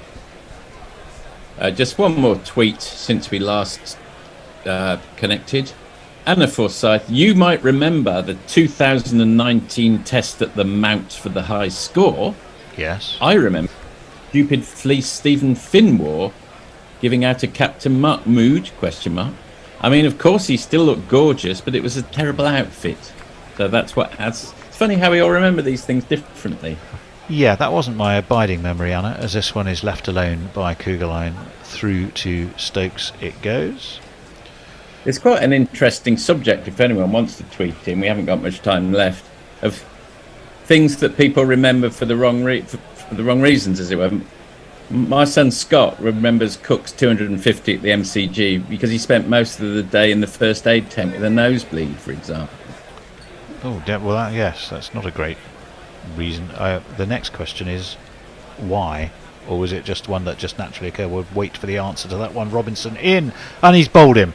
He has bowled Kugelheim. He's absolutely cleaned him up. I think he gave him a little send-off on the way too. But it swung, it beat the outside edge, took the off stump, and Ollie Robinson has done the trick, and Kugelheim's stubborn resistance has come to a close. And it went, actually it might have gone through the gate, but it absolutely did the job. Well bowled Ollie Robinson, actually well batted Kugelheim, but as Kugelheim walked past him, I suppose to his credit he completely ignored Robinson. Robinson did not ignore the opportunity to have a word in his ear. Nonetheless, Kugelheim has gone. The crowd says, the crowd says, the crowd says you're out. And that indeed is Tim Southey, who's going to come in and replace him. New Zealand captain these days, of course. I mean, you get so conditioned, don't you? I mean, just thinking of Williamson as captain, it's really hard somehow to think of Southey as skipper, but he's doing a good job. Certainly a popular choice, and something of a trend. Bowlers, quicker bowlers, and captaincy had always been something of a no-no, Dave, but now seems to be not at all unpopular. It's definitely in vogue anyway with Pat Cummins. That was a lovely delivery, absolute peach. Just kind of tested him out, nice and full, curled in. It did, curled in, middle stump in fact, straight through bat and pad. Movement in the air, just a bit off the seam, and Kugelheim, well, it cleaned him up. It was way too good for him. Let's find our new batsman. He's going to be here, and we've got, so let's just jingle him up straight away. It's this fellow, of It's course. only a whimsical notion to fly with Tim Southey here tonight. I probably won't fly with Tim Southey. And again, I just might. Who was that by originally? Only a whimsical notion. Fourthy. Yeah, I'm you always know these things. You are the human jukebox. Exception that proves the rule. Oh Lord, sorry about that. Robinson anyway is going to be bowling to the new man Southey, who plays him right in front of his stumps and got rather squared up, but he has turned it into the onside. He has survived, and there is no run. Southey, of course, is well able to give the ball a whack. I'm less sure about his defensive game, but if in order is quick runs, then Tim Southey can certainly get them for you. And you do wonder, Rio. Dave. Sorry, what was the answer, Fourthy? Rio by Michael Nesmith, but I did have to look. Yes, it was Michael Nesmith. Two slips go down. Robinson again, that little shade in, but it's been smashed away past cover, be fielded at extra cover. Lawrence is still out there, so I'm still not sure who's off, but it was Lawrence who fielded. It's two more to the score. It's 237 for 8, 88. The deficit. Southey's off and running with 2. I think, did Brody went off for a little bit, did he? Oh, maybe they're just taking the opportunity, a couple of feet in the ice bath and a rub down with a Sporting Life when they get the chance to nip off. That's it. Robinson will be in again, bowling to Southey, who ducks and leaves his bat dangling out. But it went past his outside edge, about 131, just over 131 kilometres an hour.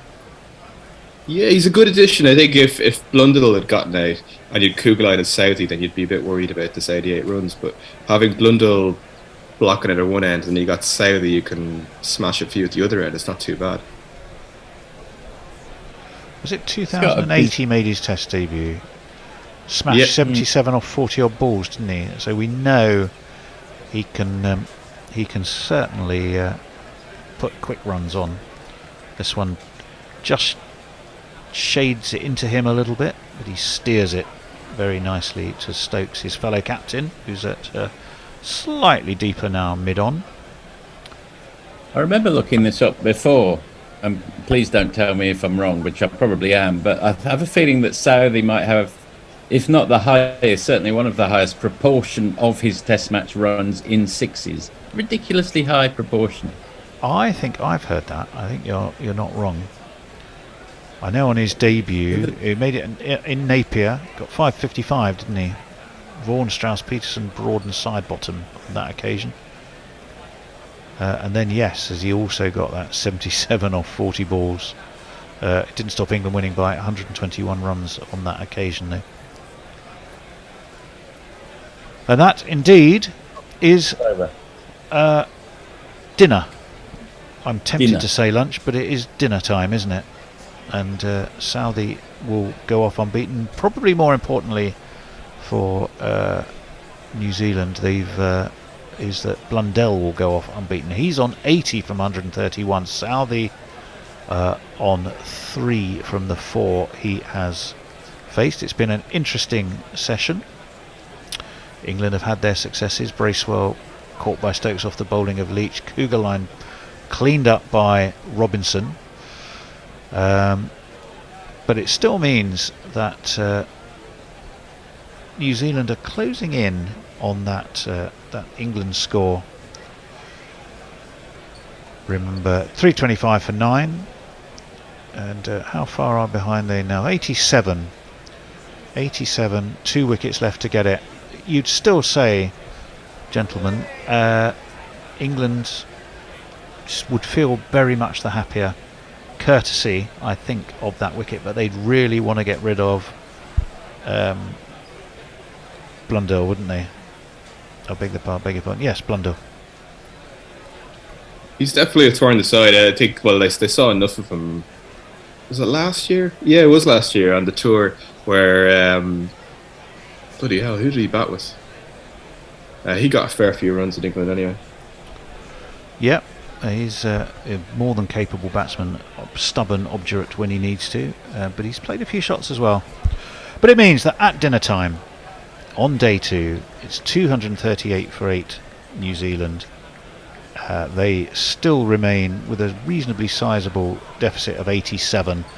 We'll do a couple of messages just to clean things up on YouTube and Twitter, and then we will put on something to entertain you over lunch. Dinner, sorry, I beg its pardon. Will it be fish? Will it be fish? Will it be? Yeah. You'll have to wait and see. That's another old advert. It is. There's fried onion rings. You'll have to wait and see. Mayank, Warner and Nick's Barham for 15. Australia 50 for 1 wicket. Still better than Crawley though. And Dave Wood talking about remembering great days for the wrong reasons. I remember Gooch getting to 300 against India in 1990 because the BBC had gone over to the racing. That is correct. My dad had a big winner and we had takeaway as a result. So that's a nice memory of Gooch's triple century. I haven't got YouTube open, to my great shame. Have you got it there, Tony? I will do that. I should, by the way, of course, tell you, yes, you mentioned it. 60 for 1 Australia. Warner caught Barat, KS Barat behind the stumps, bowled Mohammed Shami for 15. So again, not exactly a sparkling effort from David Warner. However, 60 for 1 could, as they say, be a lot worse. I will just find if there are any messages for us on YouTube. Spud Blundell is stubborn because he's an opener, Tony. I think he scored 100 at the MCG. Yes, he has. Quite right. Cricket on Espanol says, as always, sacrificing a good night's sleep for the sake of following you lads. Cheers from Buenos Aires. Well, thank you very much, and we are delighted to have you with us. Teresa Niklinchuk. And Teresa, you'll have to give me some sort of pronunciation lessons on that. And I know also you have just become a patron, for which we are magnificently and deeply grateful. So delighted you are with us. Good evening all, she had said. So welcome back. And lots of other people. But I think we'll leave it there. We will be back after dinner. Thank you, Dave. Thank you, Forthy. You're done for the day, aren't you, Forthy? I am. Farewell. See you tomorrow. And we shall see you after the dinner break. There will be a short pause while I work out what I'm trying to play. But it'll probably be a bit more weirdo.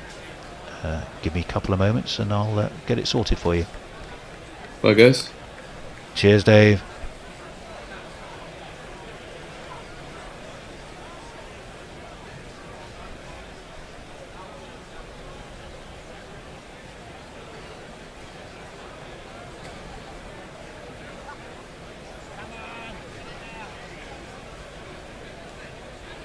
Yeah. 19th century on it, so turn of the 20th century, just shy of. I can I'll give you a clue. She died in 1996. I'll give you a little clue. I'm just a little bit of help because I know you're struggling, and I'm not struggling. I'm going to have to have a guess. I guess she'd be quite old. She might not. She could have died early. Anyway, I'm going to say 76. Oh, you just miss out on a boundary because she was 80 on her death in 1996. Tell us more, Tony, about Frances Dunn of Ireland. Frances Quinn. Quinn. She was the mighty Quinn. I think it was a bloke, though, to be honest. All right. Known as Frankie. Played for Ireland between 1936 and 1948. Right-hand bat, right-arm medium bowler. Had two brothers, Jerry Quinn and Kevin Quinn, not Niall Quinn. Both played cricket and international rugby union for Ireland. As a boy in Gort, Francis used to play, as did his brothers, Gaelic football and hurling before their family moved to Dublin. Well, I can tell you... Are you sure she wasn't related to Harley Quinn? Very possibly. good. That's such a bad... I'm sorry, Messi. I'm going to have to take a point away there for a bad joke. So Jesus Christ.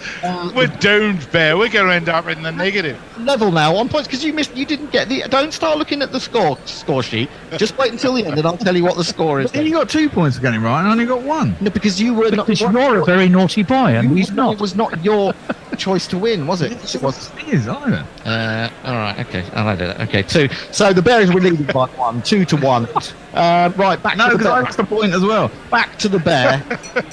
Number three. Hang on. I think we need a contestants conference here. Do we have confidence in the quizmaster? No, at all. He's useless. What do you think, Tony? Remember that you're driving me. I'm not sure how that works, to be honest. It works, actually. Yeah, exactly. He's threatening you. I think you leave it. Make him fucking walk home. Jesus. Subordination amongst the contestants is not not you want to be on every week, then you're going to have to, you're going to have to scratch up on your behaviour. Indeed. I've given you a nice big bottle of Cobra, so you should be nice and relaxed. That was, Oh dear. I got the rest of my spliff next to All right, okay. Well, if you do leave in the middle of a question for a spliff, you will of course lose points. Just remember that. Okay. Right, moving on to number 3 in our 12 names that we have today.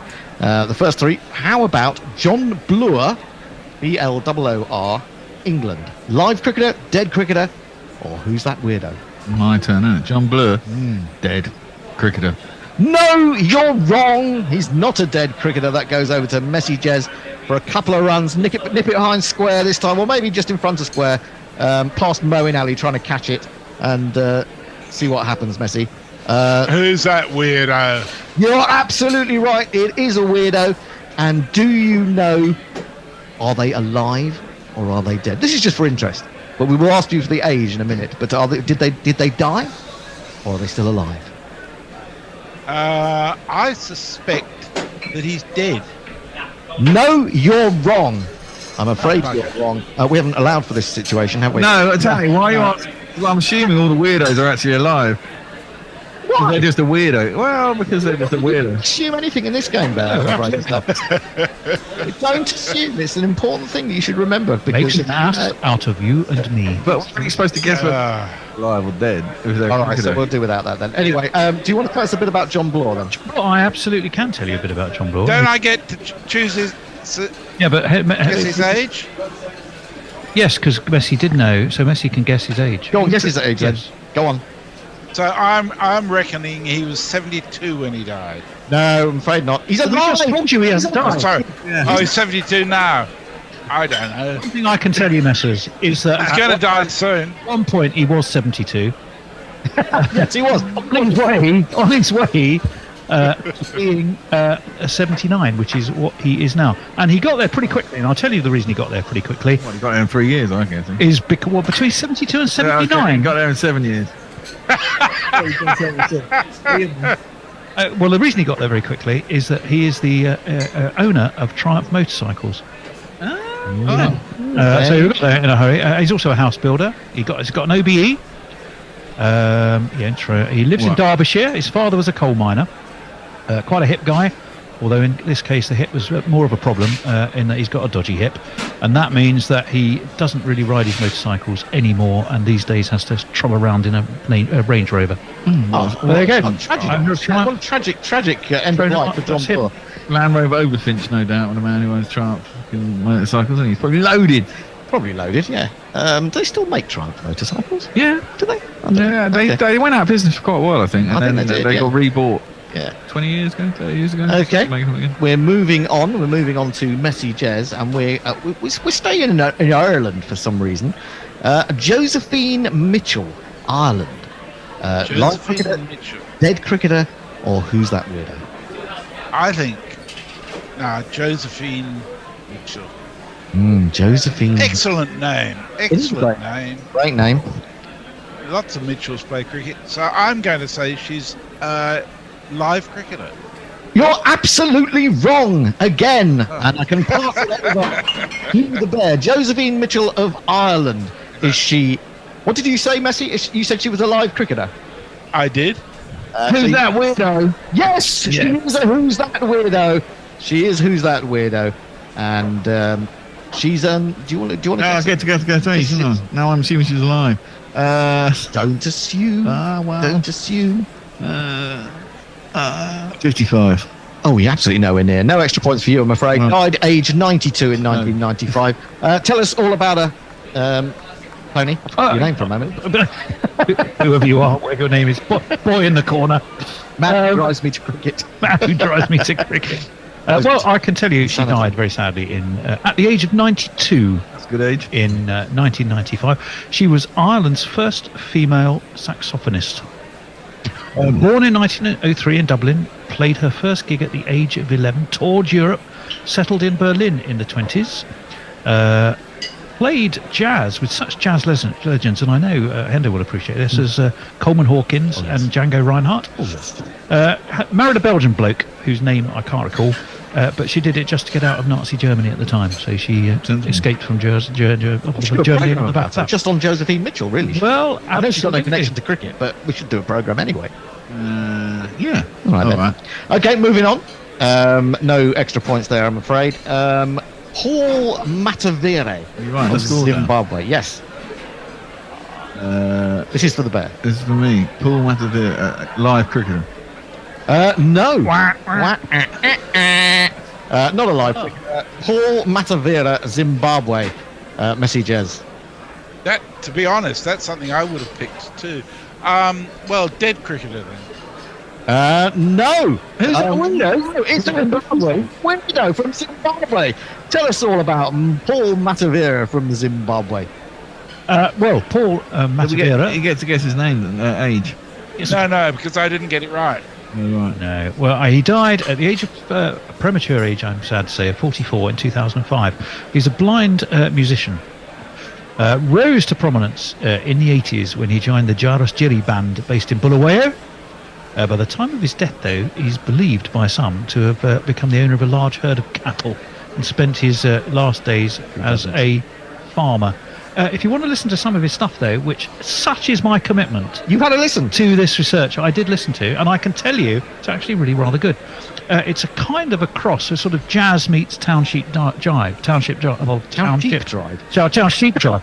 Well, that was his cattle. Unfortunately, it wasn't a sheep farm. It is jazz meets township jive sort of sound. Check out albums Diana or Dr. Love. And you'll get a feeling for what I mean. Well, there you go. You can't say this is not an educational programme. There you go. Right. Can we give the bishop a point? I mean, I think the depth of this research is to be applauded. No, because The I've bishop done is quite literally pointless. It is pointless, and I've done the research initially, and then it just has to go and look at it, basically. Right, last one before we have a break, and I'll tell you what, we have an absolute treat for you coming up in the break. Those of you who've been receiving our Maximum weekly newsletter will know that we have a wonderful columnist known as Chris Woke. And he's absolutely wonderful. He's all about forced inclusion and social justice.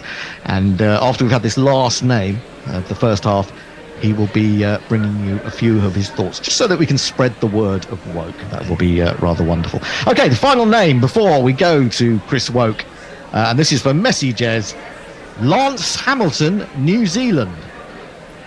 Oh, he's got to be a cricketer, hasn't he, with a name like that? Wouldn't you with a Lance name like Hamilton. Lance Hamilton. Is he? I'm going to say he's a dead cricketer. No, you're wrong, I'm afraid. Over to the... Hey, we're 6 for 6, Bear. How about that? Oh, none of us have got one, have we? So, what did you say he was? He said he was what did you say he was, a dead cricketer? I said dead cricketer. Dead cricketer. Do you want, is he a weirdo or is he a live cricketer? Had 3 weirdos in a row. Yeah, well, you see... So I'm going to go, he's a live cricketer. Yeah, absolutely right. He is a live cricketer. And now, for some extra points, what is his current age? Lance Hamilton. I think he's recently retired. Do you think recently? 42. 42. No, I'm afraid no extra points for you. He's actually 49. Tell us everything there is to know about Lance Hamilton, the alive cricketer. Well, there's from New just so Zealand. much. I don't think I can tell you everything. I'll give you a few highlights there. He's from Papakura in Auckland. He's a left-arm fast-medium opening bowler for Central Districts. Let me see. He has only played 2 ODIs for New Zealand. Took 1 wicket, so he has an international average of 143, which is not exactly particularly special. I don't think he was played enough, to be honest. I think that's He the problem. did, however, play against Australia in a tour game, I think, for Central Districts in 2005, and has rather lived in the shadow of fellow left-arm bowlers like Jeff Allott, Shane O'Connor, and the very excellent James Franklin. Ah, right, yes, of course, indeed. James Franklin, who's just left Durham, has he not? Or was that a while back now? It's that bowler when India came to England who did that whole series where he didn't get a wicket until the last test match. Prakab Singh or something like Something that. like that, Something wasn't it? like that. Yeah, he was a right arm bowler. He wasn't left armer. He had an average of over 200 at one point. Yeah, but he was a brilliant trier, wasn't he? Yeah, he was a marvellous Fabulous. trier. Are you fishing for bonus points there? Yeah, not at all. If you won, because that was quite good. So, simply. Halfway through the tournament, the Bear has 5 points, -1 for misbehaviour. Sue has 4. Messages has 2 points, -1 for a terribly bad joke. So the Bear is leading by 5 points to 1. No, that's horrible. Now we go over to our social justice warrior, Chris Woke. Hi, Chris. All right there, me ducks. Chris Woke here, opening up the bowling and shutting down the bigots. The Men's T20 International Cricket World Cup 2022, brought to you by the International Cricket Council, TM, is busting, isn't it? The massive sixes, the highly skilled bowling, the dropped catches. Isn't it wonderful to see world-class performers demonstrating their fallibility? The never less than hilarious fancy dress, the expert television commentators there to remind everyone that what they're watching is the most exciting thing ever. All played out in front of vast empty swathes of concrete that make my forced inclusion groups feel most welcome and unintimidated. However, I'm struck by the chasm in class between the more established teams and their emerging counterparts. It's spitting in the face of justice that these underprivileged sides are supposed to compete with countries that enjoy such historical and financial advantages. Sporting imperialism it is. Well, this cannot be allowed to stand. Not on Woke's watch. I have therefore developed a proposed differently abled system to address the inherent inequities in international cricket. It's an index that takes account of ancestral, religious, social and environmental factors. ARSE is an incredibly sophisticated and revolutionary tool. It will level the playing field of our beloved game. Which is why I was a tad bit vexed when I discovered the ICC had been working on a system of their own. Cheeky gets. Why would they not consult me on this matter? They know I'm the Prince of Parity. the Earl of Equality, the Jedi of Justice. God, Allah, Vishnu knows I've written and told them enough times. Apparently, the method that's coincidentally been formulated by the so-called governing body of the game is based on economic, linguistic, versarial and ontological metrics. Amateurs! Their elbow is quite clearly a pale imitation of my arse. I immediately rang my ICC handler, Tilly Letsia, to complain. Come on, Chris, she said. Stop being a drama queen. I'm definitely picking her up on that sexist nonsense at a later date. We'll simply use a hybrid of the two indices, she said. A hybrid? What a bugger's muddle that would be. How can Tilly expect us to combine two such radically different methodologies? She clearly doesn't know her left from right. Does elbow allow for the Celtic shoulder chip variation that makes Ireland versus England a special case? Does it, balls? But such nuances are factored into my arse. Of course they are. In fact, I've run the whole tournament through my virtual arse, and I'm here to tell you the final will be between Afghanistan and the Netherlands. Now, if that doesn't get gluteae maximi on cushioned banquettes, I don't know what will. I've written an ultimatum to the ICC overlords, overladies and over-gentlefolk, demanding that my arse be revealed to the cricketing public. Furthermore, it must be the sole differently abled system applied to international cricket. Of course, the index can also be applied to the domestic game. Indeed, Derbyshire have expressed a particular interest. Some things are worth fighting for, people, and I know I can count on your continued support. Remember, when it comes to international cricket, if it ain't woke, don't six hit. Until next woke, ta-ra me ducks. By the way, when I mentioned a bugger's muddle, other forms of sexual congress are available. Welcome back. Hope you all digested the wonderful and forward-thinking views of Chris Woke. And remember, he'll be with us every week that Who's That Weirdo is on. So back to the quiz, where the Bear leads by 5 points to 1. And we have 6 more names in which Messi Jez has the opportunity to get some pride back for Australia. The first name after the break, Bear, for you is Karen Billamoria, India. She's live cricketer. Wrong! Yeah. Couldn't be more wrong. And I'll tell you why in a minute, because it's going to go over to Messi Jez. Couldn't be more wrong, you said. Is that a hint? I shouldn't. No, it wasn't a hint. Not really. Yeah, no. you're giving hints away. Who's that weirdo? Yes, it's a who's that weird. Couldn't be more wrong. Yes, I'm going to take a point away from myself for that. That was I did really rather give that away. And shall we go for whether they're? Do I get to choose how old? Yes, how old she is or was? I'm going for 42. Absolutely nowhere near. No extra points for you, I'm afraid. They are 60. They're alive. They are a weirdo. And in what way are they a weirdo? Do tell us. Well, I can tell you, yes. If the Bear just has a look at that bottle he is consuming, Cobra, he is consuming it courtesy of Karen Billamoria, who was the British-based Indian businessman who founded Cobra. I knew I'd heard it. I thought it was a fucking woman, didn't I? I knew I'd heard the name. That's why I knew I'd heard the name. Along with his friend Arjun Reddy, he founded Cobra Beer in a flat in Fulham. And the idea for the beer came up while he was a student at Cambridge, when he regularly ate meals in Indian restaurants, and he thought regular lager is just too gassy and bloating, and he wanted to come up with something that went better with the Indian food that he enjoyed. So Cobra Beer was formed. His dad was called Faridun Noshir Bilimora. He was popularly known as General Billy and had a long and distinguished career in the Indian Army. There you go. Fascinating stuff. Well, that is interesting. That is interesting, isn't it? I think so. I think I've seen him on the telly. That's why. I think he was on the other night, actually. Wasn't he?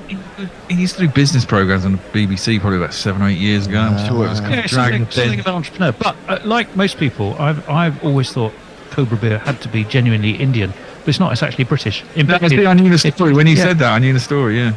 Well, then hopefully, on that basis, he'll stop sponsoring this particular quizcast. Well, that'd be good. That would be particularly good, wouldn't it? Because we're all sitting here drinking large bottles. How are you enjoying our Cobra Beer? It's absolutely beautiful. Brilliant. A bit of Indian with it. It would be even better. If you're listening, Right, moving on to messages. Look, just before you go on, Hender, seeing as we're looking for any sponsorship opportunities we can get, I'm drinking a bottle of Wild Yak, which is Pacific Ale, 100% malt, crisp and tropical beast, and it is delicious. So if the makers of Pacific Yak would like to sponsor us, we'd be very welcoming. Right, beer companies are always welcome. They're always Yak, welcome. don't talk back. And I thought you were going to say it's Wild Yak Piss, but there you go. It's not. It's Wild Yak Lager. Anyway, moving on to the next name on our list in Who's That Weirdo, Part 1. John Cordner, Australia. Live cricketer, dead. Or Who's That Weirdo? John Cordner. That's there's this little tweak at the back of my brain somewhere, and it may be something to do with the question. John Cordner. I suspect he's a dead cricketer. You're absolutely right. No. Messages. Hey, finally somebody got one. You go flying past the bear by smashing his age out of the park when he died in 2016. I reckon he was 82. Oh, unlucky. I'm afraid you don't get any extra run. Brilliant piece of fielding there in the just behind square leg by Moeen Ali, and I'm afraid you fail. He was 87. But what can you tell us about the dead cricketer John Cordner, Tony? Well, he had a fairly short career. He played for both Victoria and Warwickshire in 1951 and 52. He was a left-arm fast medium bowler. He also played Aussie rules football for Melbourne, and he played against India when he was in the UK, where he was studying nuclear science. Wow. And he played football. Fucking hell. No, well, he played Aussie rules football. He didn't play proper. That's footy, isn't it? He played that sort of weird game where they, I think, run with the ball, kick it over the post, and also try and chuck it in the net as well, don't they? I'm never sure about Aussie. And where unfeasible. The game where things happen rather than you sort of sit around and end up 0-0. Yeah, that game. All right. Calm. Simmer down. You've had too much Wild Yak. Right, back to the bear. Now, this is an interesting one. Chandrasekhar Gadkari, India. Now, there have been some Chandrasekhars who played cricket. Does that name really rings a bell? Withered arm, you're thinking? You're thinking of something like that. What's the Chandrasekhar? Yeah, there's lots of Chandrasekhar. Well, it's probably quite a common name in India, isn't it? There's a lot of them. And the question is, did he play cricket? And I'm going to go, who's that weirdo? No, you're wrong. I'm afraid you're wrong. It goes over to messages. Chandrasekhar Gadkari. He's not a weirdo. He's a cricketer. I know that, but is he dead or is he alive? I think he's still alive himself. No, he's not. He's dead. You miss out on your... How dare he die? How dare he die? He died age 69 in 1998, and Tony has more details about it. He did indeed. He was from Pune.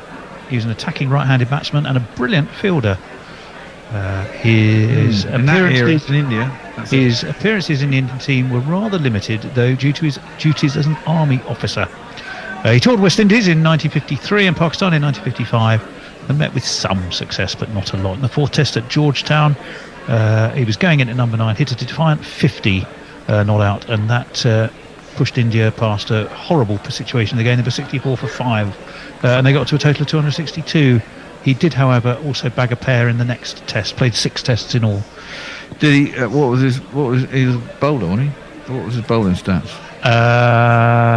Why are you asking me this question? Because if we're going to do cricketers, we should have their fucking stats. That's all I'm saying, man. Well, I did tell you he was a bowler. You're absolutely right, but I don't have his stats in front of me. What I did tell you is he didn't really take many wickets, and he didn't really play very much. He just played 6 tests. 6 tests? That's not bad. He has a test average. He's a test player. Yeah, that's weird. It's not necessarily the most important thing about him, what his stats are. But I don't know. I'm just saying, if we have a cricketer, it'd be nice to know their stats. He's so difficult to deal with, isn't he, the bear? What was his surname? Gadkari.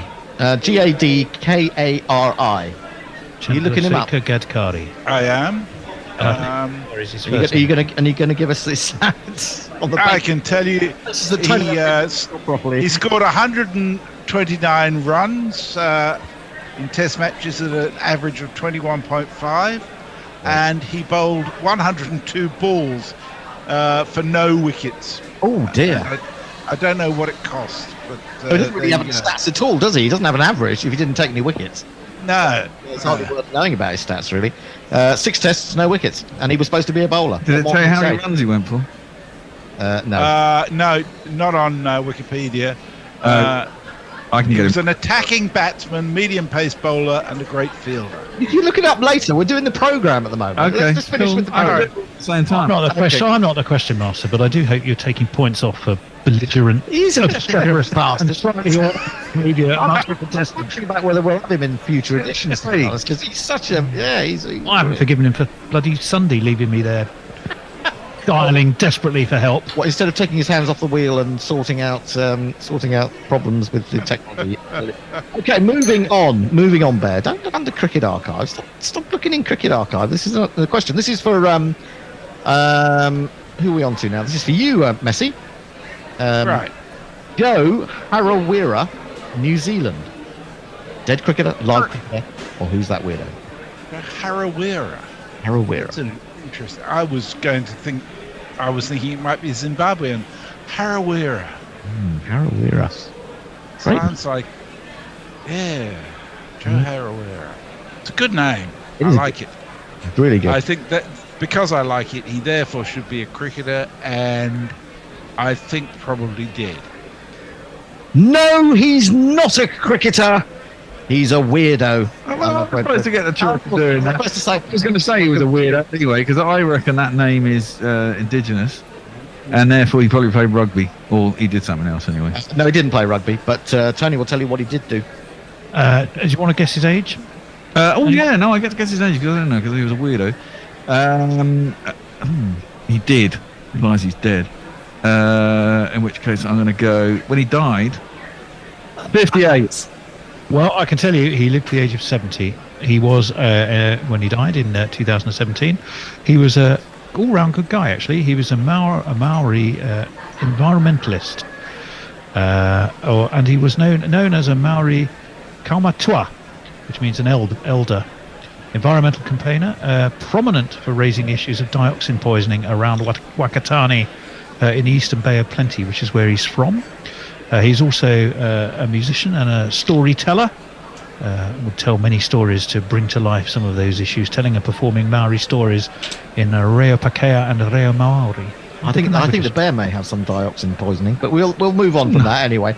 Back to the bear, the final two with the scores reading 5-4 to the bear. 5-4 to the bear. It's tight. It's very tight indeed. Is the quizmaster open to bribes? Possibly. We'll have to see what those bribes involve, but absolutely. There's my email and I'll let you know. Okay, here's one. Anne Cools, West Indies. Whose go is it? It's your go. It's my go. Anne Cools, West Indies. Cricketer. And is she alive or dead? Alive. No, she's not a cricketer. Well, she's not an alive cricketer, but she may be. Oh, who's that weirdo? Or a dead cricketer? What do you reckon, Messi? I'm going to say that she was a weirdo, and she was the first woman to be a member of the Bermudan Parliament. Oh, you're so close. I'm going to give you 8 points for that. What? That's brilliant. You are so close, because she's not. She is a weirdo. She's still alive. She's 79, and Tony is going to tell you a little bit more. I certainly can. She was a Barbados-born politician, became the first black member of the Canadian Senate. Very political on issues such as children's rights and domestic violence. She's a bit rebellious, and she said something I think which is really interesting. She's a very strong advocate for women and against domestic violence. I'm pro domestic violence victims.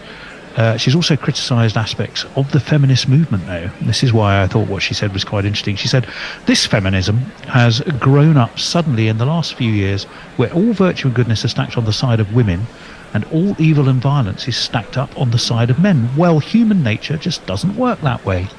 And I thought, well, fair enough. Controversial.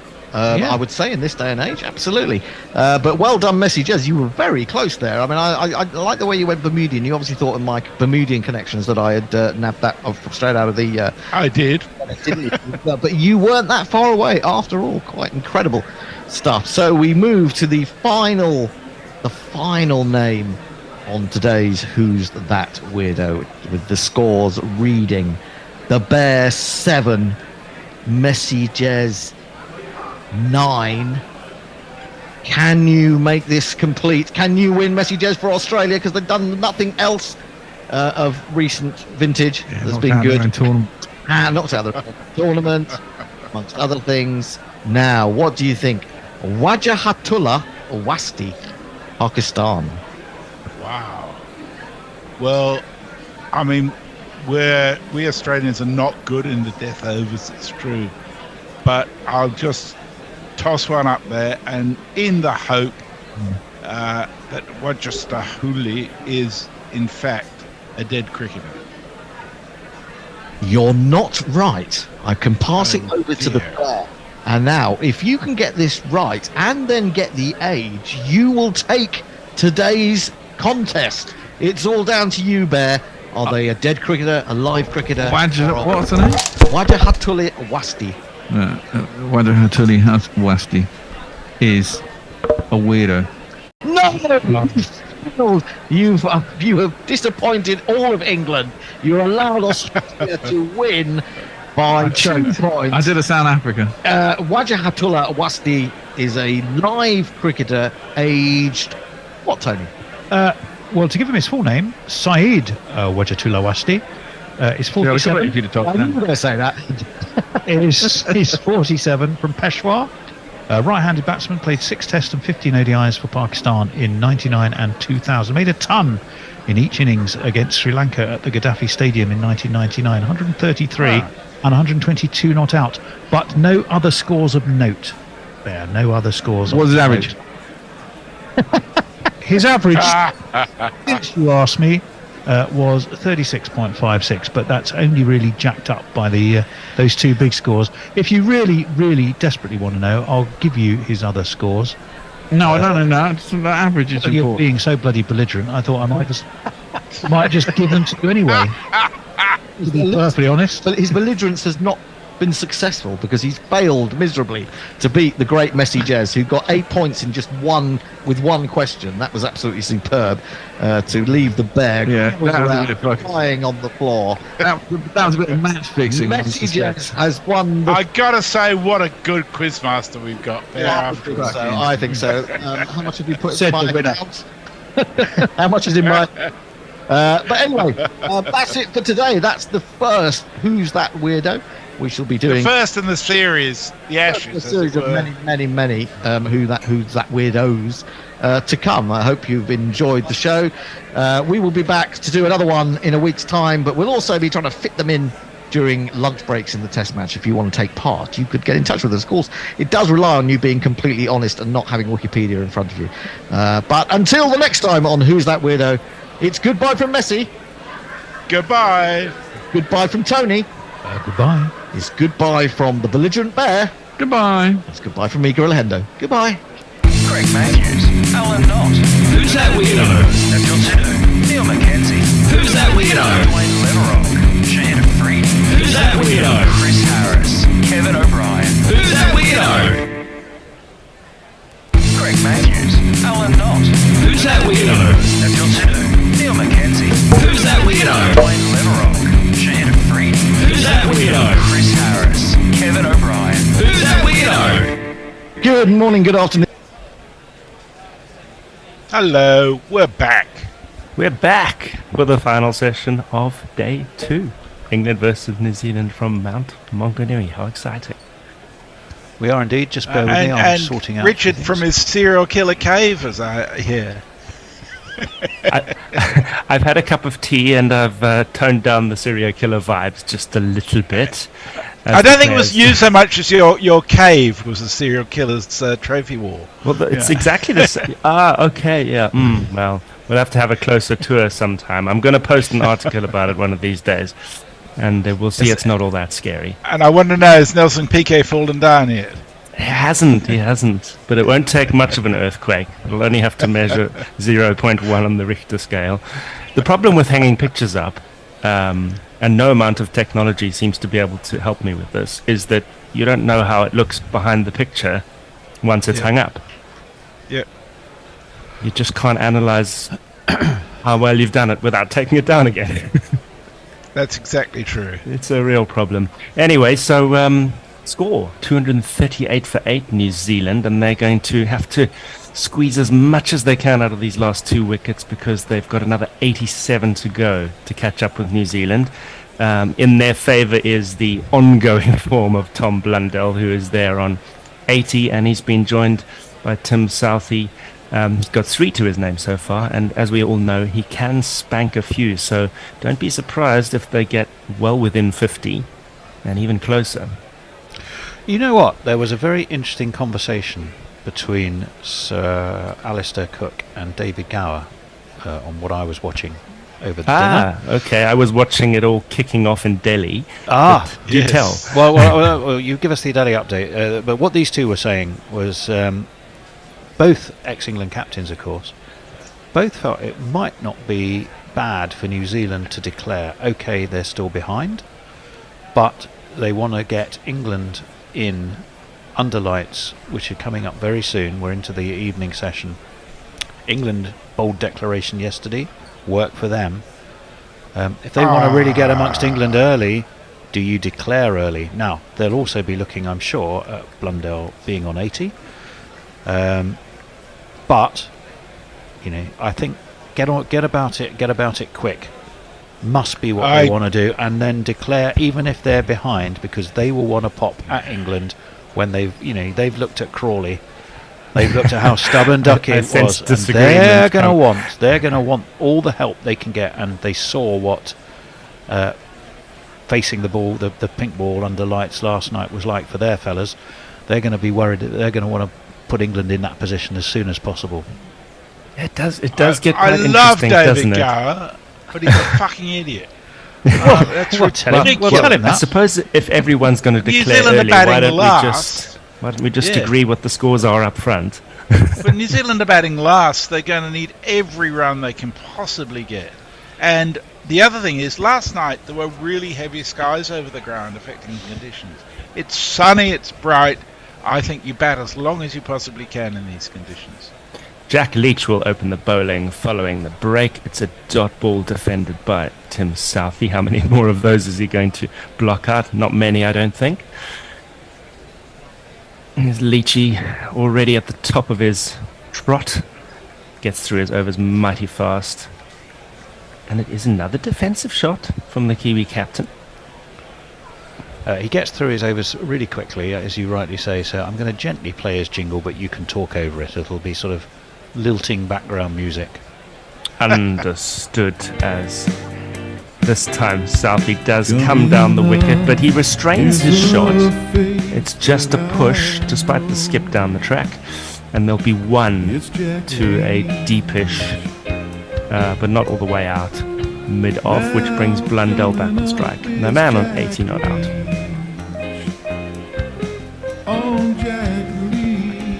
I say that goes together rather well. Have you ever been a DJ? He's not going to own up to it if he has. No, he's not the DJ type. Outback trucker type. Blundell comes forward and just pushes that one from Leach, the fourth ball of the over, and it pops out on the leg side. They scamper through for 1. The umpire's busy repairing the stumps in time-honoured fashion with the bat handle. Not quite sure how they got demolished in the first place. But Southey's back on strike now.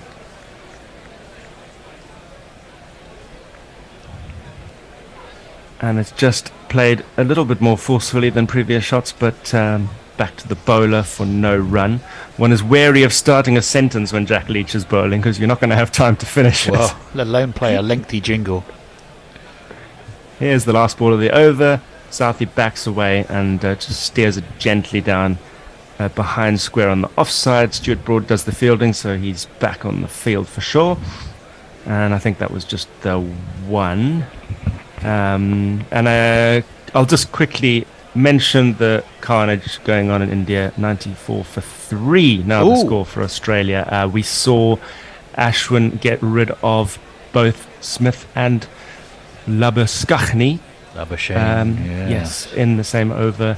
Not in that order, in the other order. Smith got out second ball for a duck. So it's a lot of noise in Delhi right now as Ollie Robinson gets set to resume the attack in Mount Manganui. Let's jingle him up. Oi, oi, oi! Oi, oi, oi! Oi, oi, oi! Oi, oi, oi! Oi, oi, oi! Oi, oi, oi! Robinson! Here he comes, bowling to Tim Southey. 2 slips. Wait. Southey just plays it out into the offside. It's a fairly straightforward ball just outside his off stump, and he punches it away for a single. So I'm going to go back to that debate for a second. So at 83, if let's say you have a lead, you reduce that to 60, and you've got then the perfect bowling conditions. If you then declare and you get England 40 for 4, it's done its job, hasn't it? As Blundell defends for no run. It's a big if. I mean, it's not as if you've got Anderson, Broad and Robinson bowling for you. That's the problem. Perfect bowling conditions or not, if you don't have the talent to exploit it, then no, I think it's craziness. Well, Southey would walk into any attack in the world, I think, particularly in those kind of conditions. But I grant you that Tickner and Kugelheim possibly are not of the same ilk as Robinson and Anderson and Broad. Here's Robinson running in to show us how good he is. Little bit of movement in, but Blundell just drops the bat on it. Behind point goes the ball, and he proceeds to 82 with a single. I would say that the Kiwis at the moment could probably count on getting Zach Crawley out, regardless of the session time of day, whether the lights are on or off. Yeah, the way it his should be test one been in their going, pocket. he's more likely to trip up walking down the pavilion steps. But who knows? He could yet surprise us. Big test of character for him, especially if he does have to open and very unfavourable He's had a few of those in the past. Robinson in again, and it's hit quite hard straight down the ground this time. Not the most elegant of textbook drives, but it does the job. Hits the boundary rope for 4. Forward to the floor, I was sure.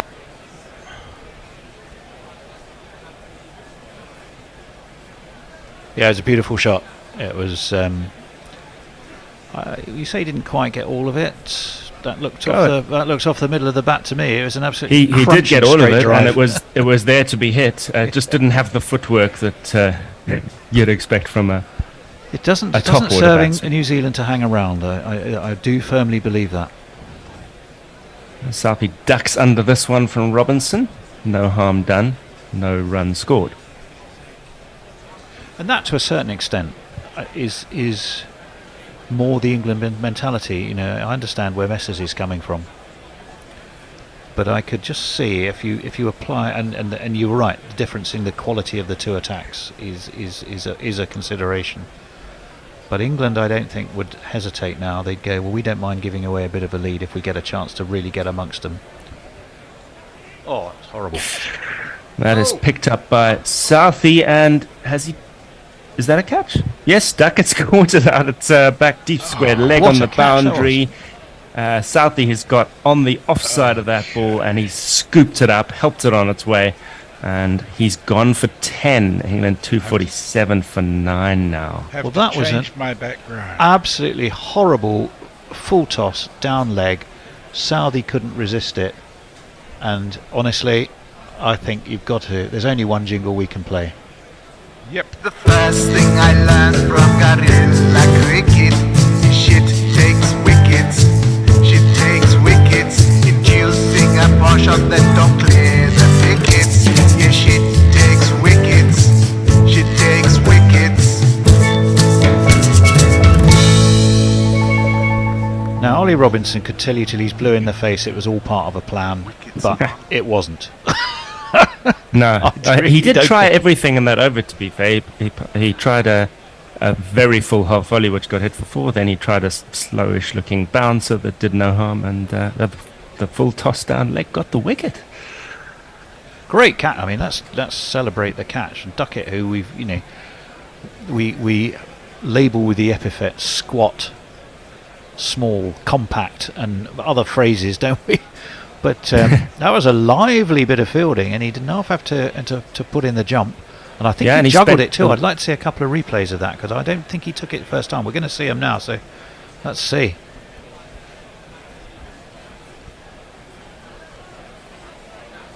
Oh, I had to leap into the air, didn't he? But I think it did stick first time, despite all the rolling on the ground.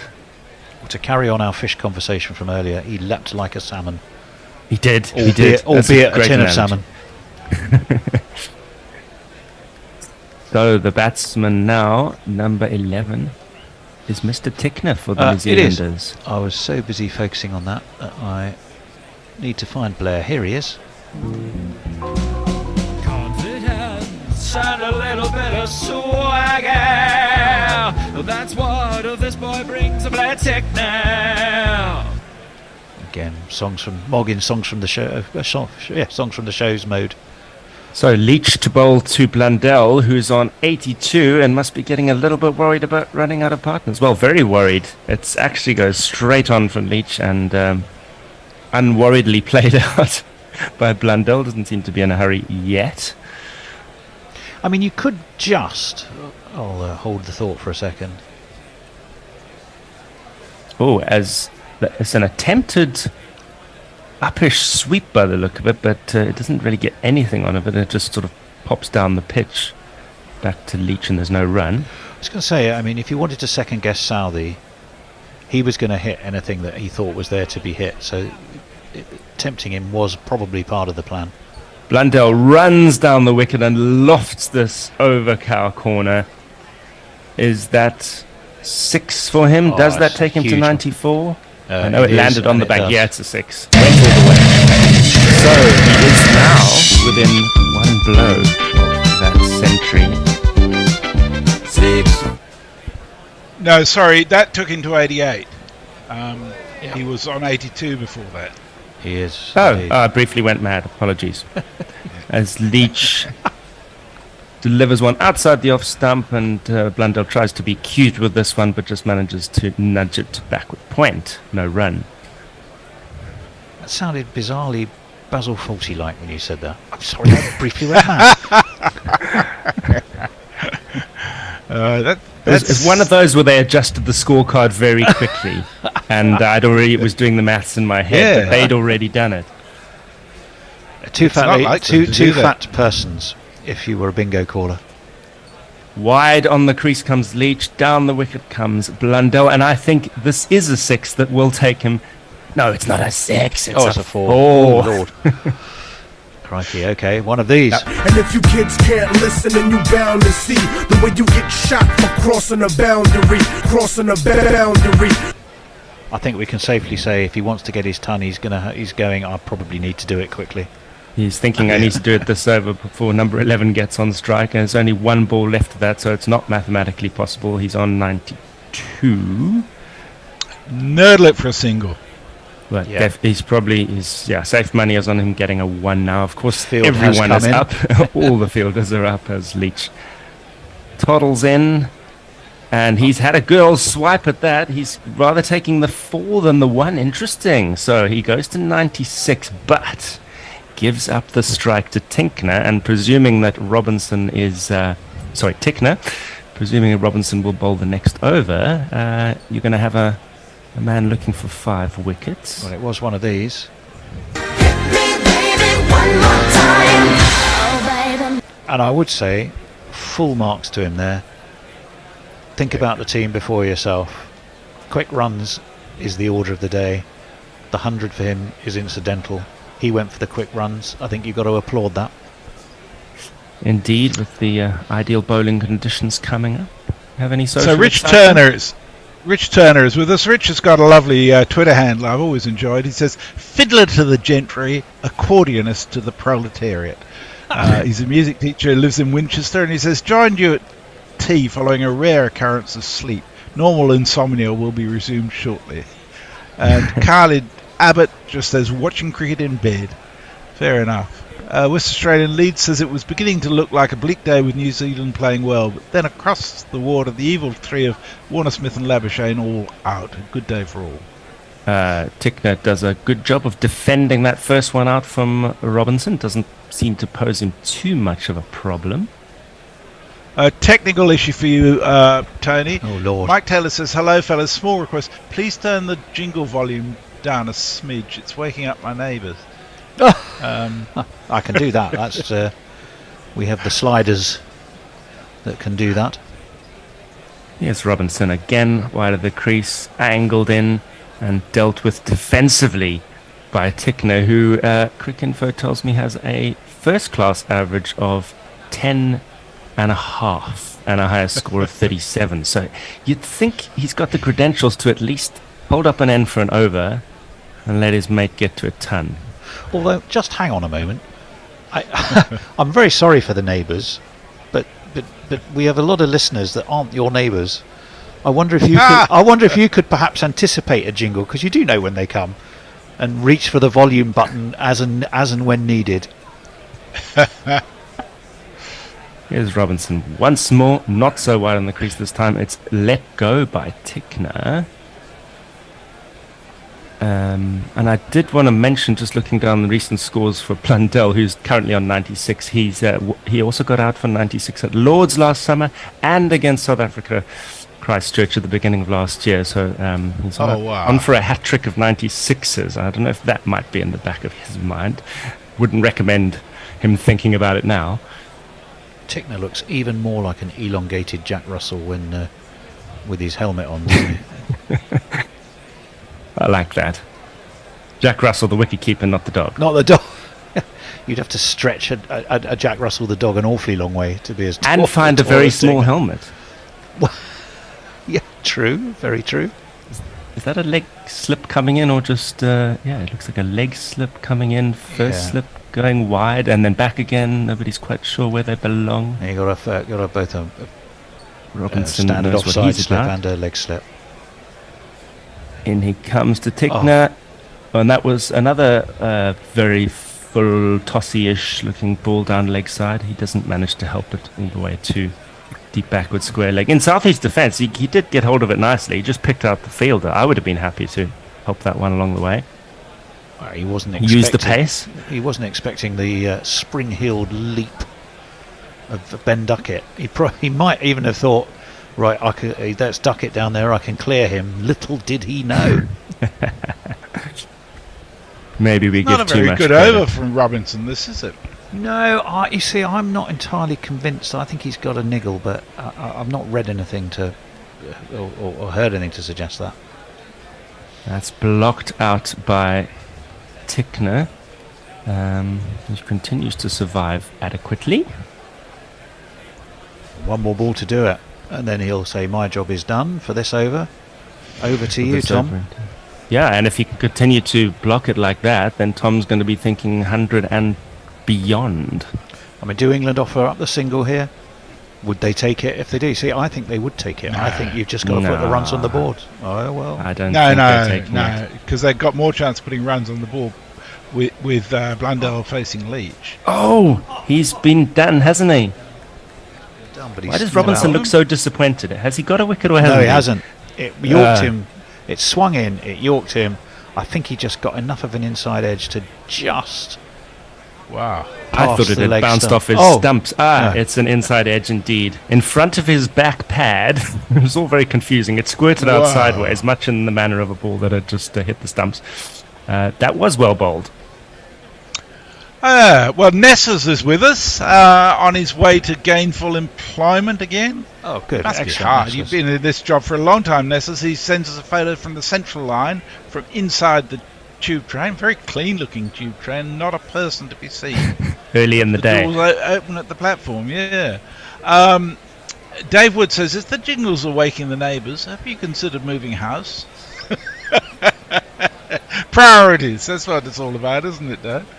So the field spreads an absolute mile now as Blundell takes up his stance to Jack Leach on 96. And has a big old heave-ho at it, and he manages to edge it down behind slip. And they're going to get 2. Brings him closer, keeps him on strike. Yeah, Stuart Broad managed to cut that one off. Staying on. Well, the neighbours might be elderly. They might have children. No, I think Mike's got a point. He says, I tried anticipating jingles, but you're just too fast for me. In the end, I had to turn you down, and I couldn't hear what you were saying. and still the jingles were like alarms going off repeatedly through the night. Come on, DJ. Sorry. So I think they may be turned up a little high. Well, they're variable, you see. They're not all consistent. that's It's true. like listening on Spotify. You know, some tracks will blast you, and other tracks, without changing the volume, or won't. Yeah. I can never be answerable for the machinery and technology here. Yeah. Yes, Blundell actually blocks that one out with tracking towards middle stump, and he doesn't try to attack it dot ball. I'll tell you what I will do. I'll try and pick the slightly more mellow jingles for you for a while. Fair enough. Waits for it, sweeps it round the corner. He's going to get his 2. He's going to get his 100. Joe Root's after it. Excellent. And Tom Blundell may celebrate, inflicting more misery on England. 100 off 143 bills. Very well played. So he is. Shh! Don't tell the neighbours. But he's one of these. 20, 40, 60, 80, 100. Congratulations, sir. You are a centurion.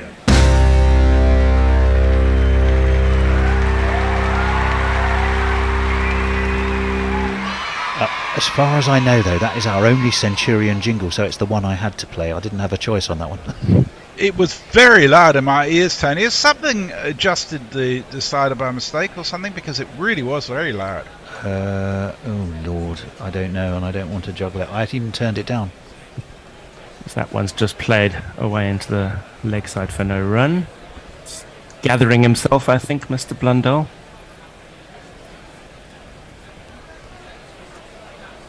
And he tries to back away and play this into the offside, but misses it, and that can't have missed the stumps by very much at all.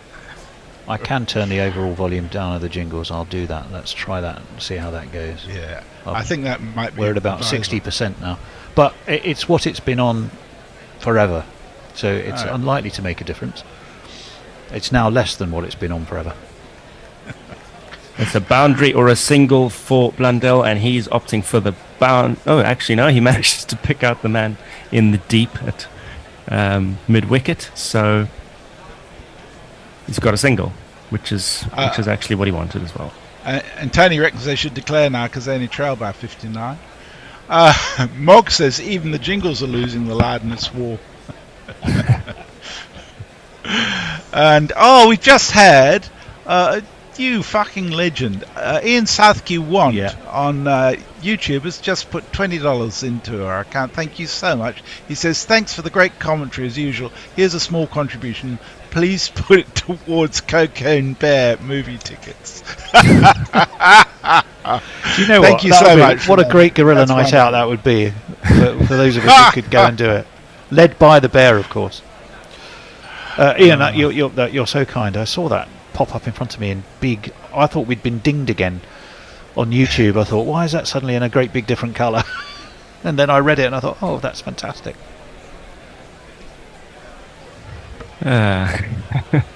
What a sweet dedication along with those $20. But thank you very much. That is the highest score by a wicketkeeper in a day-night test. How is that for a piece of trivia? Ooh. Blundell's 101. That's almost Kimber-esque in its weirdness. Yes, here comes Robinson. Blundell charges down the track, goes cross-batted at it, gets bottom edge, and ball thinks about rolling in the direction of the stumps but misses them. no run. There are actually 34 overs left in the day before we imagine New Zealand having a very quick burst under lights. It would be quite a long, something longer than a burst if they were to declare now. And given how sunny it is, it's actually going to take much longer for the lights to take effect tonight than it did last night, haven't they? Take the runs bat normally, and Blundell actually lets one go. Bit rude of him. Well, it's almost it really is an event these days, especially if England are playing.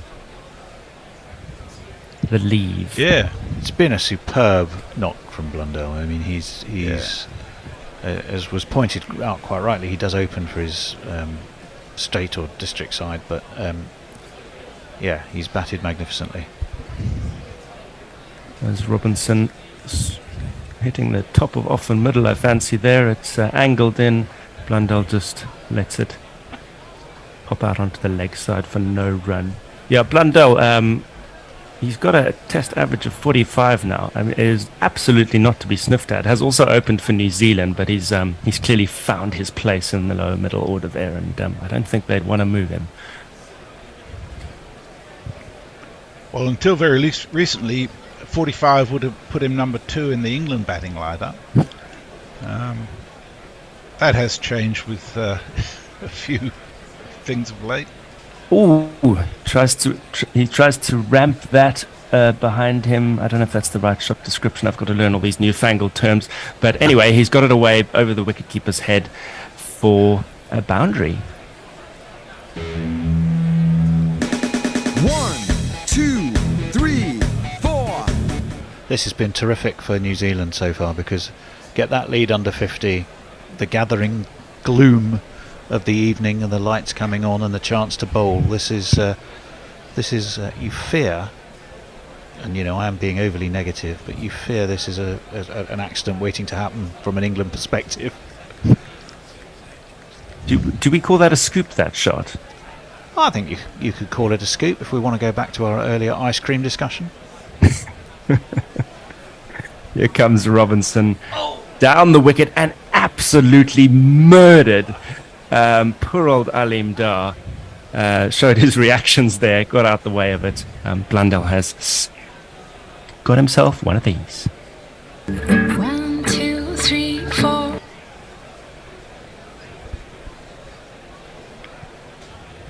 Yeah, he absolutely leathered it. Alim Dar, you're right, was pretty quick, wasn't he? Actually, Oh wait, it wasn't Alim Dar. It was Gaffers.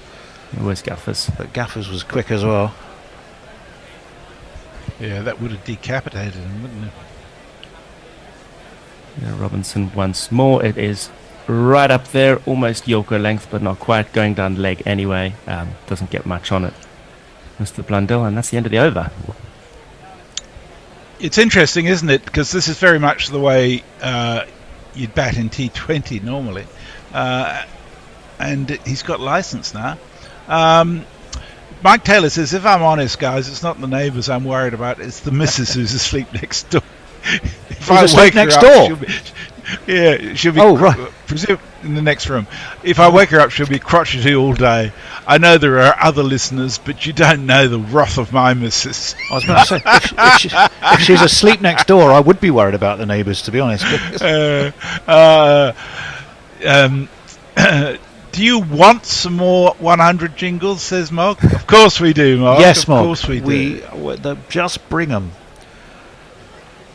We should sponsor you to do 100 jingles. The Mog 100 jingle challenge. Right, Blair Tickner has been left with the responsibility of a Jack Leach over now. Here comes Leachy. And Tickner, he thinks he's got himself a single. Sets off down the track. And he is sent back. Luckily, England don't really cover themselves with glory in the field there. I think the run-out could have been on. Here's a replay. Yeah, he took off without even thinking about it. He was off to a flyer, sent back. Direct hit was direct out. Hit would have had him. It only missed by a shade. This time he defends graciously. I think one thing we could say so far about Blair Tickner is that he's not in the side for his batting. No, right now he is there to hold up an end and shows his defense, this time off the front foot, into the covers off Leach. I'm perfectly okay with him if he can block out some overs and Blundell can pick up a boundary or two when it's his turn to bat. That's okay for another few overs.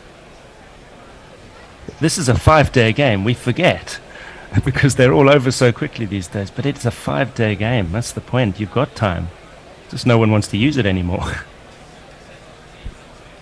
It's from Napier in Hawke's Bay, is Blair Tickner.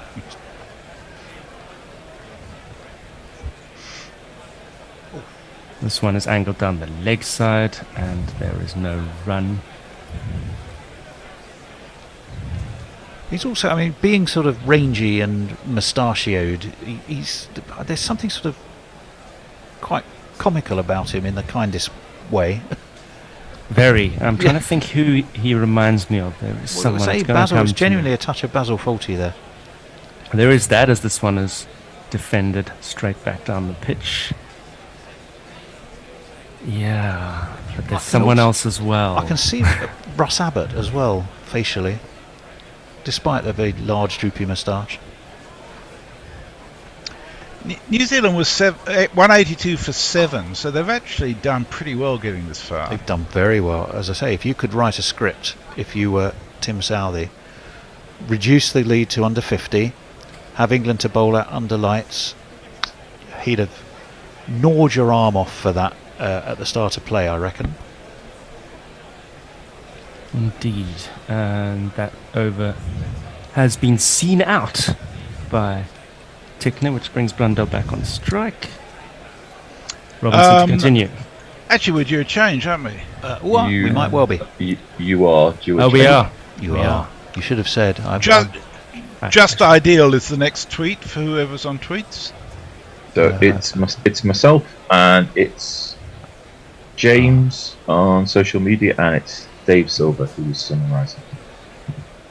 And I'm just letting them in as we speak. Thank you, chaps. Thank you, Tony.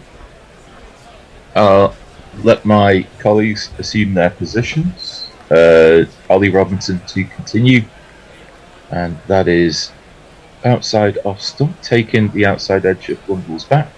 A single could have been taken, but Blundell refuses the run. Blundell 109, not out currently, off 153 balls, 14 fours and one maximum. A great counter-attacking innings by Blundell. Excuse me. Which has seen New Zealand almost to parity, trailing by 51. That is on his hip. Turn towards square leg. It will trundle and trundle to deep square leg, but I fear again there will be no run. Morning, everybody. Morning, Dave. Good to be on. How you doing, Al? Not too bad, mate. How is it? 6:30 in the morning. 6:30. It's a blustery Dublin. It's a bit balmy, but yeah, there'll be no cricket happening out here. Yeah, it looked like, kind of up towards Scotland, Northern England, and Northern Ireland. It's going to be a bit windy today. I mean, our square is looking pretty good. It's looking pretty green. Getting ready for the cricket season. But we're a long way off. Slower ball just outside the off stump. One ball taps into the offside field and no run. I love this cat and mouse that you have. So we got 3 deliveries left in the over. Blundell potentially looking for a single. When does he take it? And what's the feel like? What's it been like so far? How's he been shepherding Tickner, or does he trust Tickner? Tickner's faced 12 deliveries as it comes in again. Blocks just outside the off stump. He let him field an entire over from Ollie Robinson earlier on. I think Tony thinks that Robinson has a bit of a niggle. Is that right, Tony? If you could just shakes he nods his head, sorry, in approval. I was going to say he shakes his head in approval. Hey, Al, hello. What niggle has Robinson got? Do we know whereabouts? I don't think Dr. Bishop had kind of said, but He doesn't seem to be his usual spry self in the field. He comes down the track. It's a ball he would have hit above his waist, but he came down the track, which kind of negate the idea of a no ball. Can only kind of force it towards mid-on, no run. And as Dave alluded to, the game of cat and mouse now will involve changes in the field to maybe prevent the single. Yeah, he's been a bit ginger, has Robinson. Hasn't stopped him from bowling well, though. Well, it's true. And a huge heave from a ball outside the off stump, and it's gone over the top of root and slip. And maybe, fortuitously for England, it's gone all the way for 4. 1, 2, 3, 4. Runs conceded, but Blundell loses the strike. And at the end of that over, he's on 113, and New Zealand are 278 for 9. James, I think you're on. Yes, absolutely. I am. So, just ideal coming in with mentioning someone was stat was referred to as Kimber-esque, another synonym for quirky. Thanks, Tony Bishop and Gorilla Cricket. You're going to thank there, Tony. Always nice to get a name check there. Nestlers, I think in referencing a jingle is please. That one is fucking awful. And then Mog with a promise or a threat. A gross of tons coming your way. Wait, I mean some gross jingles about tons.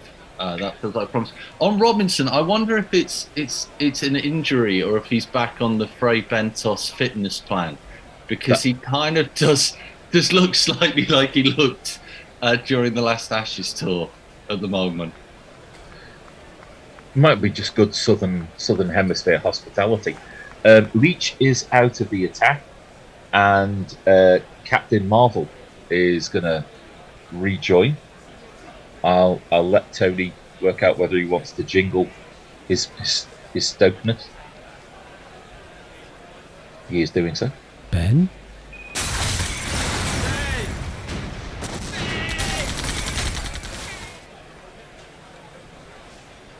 And that is a ball outside. It passes over the top of off stump and middle stump.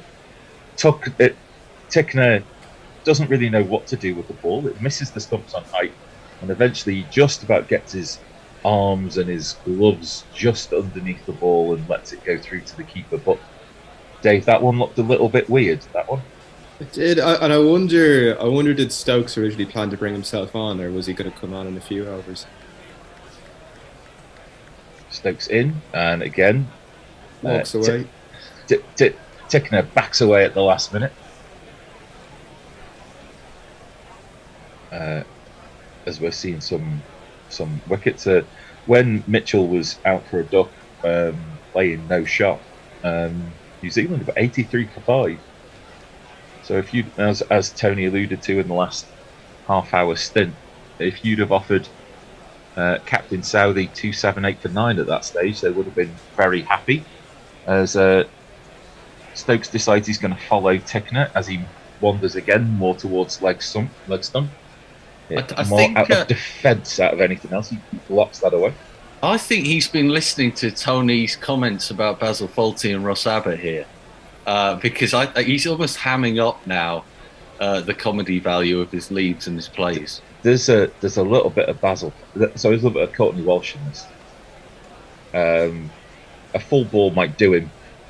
That one is fended at without any real eyes on the ball. It misses short square leg, and Tickner will take a single, and seems there's a very smug grin on his face as he's at the non-striker's end. Like, yeah, I won that battle. Although he had no idea where that ball had gone. It could have easily gone into the breadbasket of Ollie Pope. Round of applause for his effort. Courtney Walsh used to do that, didn't he? He'd leave the ball and then he'd like hold his bat under his arm and say, "No, run." Yeah, it's just like, I've got this. You're fine. Don't worry, you're fine. Yeah. Stokes into Blundell this time. Short, pulled away. And that will go for 4. Great shot behind square on the leg side. And if you kids can't listen, then you bound to see the way you get shot for crossing a boundary, crossing a boundary. And this is definitely an innings that will get under the skin of any opposing captain. It's all meant to be easy, 8-9 down, end the innings. This is just being a little bit frustrating. This is wide outside the off stump and a despairing flail of the bat and a massive dive by Stokes. What an attempt for the catch that was. In the end, he's just kind of palmed it round the post, and I think Blundell will take a single, but what an attempt, Dave, at a catch that was. That was quite a dive. Those are the ones that get very frustrating. The big thick edges, the dives, the stuff that doesn't quite go to hand. And yeah, it's a good test of baseball. James. Yeah, thank you. Okay, so over on YouTube, Paul Coffey coming into the Tickner debate. Blair Tickner is the love child of Basil Fawlty and Richard Hadley. Wow. I mean, I bet they wish he had the bowling ability of Richard Hadley, because that wasn't the bowling ability was more Basil Fawlty perhaps in the first innings there. Really, he's also got a peculiar running style between the wickets, which maybe we'll see in this next over. Robinson in and a flick, a little ramp shot by Blundell. It's gone down to fine leg. Great work in the field there. Leach preventing the fall, but can't prevent the two. 286 now the total, 120 to Blundell. The gap is now 39 runs. And for all of the speed and the shot making of England's first innings, it's really brought them nothing apart from time to play a second innings that might take the game away from New Zealand. I think the real question is, when did New Zealand declare? When Blundell gets too tired to run, I guess. Might be the answer.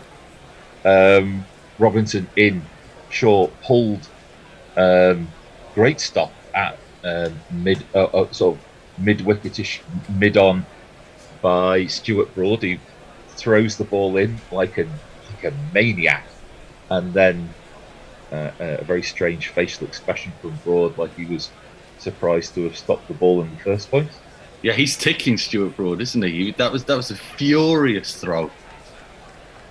Yeah, I love this little passage. Leach had a lovely little stop there, fine leg, and then Stuart Broad there, the frustration. Another short pitch delivery. Blundell again plays it to the deep square leg. Stokes is there, and he has a howitzer for an arm, and he will fire that in. We should also point out that Leach was unusually athletic, and at the same time was being attacked by some sort of gull as he made that stop, which I think will probably go down in his scrapbook of career memories. And then he obviously mouth-breathed his way off after that. He could well be England's most unlucky fielder. Concussions, bird attacks. That is a slower ball bouncer, which fools and foxes Blundell. He has a swing and a miss, and it goes through to the keeper. As this cat and mouse end to the innings continues. What do you reckon, Dave? Bowl at the stumps? It could be a way to go. I don't know. This is it. This is like when you see it's all plans until you get punched in the face. And when Bairstow's driving you around Trent Bridge, what do you do? When Blundell's hitting you around Manganui, what do you do?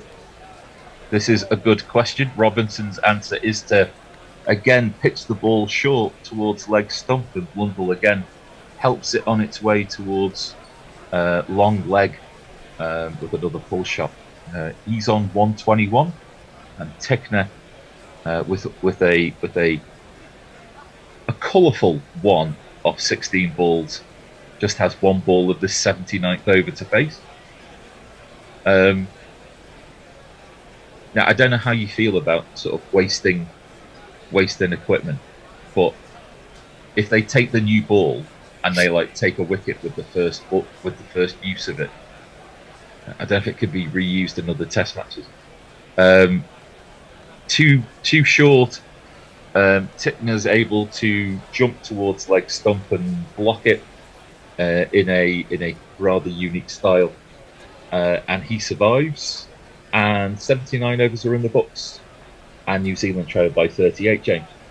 Yeah, we're a little quiet on socials the moment. We've just got Dave Wood coming in. Is it bad that I've just realised this isn't being played in Mogadishu? Yes. It is possibly bad, but maybe that also says something about our commentary that we're giving you there. I also just wanted to ask a question to all of us. How many of those 17 deliveries do we think Tickner's been on his feet and actually on the deck when he's played the shot? Certainly less than 17. Stokes to continue. Slower ball, half tracker, pulled by Blundell down towards long leg, but no run. Where is Mogadishu? It's in Africa. My geography isn't quite what it is before 7 o'clock. Yeah. What's it like after 7 o'clock? It's reasonably sharp. Not much. Reasonably sharp. Ball on middle stump. Again, carved away towards deep square leg. If I can just jump in on Mogadishu, my geography is up to Google search levels, and it tells me that it's the capital of Somalia, which I feel we should have known, but didn't.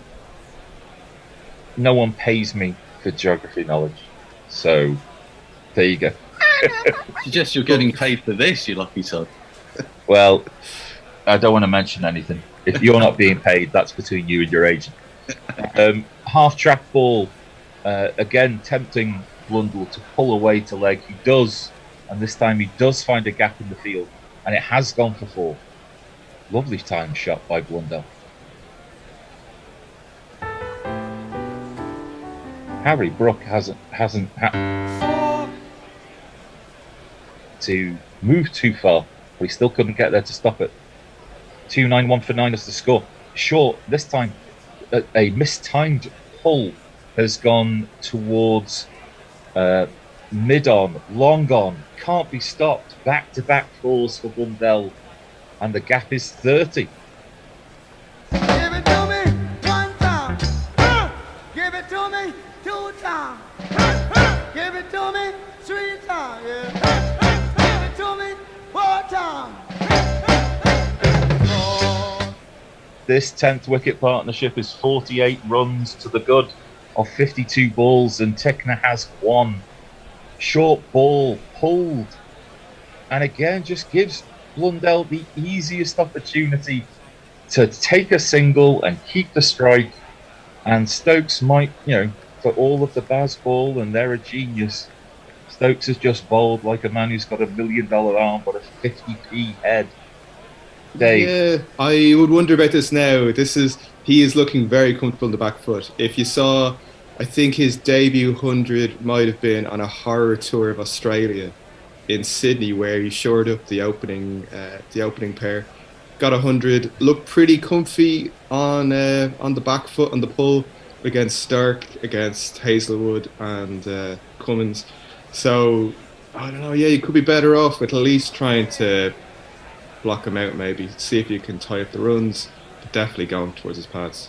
Yeah, this is his highest test score, 130. Tickner will face the last ball of the over. I thought that was the last ball of the over. Tickner stands, and with both feet on the ground outside the off stump, just blocks this back to the bowler. More frustration for Stokes. The new ball's available, James. And is there anyone listening to us? There is, absolutely. Well, Dr. Dan Diper pointing in his direction, done one of his lovely illustrations of Marnus Labuschagne sweeping the 4. Shortly before he got out. And then Tim is coming. Tim and Drew checking in again from Salt Mines, enjoying watching New Zealand getting a Blundell of runs. Nice. Sorry, I think the sorry was for the pun. No. Jesse. Don't apologise for that. Never apologise. Never apologise for that. For those of you who are interested, Australia are 99 for 3. Khawaja is 50 not out. Head 6 not out. Warner was out for 15, Labuschagne out for 18, and Smith for a duck. Robinson is out the attack, and it's the rickety Lancashire Express that's coming into bowl. So McCullum looks untroubled by it all. Yeah, a bit of a yawn. Maybe, yeah, it's not as exciting as it should be. Maybe England need to be going harder for wickets. I'm not quite sure. Maybe they're not bouncing Blundell enough. You could bounce them more. Well, it's all just it's not really been a pitch, or it's not been a day where the short pitch stuff has really bothered him from the moment he's come in. He's set up for it. He's waiting for it, even the way his stance. And as soon as I say that, Anderson in, Blundell comes down the track to him. No no respect at all. He swings and he misses, and Folks tries to shy down the Stumps, but fails to do so. But that's definitely some introduction. The new ball's been taken as well, by the way, Dave. that will get very annoying for Anderson and Broad, I feel. It's kind of like you're not showing respect to your elders. If Blundell starts doing this coming down the track, I'm just going to have a swing at you. This is a club game. That is onto a middle leg. It's kind of squared him up. He's popped that up in the air, and Stuart Broad hasn't taken the catch. Now, and Stuart Broad, as a petulant teenager would, just throws the ball without really looking about whether anyone was ready to try to receive it. I don't know whether that's a lack of positioning there, Dave, or whether it was just a difficult chance. Let's see now. He did very well for a man of his size. I think you're being generous. He went down in stages there. Yeah, I was being generous. I think for me it was like he, not getting there, I think was the thing. Yeah. This ball on leg stump, played out towards deep square leg, no single taken. He did have two telling reactions though. His first reaction was to grimace as though, shit, it's Jimmy. And then his second reaction was to go wide-eyed like a 5-year-old who's just been found out lying. Yeah, it was just a throwback in. It was like both folks was like, you could see the all of the slips moving to kind of like prevent overthrow, as this is just blocked out into the offside. Have a new ball jingle. Oh, okay.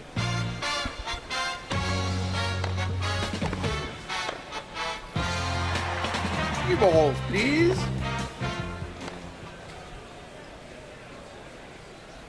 Thank you for that telling point there, Tony. Thank you. Yeah, I wondered, it was like, you know, if they took a wicket with the first over of the new ball, it's like here we've got this like almost new ball and we can't use it now for anything else. Yeah, I do. We saw the big shiny silver box. What happens with all these balls, and how come they know exactly the age of them? Exactly. This mafioso briefcase style box. As this is defended to mid wicket, one ball left of the over. Judging by the calendar, all the exercises of Broad, he may well be bowling the next over, or at least he's trying to tell his captain that he should bowl the next over. Go on, give me a go. Give me a go. I want the ball. There used to be a jingle for Graham Swan back in the day. I want to be on the telly. I want. There is a feeling like that with Broad sometimes. It's just like. Was there ever an Oasis jingle for Swan, I wonder? No, possibly. Last ball of this over from Anderson, and Blundell has tried to cart this towards the leg side. It's taken a big edge. It's gone over the top of what we've been first and second slip, and it's gone for 4, and New Zealand are 300 runs. But it will be Tickner who faces the next over. James. Yeah, over on socials here, we've got Farron coming in. Greetings from a place on the planet where green tea is legal to consume and grow. Hope everyone is well. Could be all over tomorrow, this test. The Black Caps can roll England cheaply. Other tests, Australia probably AL under 200. India will make 500. Simple. Well, you are making it simple. That's very good. Yeah. Just ideal. Say India versus Australia is live. I'm in Sydney, but guerrilla cricket means I'm glued to New Zealand versus England. Who'd be anywhere else? Well, that's great that you feel that way. I think Stuart Broad might want to be somewhere else at the moment, unless he feels he can clean up here. Sweep the leg, Brody. Sweep the leg. Can I ask you guys just a question? If there's going to be 90 overs in the day, how many overs should each of your main two frontline pace bowlers bowl?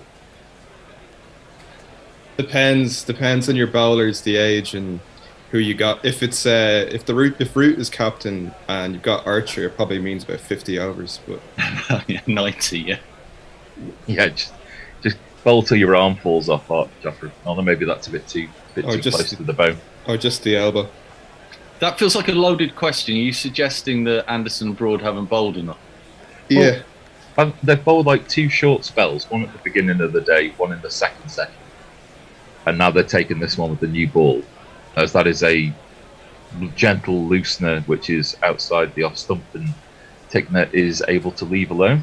Yeah, it does raise a couple of questions, as in your balance with Anderson and Broad. I know they don't like to be rested, and it's kind of a question of use them or lose them. But like in Pakistan, I thought they got it absolutely perfectly, where you got enough spin overs, and then you've got Anderson for little bursts, a bit of Stokes. But when you're in Manganui, I don't know. You might need a little bit more. Yeah. And if they can't, it's just like, what sort of pressure are you putting on the other 3? As Tickner is able to just extend some longer arms out and block this ball outside the off stump into the offside field. Well, having said that, I think the senior management team or whatever, just McCullum, who knows, they got Pakistan pretty well sussed, especially with Rehan. But yeah, I mean, maybe I'm thinking too much about this. This is Broad's 17th over out of 81. I don't know what the balance would normally be. Wide of the crease this time, and too wide outside the off stump. And so far, Broad hasn't really presented Tickner with any problems at all in 3 balls, which is a bit disappointing. They're surprisingly well. Now we know Manganui's a flat pitch, but New Zealand pitches, I think there's kind of a conception as well that like, there'll be green tops and you'll skittle everyone out. But it's a kookaburra ball. It's a hard bouncy pitch. After a while, you could be in the field for a while. You could be.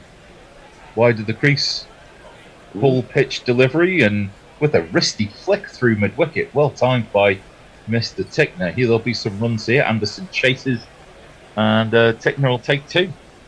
Comic Relief always wants to be a serious actor at some point. That was a decent shot. In terms of overs, Anderson's bowled 16, Broad 16.3 now, Robinson 19 and Leach 18. So it's fairly evenly split amongst them.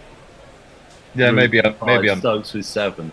I'm thinking too much about this, as you might well do at 6:57 after watching the whole day's play.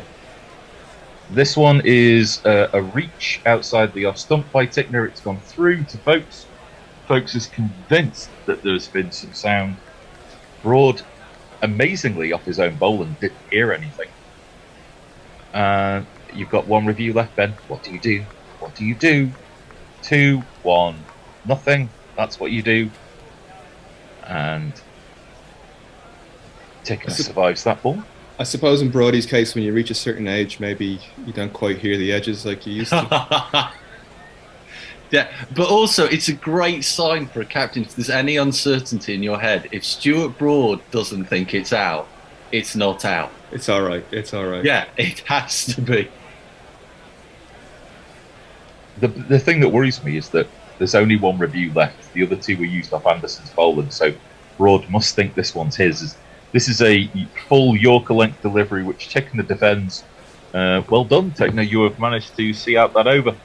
And the gap is now just 23, James.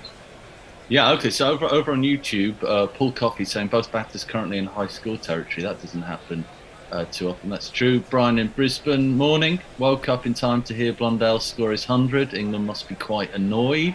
I think more than quite annoyed now. And Don Diego, silly pants. Yes, he's put New Zealand back in this from what was looking like a whipping. Quite annoyed, but it makes it more interesting. Knife edge stuff. Well, we quite like the idea of a proper game of cricket. We don't like being up at all hours for things which are done and dusted. And wouldn't you know it, Broad didn't hear it, but there was a tickle on Snickometer.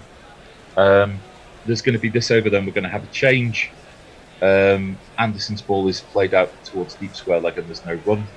So there was a sound on Ultra Edge. Yeah, I'd be doing hearing tests for all my elderly bowlers.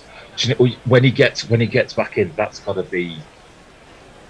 I imagine that Broad's going to overturn everything that's not nailed down inside the dressing room. The backroom staff are currently there with Gorilla Glue, trying to put down every object. Fuck, he's gonna come in again. Yeah. It's all the sleepless nights with a newborn baby. It's all kicking off, Crew, as that's just defended into the offside field for no run. Just be like, oh no. Did you bring the CD of calming whale music? New Zealand whale sounds. Anderson wide of the crease, down the leg side it goes. It beats, folks. Interesting about whether it's buys or leg buys, but it's runs off the bat. Blundell's carnage continues. I must have 2 or 3. I need 4. Folks couldn't get to it, and now. Oh, Anderson's like, it came off the bat. Dare you? The deficit 19. It's like as if we forgot that New Zealand are quite good at cricket, They've done great though, hasn't he? He has. He's done incredibly well. But I'll repeat after this. Oh, just a leave. I was quite startled to discover that I think New Zealand have only won 2 tests in the cycle, in the current WTC cycle. They beat South Africa and they beat Bangladesh at home. Where else have they won? This is the pressure of being defending champions. That's it. Sorry. Not that anyone even knows who won the last WTC. That just makes me laugh. Yeah, we could ask people in the street about the WTC or the Super League. Which do you know better? It depends which Super League you're talking about. Blundell comes down the track. It's gone high in the air, but it hasn't gone out. And that's been caught and bowled by Jimmy Anderson. And for England's point of view, it all comes to a blessed relief of an end. Blundell, though, can walk off with his head held high. He gets a pat on the back from his number 11 partner. They just shared a 10th wicket stand of over 50 runs. He gets some shakes of the hand. And New Zealand are alive and kicking, very much kicking, in this first test match. A standing ovation from everyone on all 4 sides of the ground, whether you are an England fan or a New Zealand native. That is a proper test match innings. Jazzy jogs on to get his pads on. We're going to have a change. Tony's telling me that I'm being substituted. So we're going to move. So Jacob's going to go into my position, and you'll see messages, and Richard is also coming on. Guys, thanks very much for your last Cheers, guys. For the contribution. Cheers, guys. Next tweet is Rev Roshi. Okay, thank you for that. Why does everyone's tail wag but England's? Well, yeah, good question. I think the key was maintaining one decent batter there, and him managing to get something out of his partners while he was there. England basically decided as soon as focus was out they didn't want to keep batting, and I think they pretty much gave it away. Hello, Jacob. Hello, Richard. G'day. Enjoying these aerial shots from Mount Manganui. It's a strange place. I want to go there. I don't know Yeah, if well, anyone lives there. It looks excellent for playing a wide variety of sports or receiving shipping freight or manufacturing light goods. But does anyone live there? Well, Manganui is actually the industrial estate for Turunga, which is a town just slightly to the west of it. Right, so it's not really a town in the conventional sense. Well, it's got a beach and some cottages along there, I think. But basically, you can go anywhere in New Zealand. It's got two things going for it. The scenery everywhere is pretty spectacular, and the people are just fantastic in New Zealand. Yeah. Everywhere I've been in New Zealand, the people have just been wonderful. So The whole bay, the Bay of Plenty is a beautiful area. All that area Yeah. is gorgeous. Yeah. Apart from when you're sitting bang in the middle of the industrial estate of Mount Manganui. Yeah, it's not the best place to spend your holiday, that's for sure. It's kind of like, I don't know, it looks like at first glance, oh, this is on my bucket list of cricket grounds to go to. But then the more you think about it, it's like they have found the one place in the Bay of Plenty where there's factories all around. You want the a ground. beautiful cricket ground in New Zealand to go to Queenstown. That is quite spectacular. I can imagine. I've played golf in Queenstown, and that was spectacular. Yeah. Well, they played, I think was it the Under-19 World Cup or something like that last couple of years ago, and it just is fantastic to look at. Really is. Lovely. There's quite a high standard for me because my home ground as a spectator is, of course, Newlands. But nonetheless, and you are in the Alps after all. not a mountain in sight. I actually have Austria's lowest point within about 2 kilometers of my kitchen window. It's a local tourist attraction. I've tried rolling. You know, the Alps isn't far. Not far, no. I would have thought Austria's lowest point was Hitler, wasn't it? Ooh. Wasn't that Germany? Followed by Kurt Waldheim. Yeah. There's so much to choose from, but now they've got a very understated alternative in the middle of a cornfield with a little sign. But it is very flat around here. Oh well. So state of the game. I can't resist this, Tony. I'm sorry, but I think what that proved was very much the Australia 108 for 4, by the way, which means that head is up. The Gower proposition just didn't hold water because although England had their two best bowlers and a new ball, they still found it hard to actually dislodge that last wicket. And I think New Zealand would have been crazy to throw away those runs they got there. And they've still got 25 overs to bowl at England, and now the lights will really be taking effect. It's perfect timing. If you want to talk about momentum, I mean, goodness me, I think the game has, I wouldn't say gone completely New Zealand's way, but with 18 run difference and the chance to bowl at England in the absolute premium peak bowling times, you really couldn't have written a better script as far as the Kiwis are concerned. I've got a question for you both. There are 3 players in Test history who have played 25 innings as a designated keeper and averaged over 50. Tom Blundell is one of those. Who are the other 2? Gilchrist? No. One from your home country. Well, Boucher? It's not Mark Boucher. No, he didn't average that well. So someone who didn't play a lot of games. I mean, Dave Richardson. More than 25. More than 25 innings. Yeah, somebody did play a lot of games. I don't know how many he was designated keeper for. Oh. Is it from the olden days, before my time? No, not at all. Quite recent days, in fact. Oh. Not current days, but not that long ago. Quinton de Kock? No. Think before Quinton. ABD? AB de Villiers? ABD is right. Oh, yes. That was a nasty trick question. Yeah, wasn't it? And I think he only just did 25 plus games as keeper. Only just, surely. And the third one is from a country adjacent to your home country. Well, I know which country you probably mean. Yes. I'm a bit patchy on my Zimbabwean knowledge, I must say. Sadly, recently deceased Western Australian. Am I in the right ballpark, message? No, not him. no. Okay. No, this bloke would bloom anywhere. What are the flowers? Yes. I'm just trying to think which one took the gloves. It's Grant? No. Andy Flower it is, yes. Yeah, Andy. With an average So, like you know, that. that's a real nice niche question for quiz night. Yeah. Having already learned the highest score for a wicketkeeper in day-night tests, we're doing well on trivia today.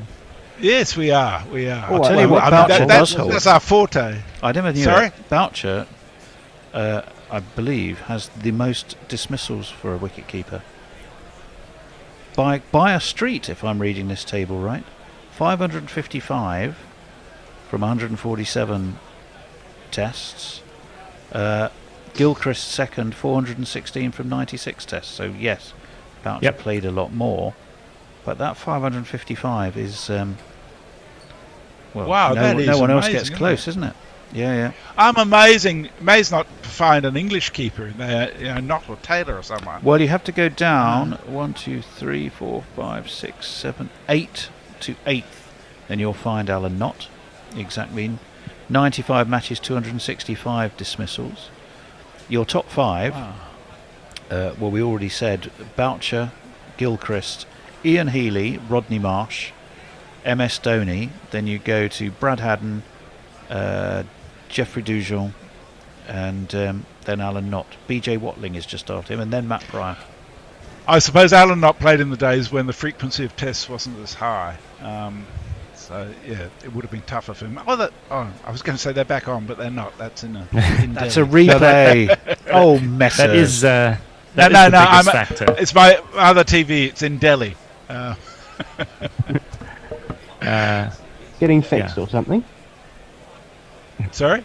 Is it getting fixed or something? It's the telly. It's the telly in Delhi. It's the Delhi telly. Sorry, Jacob. It's been a long time. Keep up.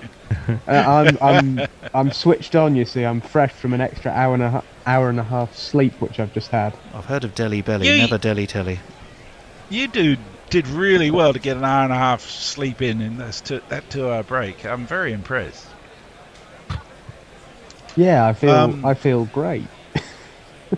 So, could I possibly suggest that there might be a jingle that it only deals with the first hour, doesn't it? Is there a crucial session jingle, Tony? What do you think? This is very much. I mean, do you really want? No, I'm pretty sure. Unless any jinglers happen to be listening and think, "Oh, I could knock one of those up in no time," but I think that's unfair on the jingler's skill and art. Before the New Zealand bowlers get to the crease, which they're probably about 50 yards away from, that would be great. Yeah, the batters are just trotting down the stairs. It's going to be a while. Be a couple of minutes. Don't worry, Zach. You'll be heading back up there. Crawley made it down the stairs, all right. He'll be heading back up soon. Don't worry. Let me jingle them up, and then that's we have a listener in Harare, Trevor Ngorema. Is in Harare. Welcome, Trevor. Greetings, fellow Southern African. Here's Crawley. Zach Crawley was a cricket player, a damn good cricket player. But he was moved from the middle order to open the batting. Now, trapped in the English professional cricket circuit, Zach Crawley must fight to survive. Here's Ben Duque. Well, he will be. Here he is.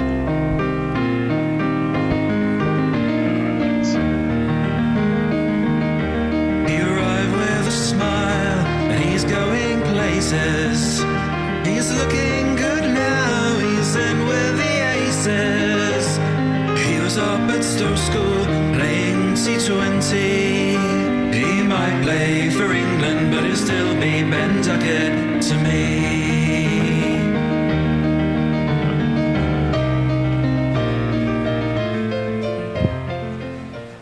I love that jingle.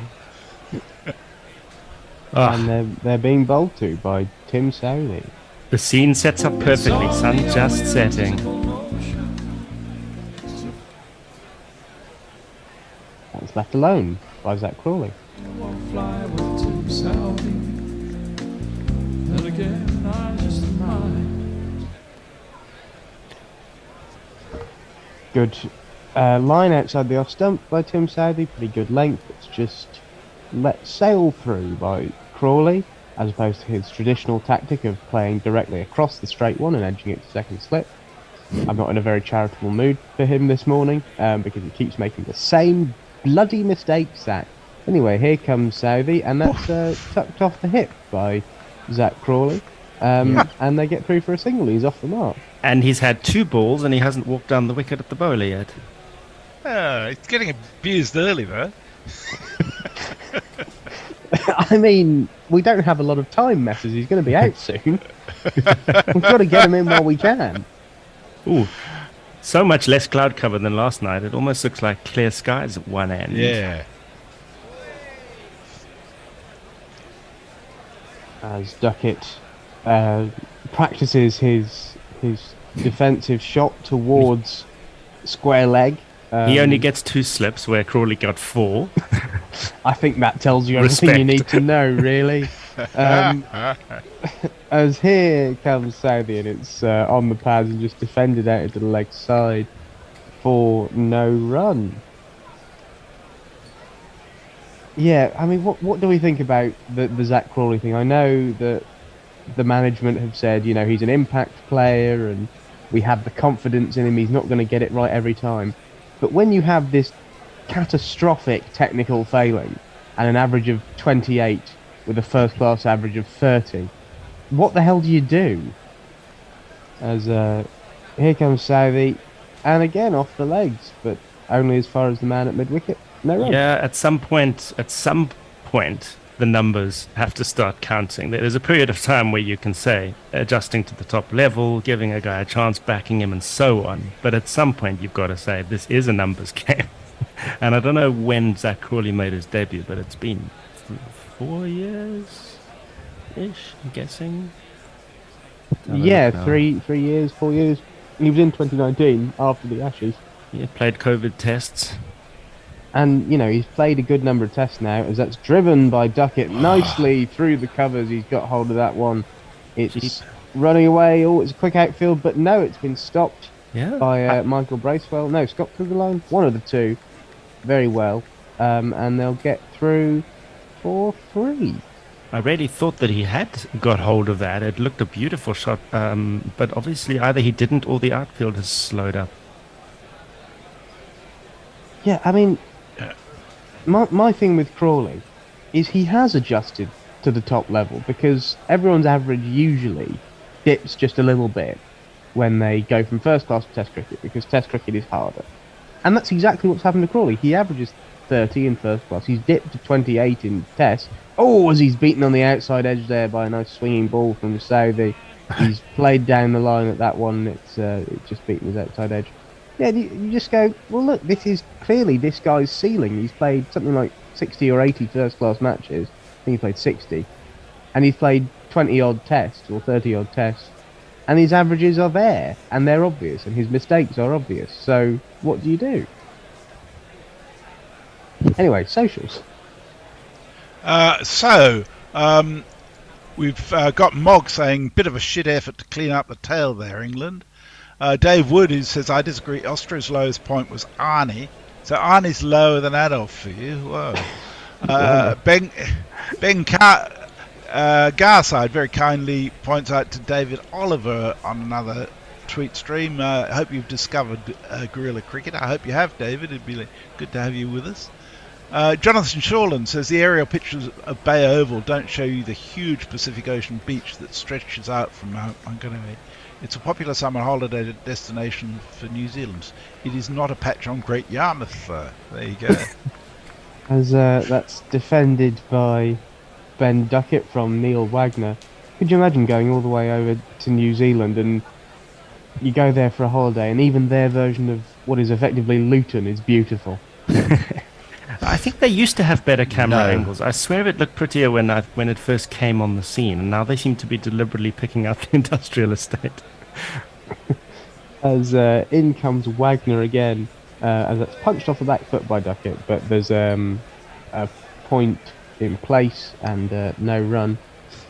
Interesting to see Wagner getting the new ball again. It was a bit of a talking point in the first innings because he doesn't often do that, and he was very uncomfortable at the start. But I think that was more to do with his run up, possibly some sort of leftover from the weather leading up to the game. So he's obviously happy to have another crack at it, and so far so good. In he comes again. And he's to Duckett, and Duckett defends that one onto the leg side this time, no run. We really must decide as a cricketing community how we're going to say Neil Wagner's name, because we all say Wagner, but Richard, you've just said Wagner there. Did I? Which is fair enough. Trying to do. But my fiance is determined that his name should be Wagner because of her love of the composer. Fair enough. Let's see how he sounds when we jingle him, shall we? We've got two versions. We might do both, just to see if they're different. Given a shiny red ball, there is It's defended by Duckett. No run. Neil Wagner, the destroyer of batsmen. Here's the other one. That's Neil Wagner. He's my boss. And when he takes 5 wickets in an over, it was murder. So it's Neil Wagner then. In he comes, and it's driven straight by Duckett. It's back past the bowler, but the man comes around from mid-on to mop up for no run.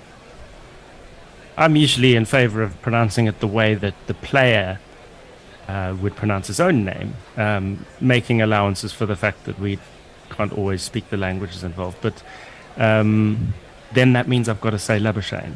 And not Labuschagne. And I can't say what I just said. Yeah, and not Labuschagne. So now there's a problem. I haven't got a principle to follow. Oh. As that's I'm a jab, a bit of a short arm jab, but a nice one by Duckett. He's just flicked the wrists through that, and it's gone out to the boundary between cover and mid off for 4. 1, 2, 3, 4. Great shot by Duckett there. Yeah, one of the shorter balls we've seen so far. I mean, it was a perfectly good length actually. But they've been looking for swing, both of these bowlers so far, and finding it, to be fair. That one didn't really get a chance. Duckett climbed in. Well, the ball is back in the hands of Tim Southey. I'm going to be so sad when we have to retire that jingle. It's fabulous. In he comes, and that's a wafty drive by Zach Crawley again with his bat pointed in just slightly the wrong direction. Come on, Zach. Come on. That was almost a replay of his first innings dismissal, apart from the fact he didn't nick it. Based on his statistics, that's actually almost more unlikely. He apparently nicks something like 18% of the good deliveries that he receives, which effectively means that he'd have to be dropped 5 times to get 100, which is not great. As that's clipped into the leg side by Crawley. Yeah, since he debuted, he has, of all the openers in world cricket, he has edged the most deliveries, proportionally.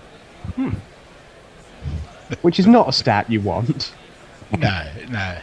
Hence the 4 slips. Yeah, well... He's down to 3 now. And a gully. three in a gully. I think what's effectively happened there is 4 slip has taken a couple of steps wider. God, you're really setting it up for a ton here, aren't you? Oh, if he gets one. As that's defended by Crawley. But you see, he won't, because he's only got tons on statistically the flattest pitches in that country of the last 5 years. Yeah. Yeah, but statistics don't bat, so you just never know. Except Crawley's average of 28 does bat, and it bats pretty badly. You're unrelenting. I am when it's Zach Crawley, and I will relent when he's dropped.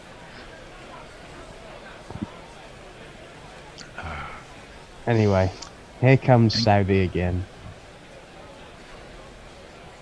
outside the off stump and well, more on the off stump actually, and nicely defended. That was nicely defended, wasn't? Showed a sound technique. It was very solid. His bat was all in the right place. His head was over the ball.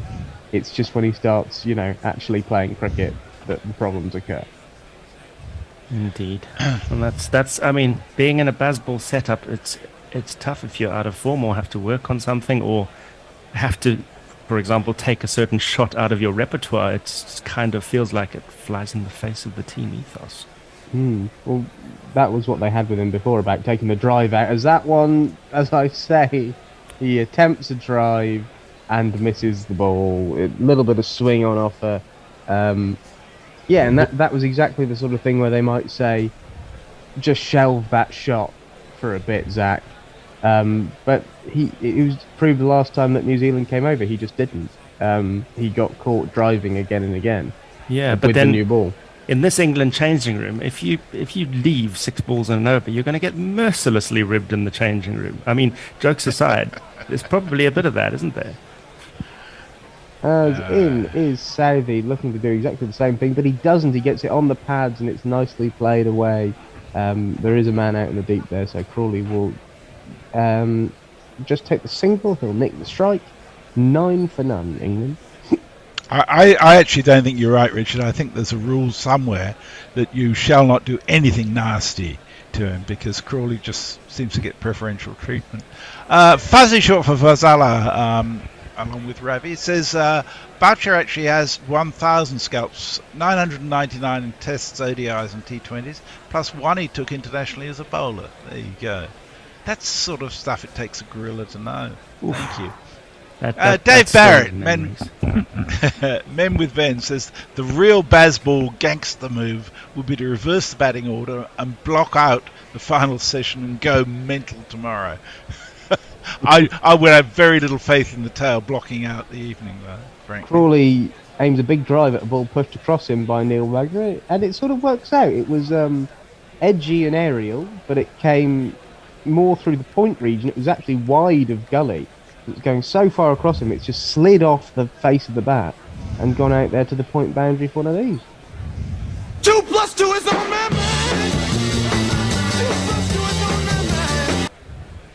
You see, that was played to point, but he was aiming the bat towards mid-off. And that's where, when the ball's coming across him, that's where the edges come. As he's left that one alone, as it's tailed a little bit back in after passing the stumps. Well, yeah. Speaking of the swing in general, it's been almost subtle this new ball innings from the New Zealand bowlers. They were getting it to go almost too much and too early, especially Southey in the first innings, and it's been just a hint in this one. And I think that's actually going to make it a bit tougher for the batsman. How long it's going to last, not sure. As Crawley thinks about cutting that one as it's pushed well across him, but it just stays a bit too low. His back foot came across, his front foot went nowhere, and he got halfway through the cut shot almost before sort of thinking, no, actually I won't, and just stopping. Mike says if you compare Crawley to previous openers who've come and gone from back in the last 10 years, he's had so many more chances and has been poorer than almost all of them, which is fairly low bar. As in comes Wagner. That's cut, and nicely cut. That's what they always like to see from Zach Crawley, and playing off the back foot. And it was short and dispatched away to the boundary. That went like a tracer bullet. It did indeed, Tony. Thanks for that jingle.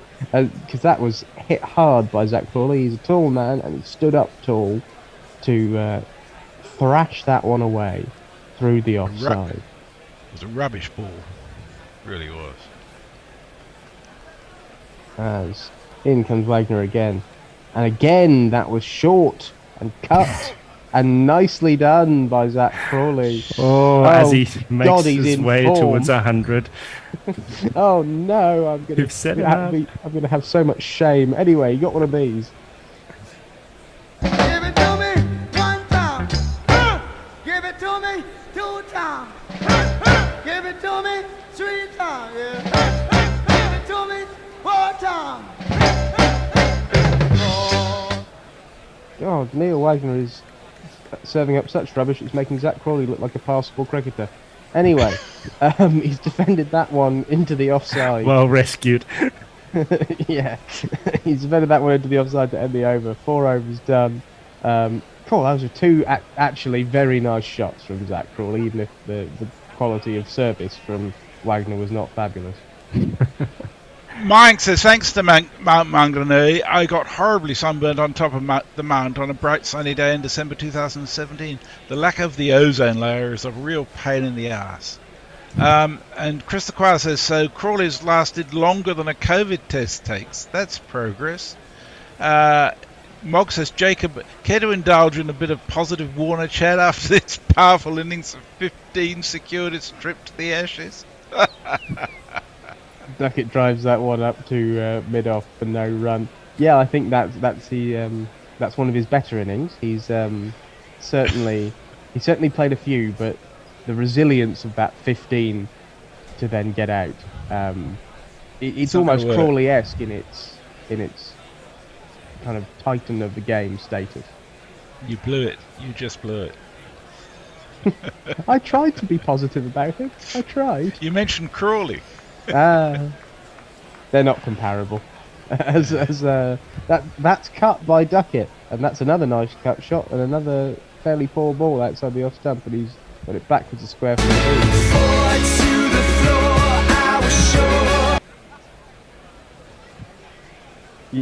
You see, Jez, Warner was flavour of last stint to be hated, and now it's Zach Crawley's turn.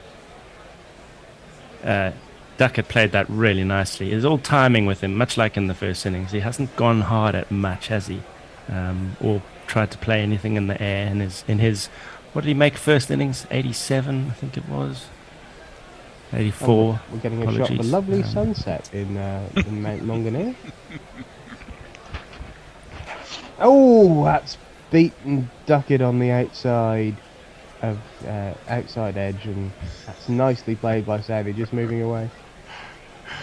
Wiggy says, surely Wagner should have a jingle to Ride of the Valkyries, a la Apocalypse Now. He loves the smell of wickets in the morning. That's what was making you chuckle. I was worried that I was doing something hilarious by mistake. It's like always social. Good. I was worried I was embarrassing myself and not knowing how. As in comes Savvy round the wicket. Oh, that's too close to cut. As Duckett tries to do just that and gets a bottom edge right down towards his boot. And, well, that was close actually. It could have easily ricocheted back onto the stumps, but Duckett saw it loop up and just aimed a little kick at it to make sure it didn't come back onto them. Jagged in a fair way towards him. Yeah, I'm not picking him as a striker after that. It's a appalling kick. It's the angle that Tim Southey's working with. He's coming round the wicket and stabbing it in. That was a little too far in and driven towards mid-on for no run, although his head was falling over a little bit there, Duckett. Matthew Bartlett says, listen to the Grid of Cricket comms in Ibiza with my 7-year-old daughter Lulu in the car. She's loving it. Thank you, Matthew. Hello, Lulu. Greetings. And we're due a change. I think we are. We are, yeah. One more from Southey. Here he comes. And that's wide and cut, and it hasn't beaten the man at short cover, so there will be no run. It's the end of the over, 25 for none, England. And you will be joined by me again on summary, Tony on the ball by ball, and Al Hotch will join us. We for should the be. socials. Thank you very much. There's a new one from Tim, just came in for you. Al. Man. Well, chaps, this game has rattled along. It's not gone the way England's way, but it's never been dull today, has it? It seems to be a day where the atmospheric seems to have stabilised, and maybe what we thought might happen if it was a normal test rather than a day-night test has materialised, really, which is it's a relatively easy track to bat on. Well, we're going to have a change of bowling. It's the love child of Basil Fawlty and Richard Hadley. This man. Confidence and a little bit of swagger. That's what this boy brings. Let's tick now. I see. I really enjoy that. He's got 2 slips, a gully. On the offside, there's a point, an extra cover, a mid-off. On the onside, they've just pushed square leg back as well as a mid-wicket. And it looks like we're going to have a short mid-wicket and a deeper set mid-wicket as well, out riding the boundary. So they're attacking within reason, not as much as you might expect under lights, and the ball yet hasn't done as much as New Zealand would have hoped, and up onto his toes goes Crawley, but straight to cover, and there is no run. 37 for 3, remember, is where New Zealand started this morning. They will be pleased as punch that they got themselves to a distinctly credible 306 within just 19, I think, of England. England, though, have come in under lights and so far have stretched that lead to 44, as onto his toes again goes Crawley, but again straight to point Mitchell Fields, and there is no run. Crawley, the much maligned Crawley, is on 14 and looked in fairly tidy order. I wondered whether if Crawley was hit on the arm and required medical attention, whether Jacob would be as happy as when Warner required medical attention in his innings earlier on this morning. Actually, it wasn't Mitchell, it was Blundell who fielded. In comes Tickner again, and he has up onto his toes again, and this one goes through to the keeper, and it wasn't quite so pretty. And I suspect that Jacob will be just feeling a tad more smug about, there's the Crawley I know and love. He's thinking he should never have played an attempted cut to that ball. It was far too close to his body. The answer to got your away question with now is no. I don't wish Zach Crawley any ill, and I was only joking about David Warner. I do like him, really. No, you're a hard man. Tickner, the tall Tickner's in, and this is hauled away through mid-wicket by Crawley.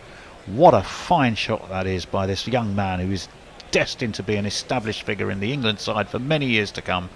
Zach Crawley absolutely leathered that away for one of these.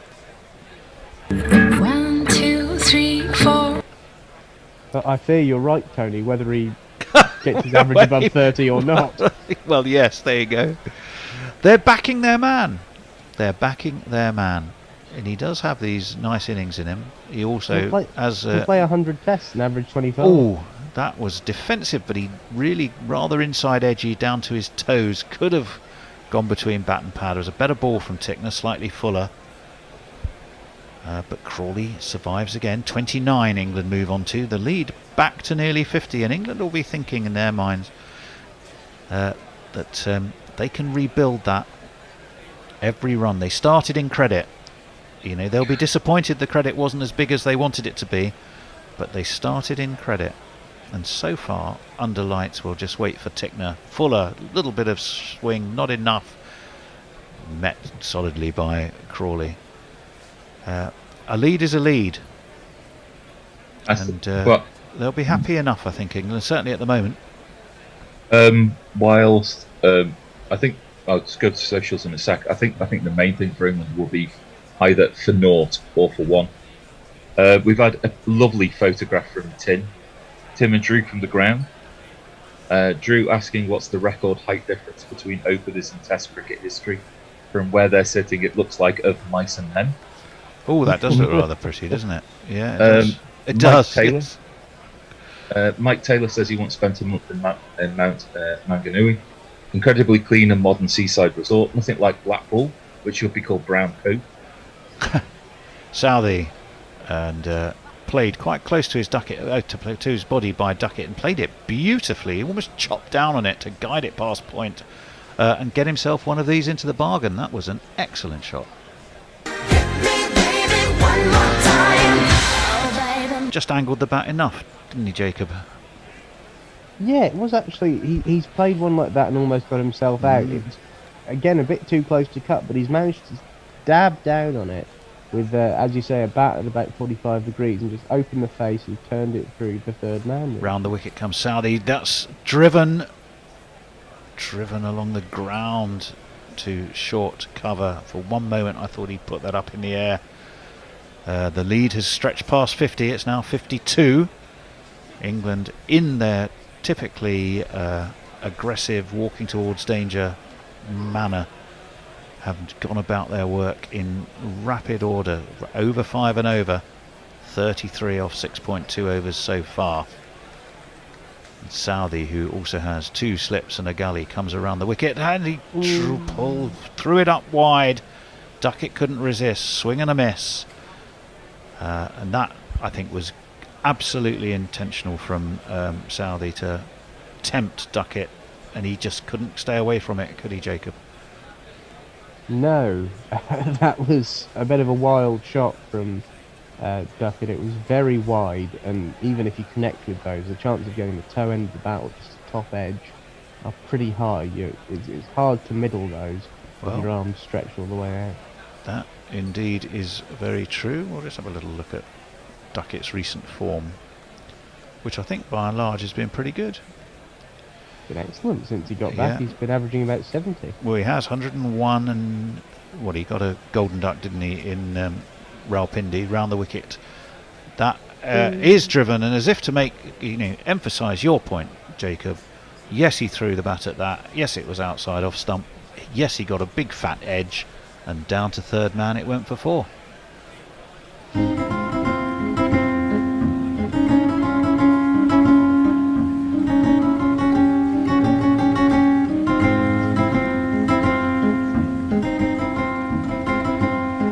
Was that?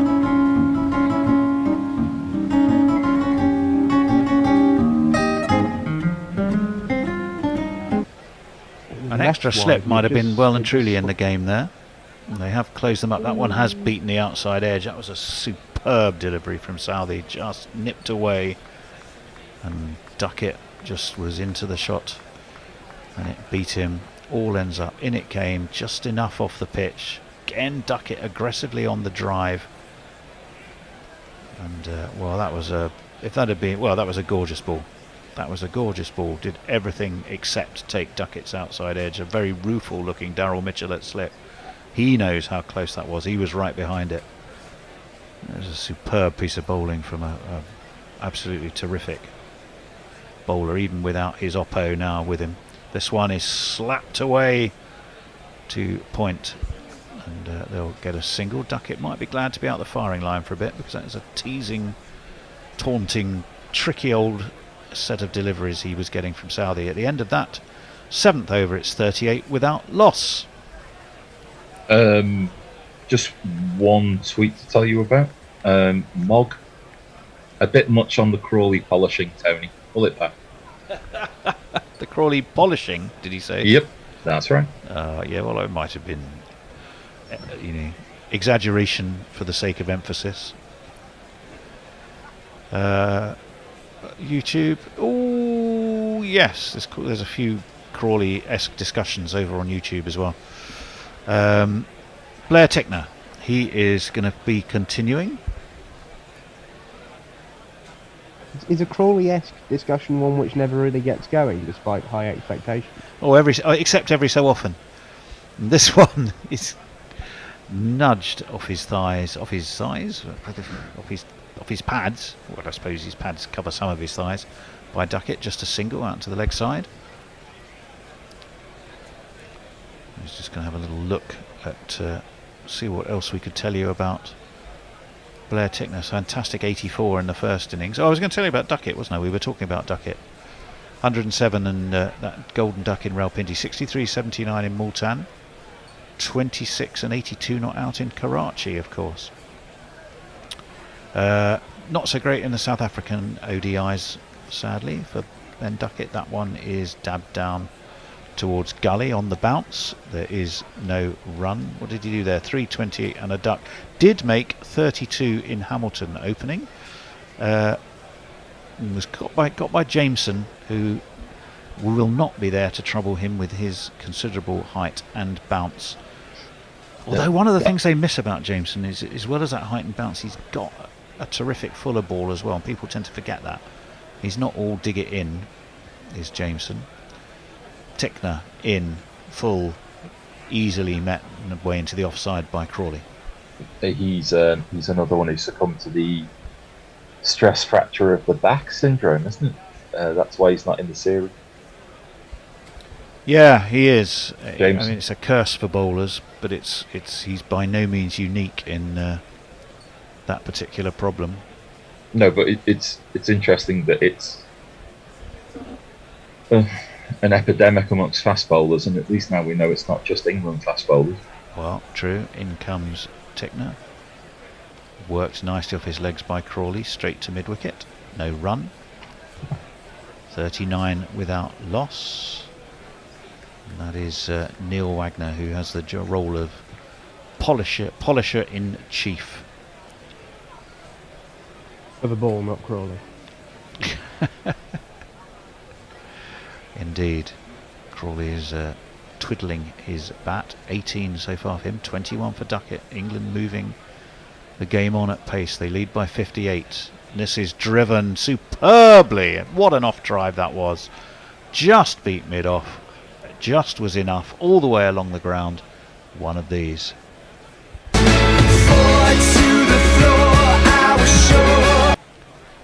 Got half a stride in.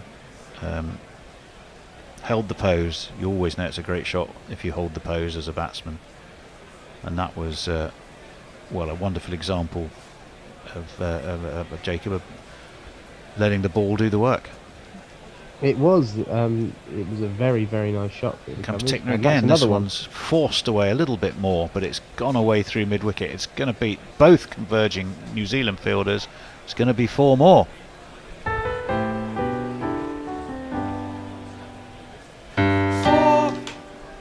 He's already a quarter of the way there. This is so embarrassing.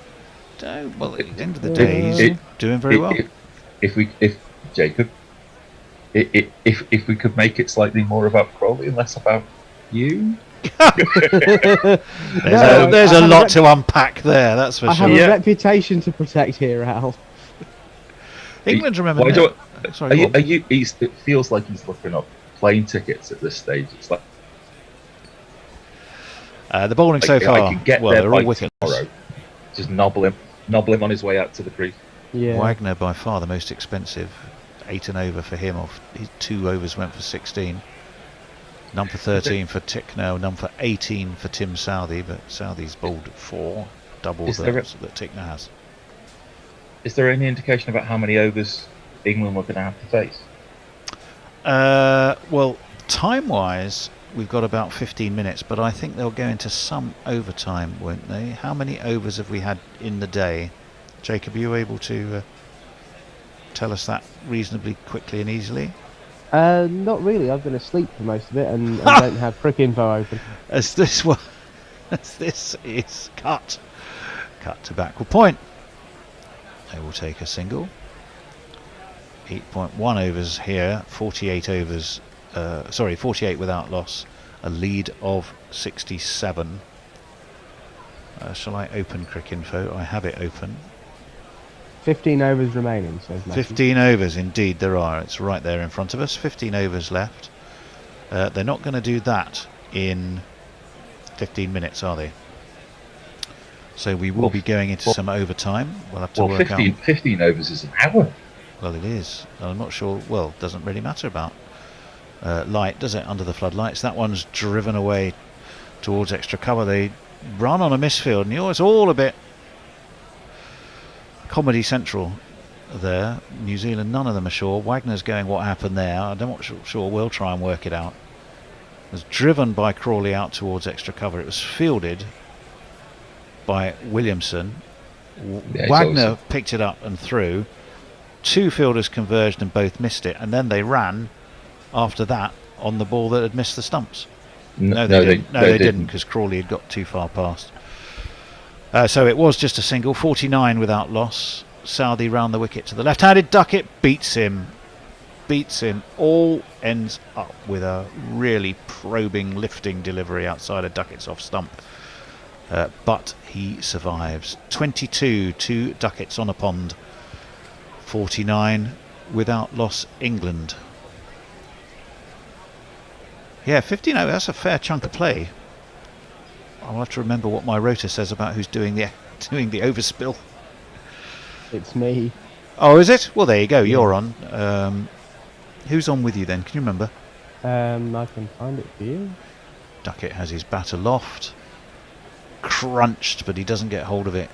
Goes to backward point. They take a very, very hurried single. They even thought about running on the overthrow. Duckett is quick to put up his arm and say, "No, creepy, you stay where you are," which he duly did. 50's up for England. Well bowled, well batted rather for them.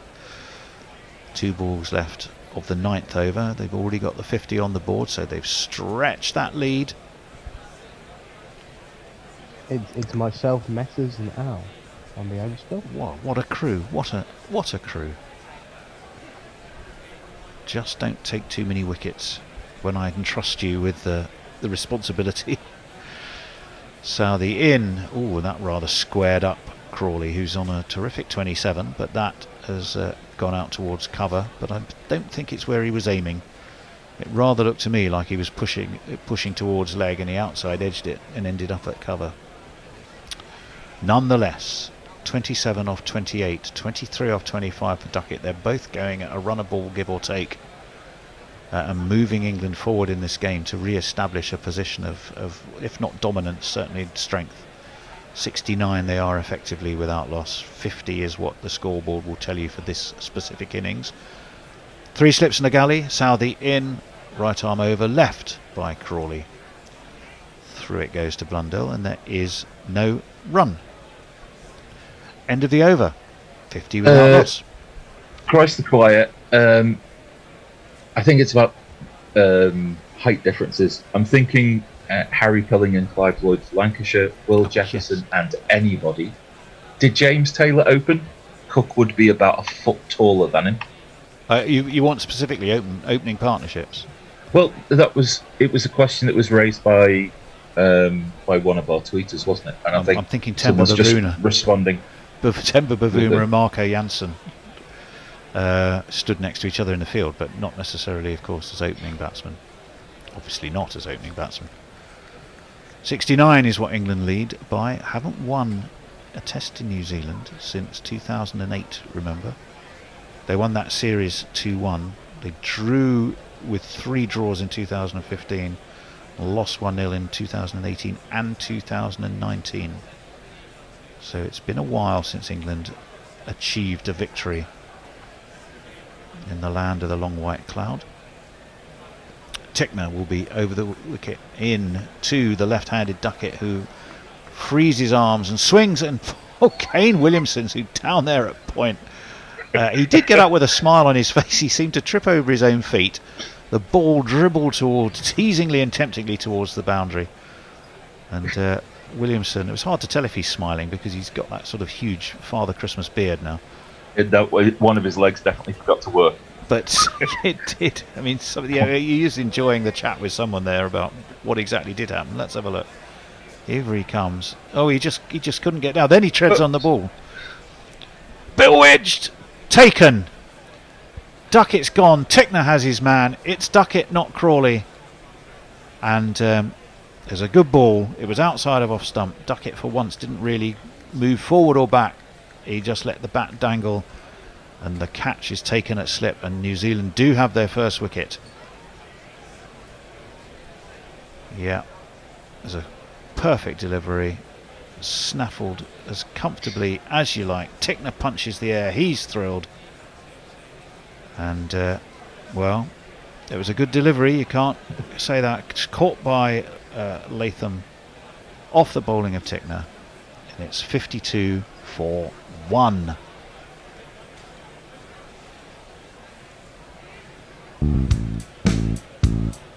Another one bites the dust. I think that is going to be out, Fred. Another one bites the dust.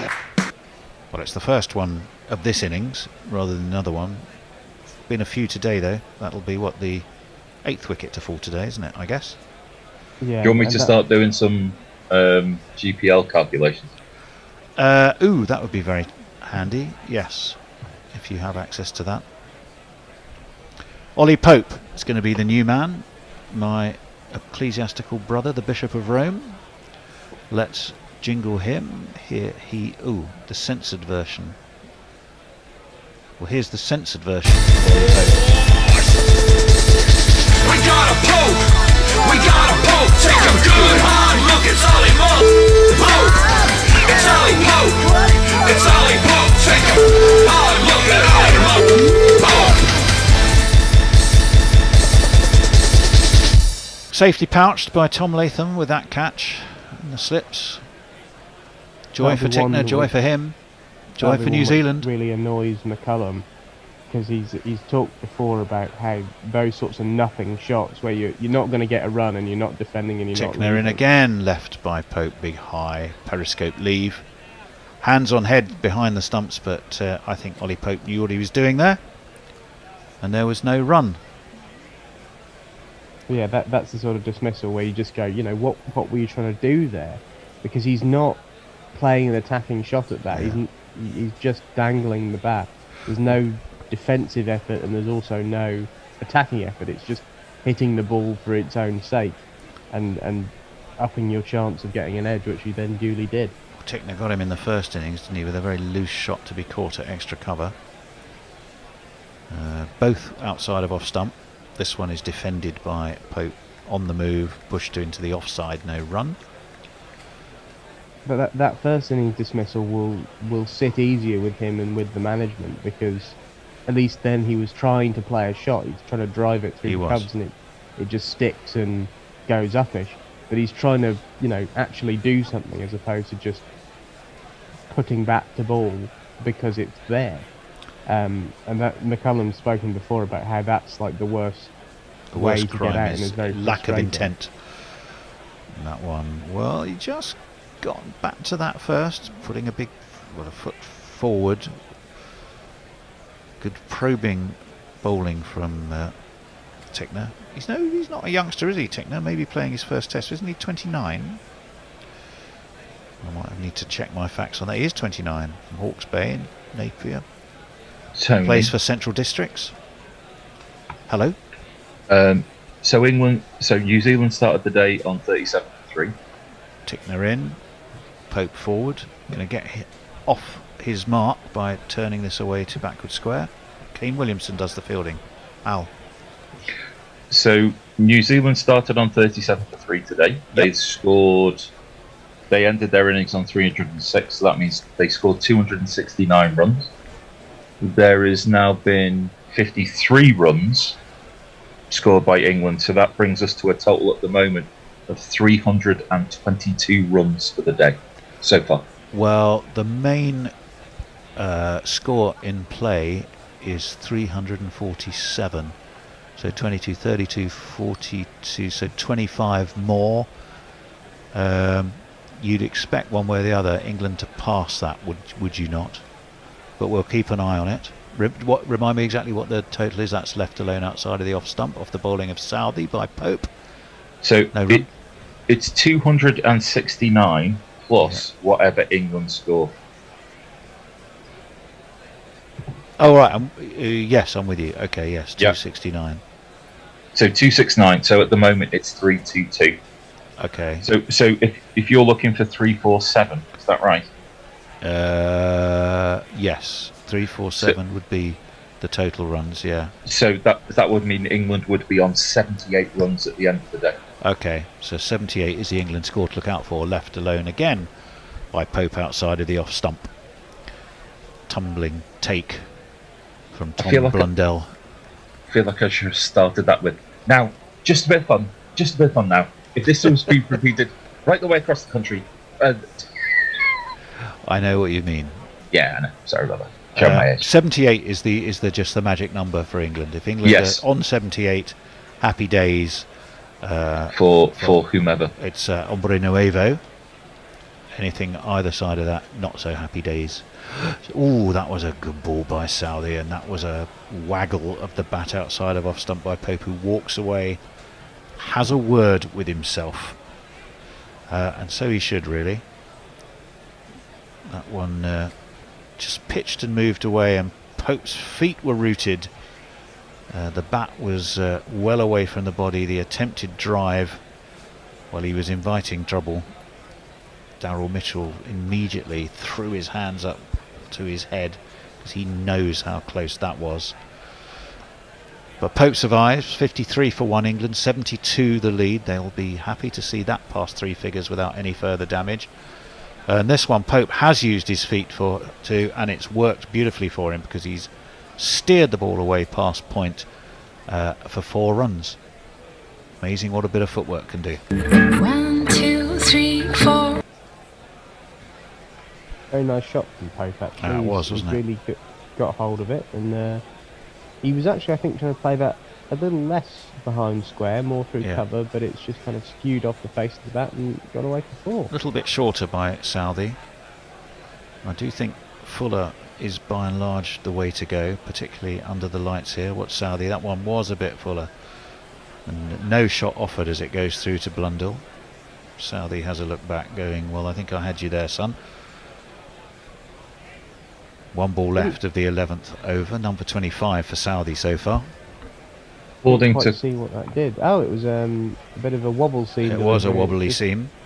Just missed the off stump, come back in a little bit, held it line. Or scrambled seam, as it is sometimes referred to. I don't know quite how you scramble it.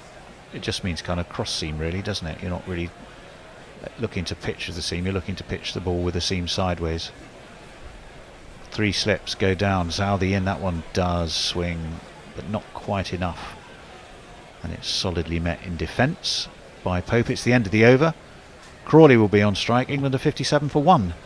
Couple of tweets for you. Change. Oh, it is indeed time for change. I'll read these tweets out anyway. You do that. I'm going to go back to merely pressing buttons. The reason I read one out is one's from this fella called Messages. Alan Oakman and Ken Suttle opening for Sussex had about 2 foot difference. Woy Woy Pom fell asleep with New Zealand in a lot of trouble, woke up to find New Zealand recovered, and now England in trouble. Although 76 for 1 virtually, I don't think constitutes trouble, really. Although Jacob, I'll certainly take your guidance on whether 76 for 1 is trouble. I wouldn't say that it is, Al. I'm in total agreement with you there. You're actually just half asleep, aren't you, Jacob? That's all it is. No, I genuinely. You got to wake yourself up, Jacob. Now, you two, you're my 2 guests for tonight and tomorrow night, so you've got to be ready to be wide awake within half an hour, you know? That's defended by Crawley off Tickner. No, I do genuinely agree with you, Al. The fact that I'm half asleep is completely irrelevant to that. Yeah.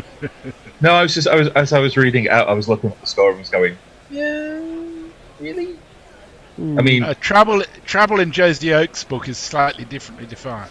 Well, there is that. We're doomed.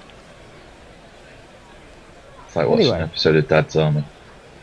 In comes Tickner, and that's I think wrapped Crawley on the pad, but umpire Gaffney he doesn't think much of that half-hearted appeal. It was very much going down leg.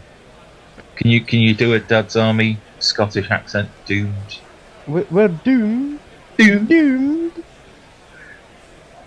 Yeah. No, it's I like umpire Gaffney. I like Chris Gaffney. I think he's a very good umpire. I don't know. I just like his face, I suppose. He's got a kind face. Oh, you're a very kind person. Just think that, yeah. As Crawley gets that out at the leg side. Although it's off the inside edge a little bit and for 1 run. It's one small step away from you got a pretty mouth. Chris Gaffney, you got a pretty mouth. Yeah, maybe I won't go that far, but I feel like he's, just by looking at him, you can tell, as most Kiwis seem to be, that he's a bit of a nice bloke. But Blair Tickner will hate him at the moment because he just signalled a no ball. Fucking hell. So that one will be rebowled as tip was into Pope, who trots down the wicket a little bit and gets one on off stump, which he moves out to and flicks through the leg side to the deep mid-wicket boundary for one of these.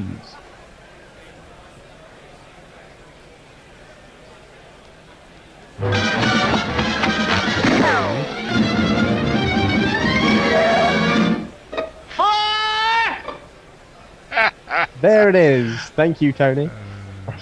I meant to ask Tony that if Pope's feet can be rooted, can Root's feet be poked? Oh, I had exactly the same thought, messages, and I wish I'd said it. As Pope drives that one, and Blair Tickner, big man, goes down in instalments, as we always like to say, but does a little sort of electric knee slide and gets a hand to it to stop it. Stuart Broad is padded up to be the Nightwatchman. I don't remember the last time Stuart Broad blocked anything out. Nighthawk time. It'll be Nighthawk. Fuck off. It will be. What? He's padded up in his big floppy hat with his gloves on. I don't know how he's going to get his helmet on. Someone will have to do it for him. Well, basically, he's threatened to thump anybody else who stopped him. Oh, Pope has driven that beautifully through the covers, so the Nighthawk hopefully may not be necessary, as Pope plays it beautifully for one of these. Why isn't Stuart Broad being electroshocked for his own protection? And for that of the team? I don't know. Sometimes I think he's just a parody of himself. He should be being gaffer taped to a chair and his pads being removed. This is irresponsible leadership by McCullum and yes, because the one word that has characterised Stokey Cullum has been responsibility.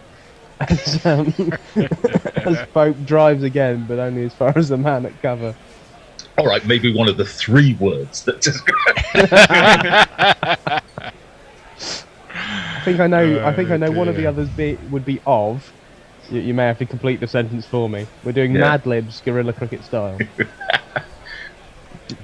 Name an item you would find at the grocery shop. Stephen Kelso is feeling quite some Crawley love from the commentators. But we have a question for you. God knows why anybody would ask us, but Matista Mani Gucci says, what are your guys' thoughts on Pakistan hiring Mickey Arthur as the first online coach? He won't be on site all the time to do his job due to working at Derbyshire, but have one of his assistants in charge. What do you reckon?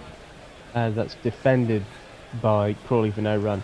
I'm all in favour of it, only for the reason that if he's online from Derbyshire, it means he will not be pictured on our television screen in those shorts, which were traumatic. Yeah. There's a bit of zoom framing that can go on there, isn't there, Jake? Whereas if he was in Pakistan, he would be in those shorts all the time. Yeah. That's a very guerrilla reason. Beats Crawley on the outside edge. He's just hung the bat slightly limply, and it's moved away and gone past the outside half of the bat. I can just quickly tell you that since the time we mentioned it, Mog has just fired through 5 century jingles and, just for good measure, an unsuccessful review jingle. All of which I've been listening to, and they're rather good. Wow, great. He's a genius, is that Well, have you got a favourite, Tony? I couldn't tell you that. It's his oldest child. That's driven by Crawley, but again only to the man at cover, picked out the field and no run. I'm not asking you to rescue one in a fire, Tony. Possibly the wasted review jingle is rather good. If I knew how to load them up and do that, I would, but I don't. You've anticipated my follow-up question. No, you'd have to wait for the Bears' technical expertise to do that. Yeah. He's hibernating at the moment. Yeah.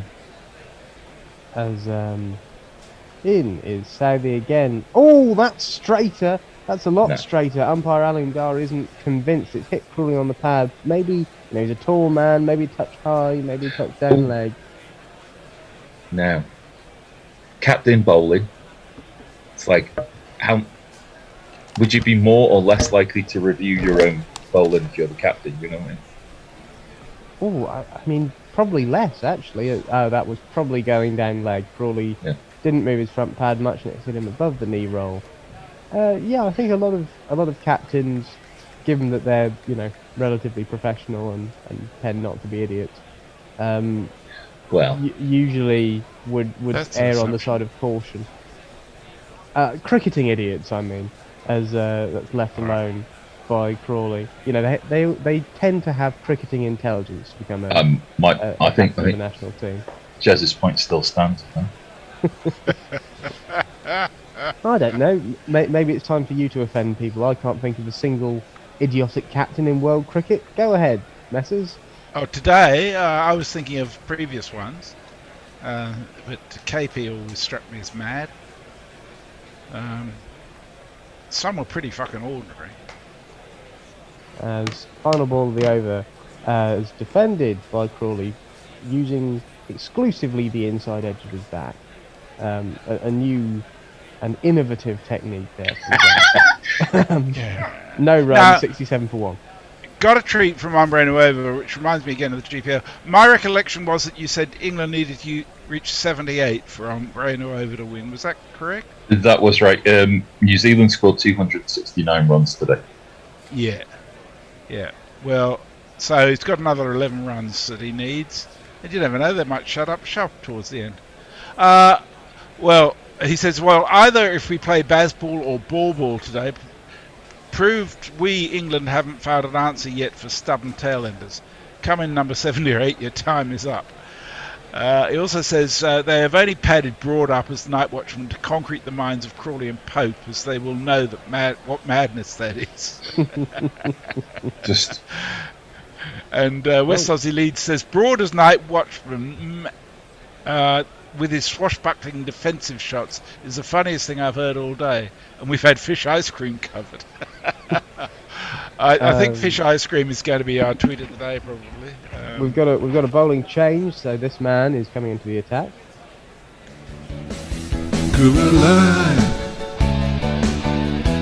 You better bowl a good line. Whoa, whoa, whoa. Cougar line. You better not cross that line. You know what I mean. And I think. And here comes Scott Kugelheim, and that's defended by Pope into the offside. Just thought maybe I shouldn't use Scott Kugelheim and the word attack in the same sentence. I might get sued. It conjures connotations of things that maybe we would rather not be dealing with, because there's been some quite necessary debate about whether he should be within a million miles of the New Zealand team. Yeah. However, I'm not a New Zealand selector, so I don't get a say. As that short and ducked under by Pope. Yeah, I mean it was an interesting one. I can tell you that Australia are 169 for 6 now. Ooh. Kawaja was out for 81. And Carey for a duck. So Hanscom and Cummings about it. How doctored is the pitch? I say in quotation marks. It's just an Indian pitch, Yeah. Well then, entirely then. Not at all. I mean, it's just what you'd expect to be playing on, I suspect, in Delhi. Not if you're Australian. They expect flat surfaces when they come to India, as that's clipped into leg side by Pope. He'll get a single, because obviously last time Australia played India on flat home surfaces, which Australians might enjoy, it went so rather well. Dear. I've got to tell you, Australians that I'm aware of haven't been complaining in the way that people project about the pitch, certainly in the first test. A few newspapers trying to beat stuff up, but it actually hasn't been generally a consideration. Just got beaten by a much better team. As Crawley aims a swipe at that one, though, they've appealed, and it's been given. That was a shit shot. He's not got out on the drive. He's got out trying to pull and bottom edging through to the keeper, I think. He's gone for 28 and he's walking off. 68 Well, for 2 England. He's lived down to our expectations. You silly little boy, what on earth were you playing at? Oh! Has he actually gone for 28? Yeah. He has. He's gone dead on his average. 28.11 was his average at the start of the Oh no. What start. is this? You flipping muppet! What's this provided? So there's 17 minutes left to go of potential cricket in the day. Oh no! Oh no! It's Broad, isn't no. it? Oh dear. Let's play Guess the Batsman. We really need a Nighthawk jingle, don't we? Da, da, da, da, da, da. Jacob, would you like to play our game of who's the next England batsman? I think it's going to be Broad, and we're going to play our little game of how many times can we get the new ball while swinging to land in row Z. And it is Stuart Broad. Here he comes. He's got his helmet on now. Someone's obviously helped him get it on. And he's not, as Al suggested, being gaffer taped to the chair to prevent him coming out. Either that or he's busted free of the gaffer tape. Yeah, gaffer tape cannot contain Stuart Broad. Well, Umbrella looking better. 10 runs in 16 minutes seems quite a distinct possibility. Oh my lord! So, is he going to be there at the end of play? Well, he did block out that draw in Sydney. He can do it when necessary. That's not what I asked you. I was deliberately not answering the question. I actually think he is, because I don't think New Zealand have been bowling very well, to be honest. Right. So that's a yes. Jacob? I'm going to go with a tentative yes. Okay. I was right about Crawley. I'll be right about this. As in comes Cougar Line. Okay, Broad's walked down the wicket immediately. Oh, fucking hell. Oh, jeez. He's immediately walked down the wicket. Is there and tried to... He looked like he was thinking about heaving him over deep square, but only managed to kind of tuck it into the leg side for no run. Here comes Broad. This is bizarre from Broad. That's the only word I can find. It's brainless cricket, I'm afraid to say. And it's going to be another six. It's going to be huge and high. It really irritates me that Broad stands there and laughs about that. I think that's the world record. Crazy. And I'll remind you that the over has been bowled to India's number 10 and 11. Yeah. Oh, God. Well, what can you say? A man of contrasts. Yeah. Here comes Cougar to Broad. He's round the wicket this time, and Broad's walked down the wicket again. It's gone straight up. It's gone straight up. Drop it! They've done. Oh no! Oh my God! It went straight up. Broad has walked down the wicket and attempted to pull Scott Cougarline over deep square leg. Was that Hendo? Straight up in the air, and Cougarline's come forward, Blundell's come forward. It was probably keeper's catch. He's the man with the gloves, and he's right next to him. He's got the gloves! They both stood there staring at each other as it's dropped to the floor. Fuck! Two of them Cougarline, Saudi, and Blundell, and they're both going, what the hell is he doing? Cougarline saying, take it, and he dropped it. Oh, he's waving for a jingle.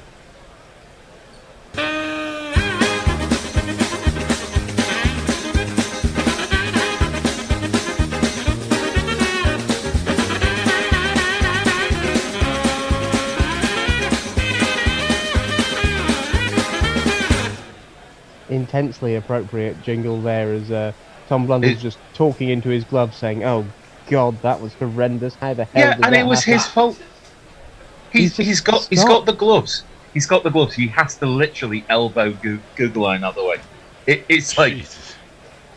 Oh dear. So that was dreadful, but what's Broad doing? He's supposed to be in there to stay there for the rest of the night, and he immediately does that shit. It's just madness. And he's nicked the strike. Yeah. Tony, is Hendo with you? He's not with you. Tony yelling. I thought I was saying.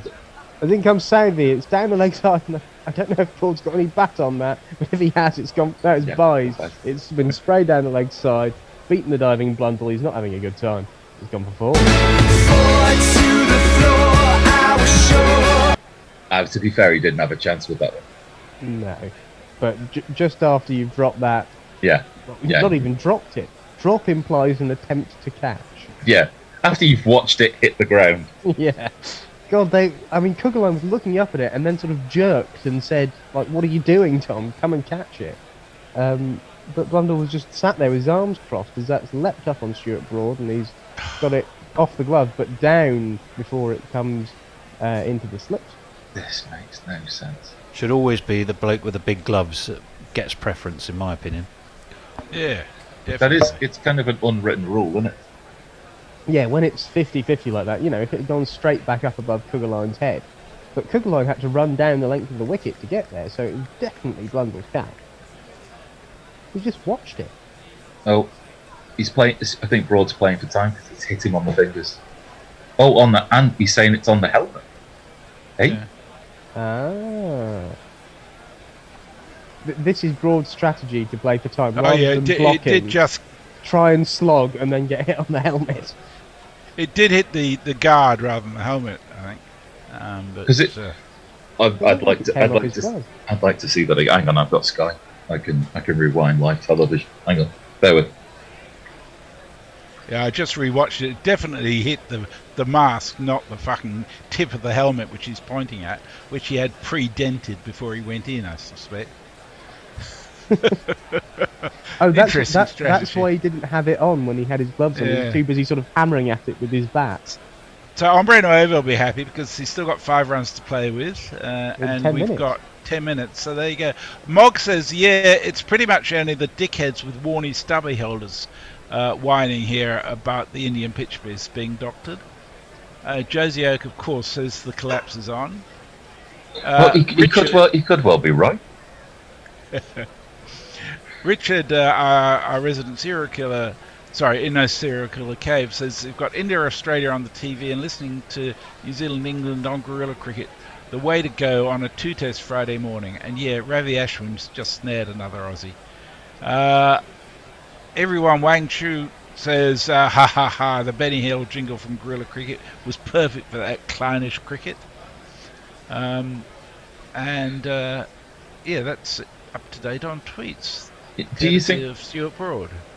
So there's two cricketers that are out there in the high vis, and there's the physiotherapist who's kind of has to give them the once over to make sure that they're not concussed. Which Broad shot would indicate that he is. Did you notice how Broad's standing far enough away that they can't actually tell him anything? Like, stop that. Don't do that. Don't be a normal cricketer, you absolute idiot. Oh, he wants a new helmet. I don't think listening comes within Broad's skill set, does it? I have no idea.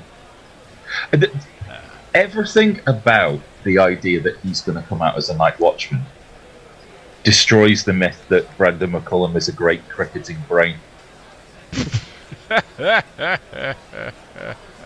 Well, I don't know. I mean, he's getting another helmet, so he's managed to hang around for 5 minutes at least without facing a ball. No, I put it to the members of the jury that Stuart Broad has come out as a night watchman, and the defence rests. That's it. I need no more time. Now he's comparing different helmets. He's not happy about one of them. I do not like this helmet. I want another helmet. That helmet being worn by Jack Leach. Look, because there's Jack Leach who can come out as a night watchman and, be a night watchman. I see. Farong says, Broad coming in as night watch person with 10 overs remaining. Well, bugger me with a fish fork. Australia to be rolled for under 200 again. Can't get enough cricket. T20 and shite. 100 isn't proper cricket. Cheers. Although I have no doubt you were celebrating last night, Farong, as your Bangladesh Premier League side, the Victorians, won the BPL. So well done. Mog said, will Gary be railing against this bit of broad shithousery, I'm sure he would. No, you've got to take the helmet stuff very seriously, and there's no problem about that. Well, there wouldn't be if it had actually been hit where he said it was hit. Yeah, our problem is that he's out there wearing a helmet to begin with. Yes. and gloves and the yeah. I mean, it's not really just about the helmet here. It's about. I love Ollie Pope's. They can't find one to fit him now. For fuck's sake! Is his head? Is his head too big? He's got it. He's happy with this one. He's, I love. Examined the grill. Ollie Pope did give him some helpful instruction. He pointed at something as if to go, that bit goes at the front. Not that you'll need it, Stuart. You don't need to see necessarily. Just stand and swing. Have you seen the film Escape to Victory? No. Yes, a long time ago. So you know the way that they get Stallone in goal is that they deliberately break the hands of the person who was the goalie. Yeah, the least likely goalie you'd ever come across. Yeah, absolutely. All I'm saying is, maybe in between the first and second Test matches, Stuart Broad has a nasty hand accident. That's all I'm saying. That's defended by Broad off the back foot, short ball by Savey. Well, this is interesting at least. This is whether it's good cricket or not, it is always entertaining, and that is what England are aiming to do. I tell you what, Southey is actually getting some lift out of the wicket at the moment, which is he's the only person who seems to have done it all day. Well, in he comes again. And Broad swings hard. He's connected with that one. It's gone over extra cover. He's really got hold of that. And it's gone for one of these.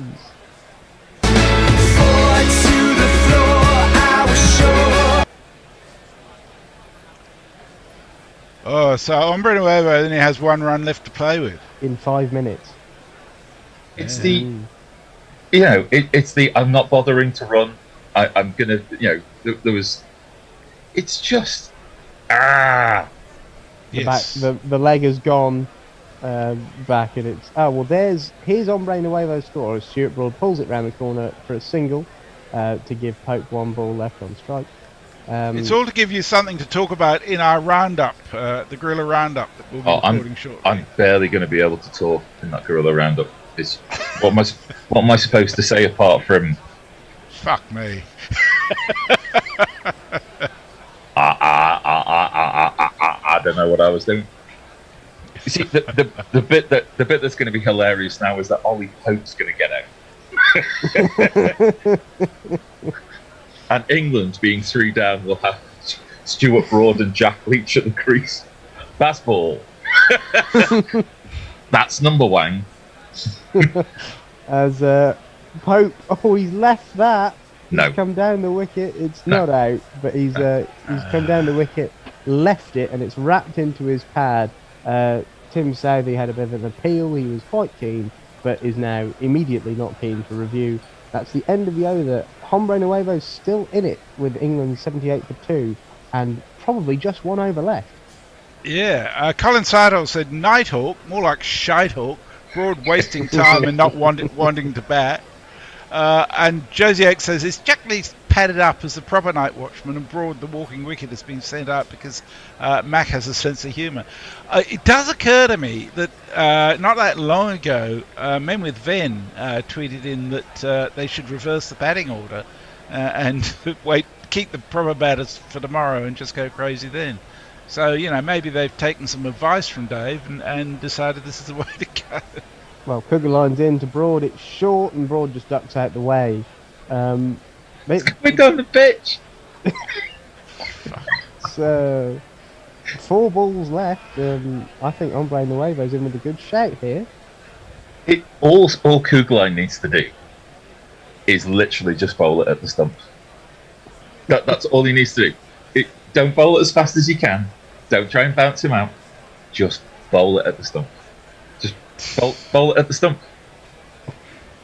That's how Bumrah had a lot of success against Broad. He literally just bowled a straight one at his toes and he missed it all the time.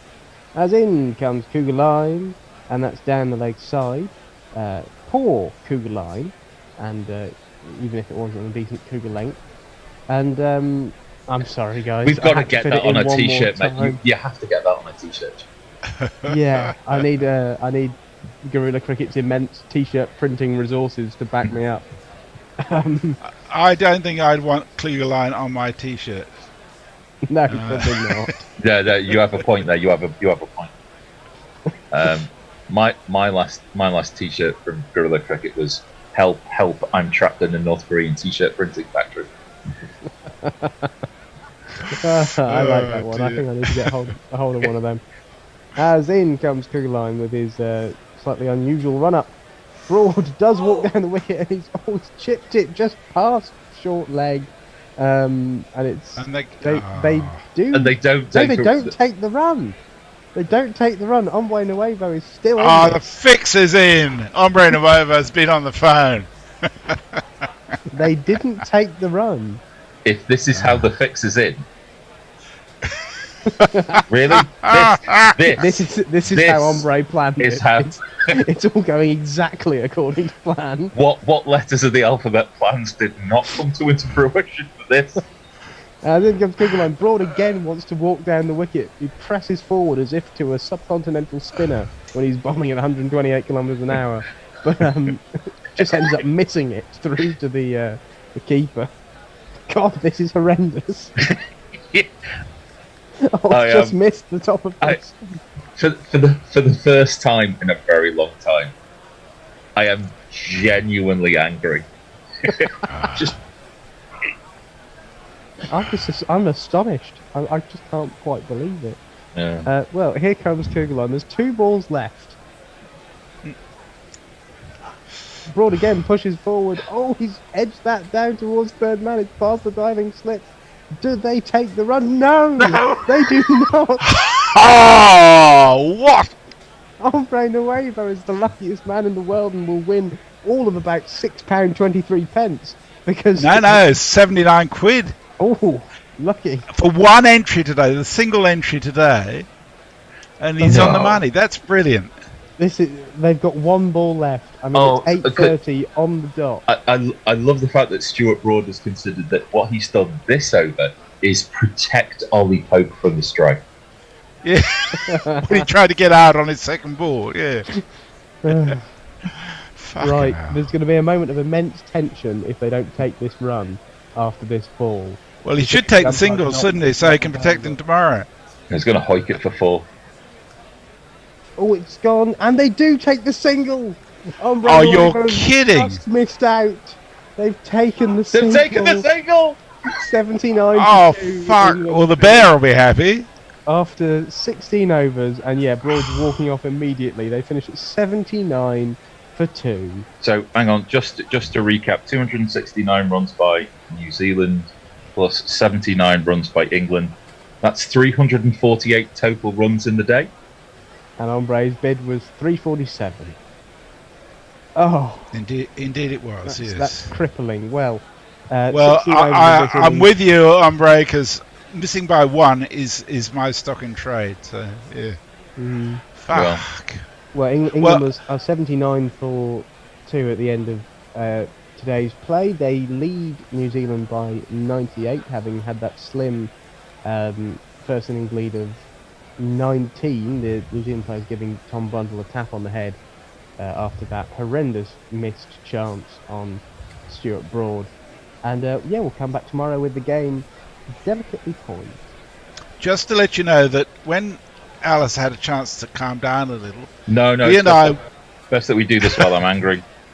He and I will record the Gorilla Roundup of today's play, which will be available on YouTube hopefully in an hour or so, if I don't have the technical difficulties I had yesterday, which I shouldn't have, and that you'll be able to watch that if you didn't see the whole day's play, or even if you did. I think you might enjoy it anyhow, especially given that Al's got a lot to get out of his system, so it could be quite amusing anyhow. And please let people know about that, because we're hoping that if it's successful, we might continue to do that for other series as well. It should be a thing, so let's make it a thing. Yeah. A couple of tweets. Jay Grover says, "What the piss is this shit?"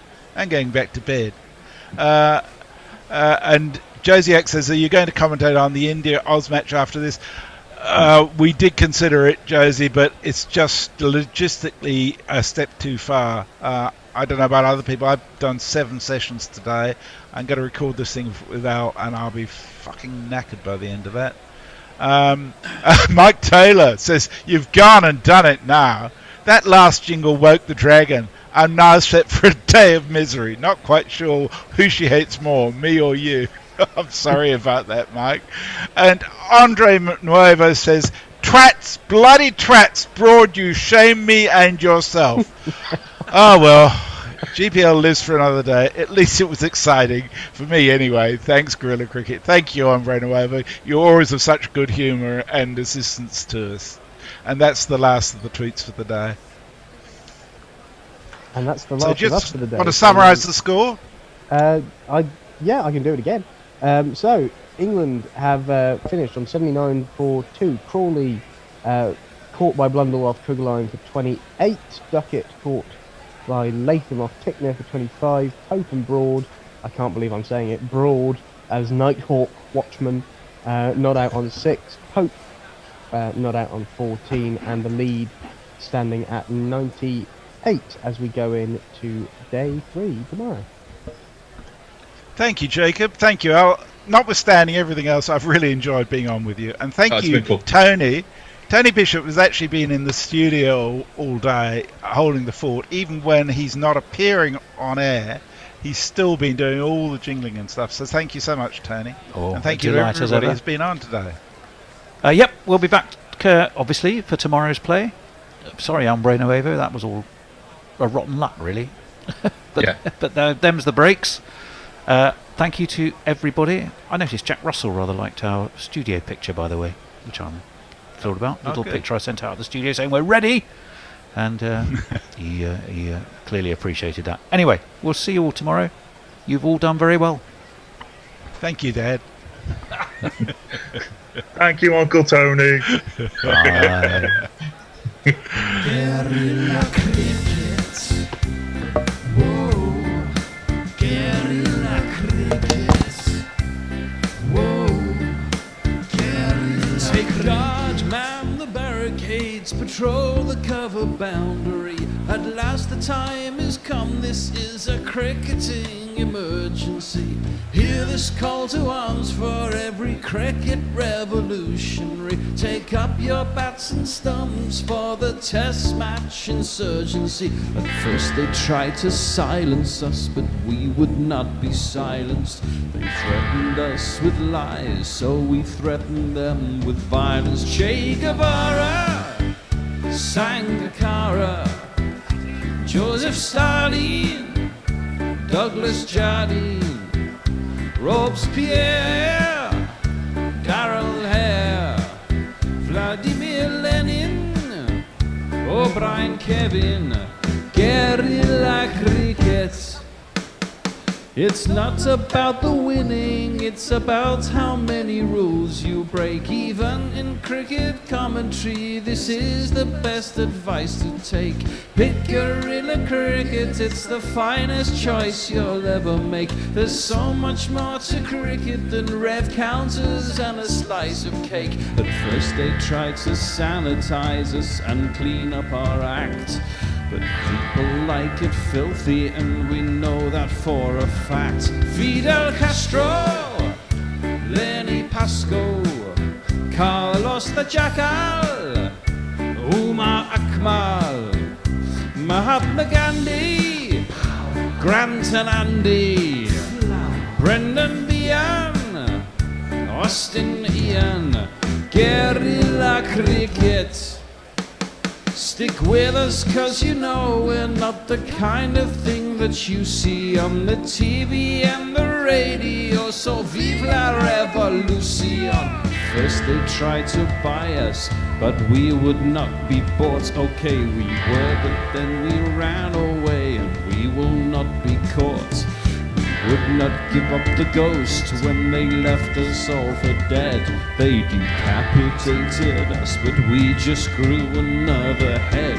Chairman Mao, Jamie Howe, Ho Chi Minh, Asif Din, Václav Havel, Graham Saville, No Surrender, Percy Fender, Che Guevara.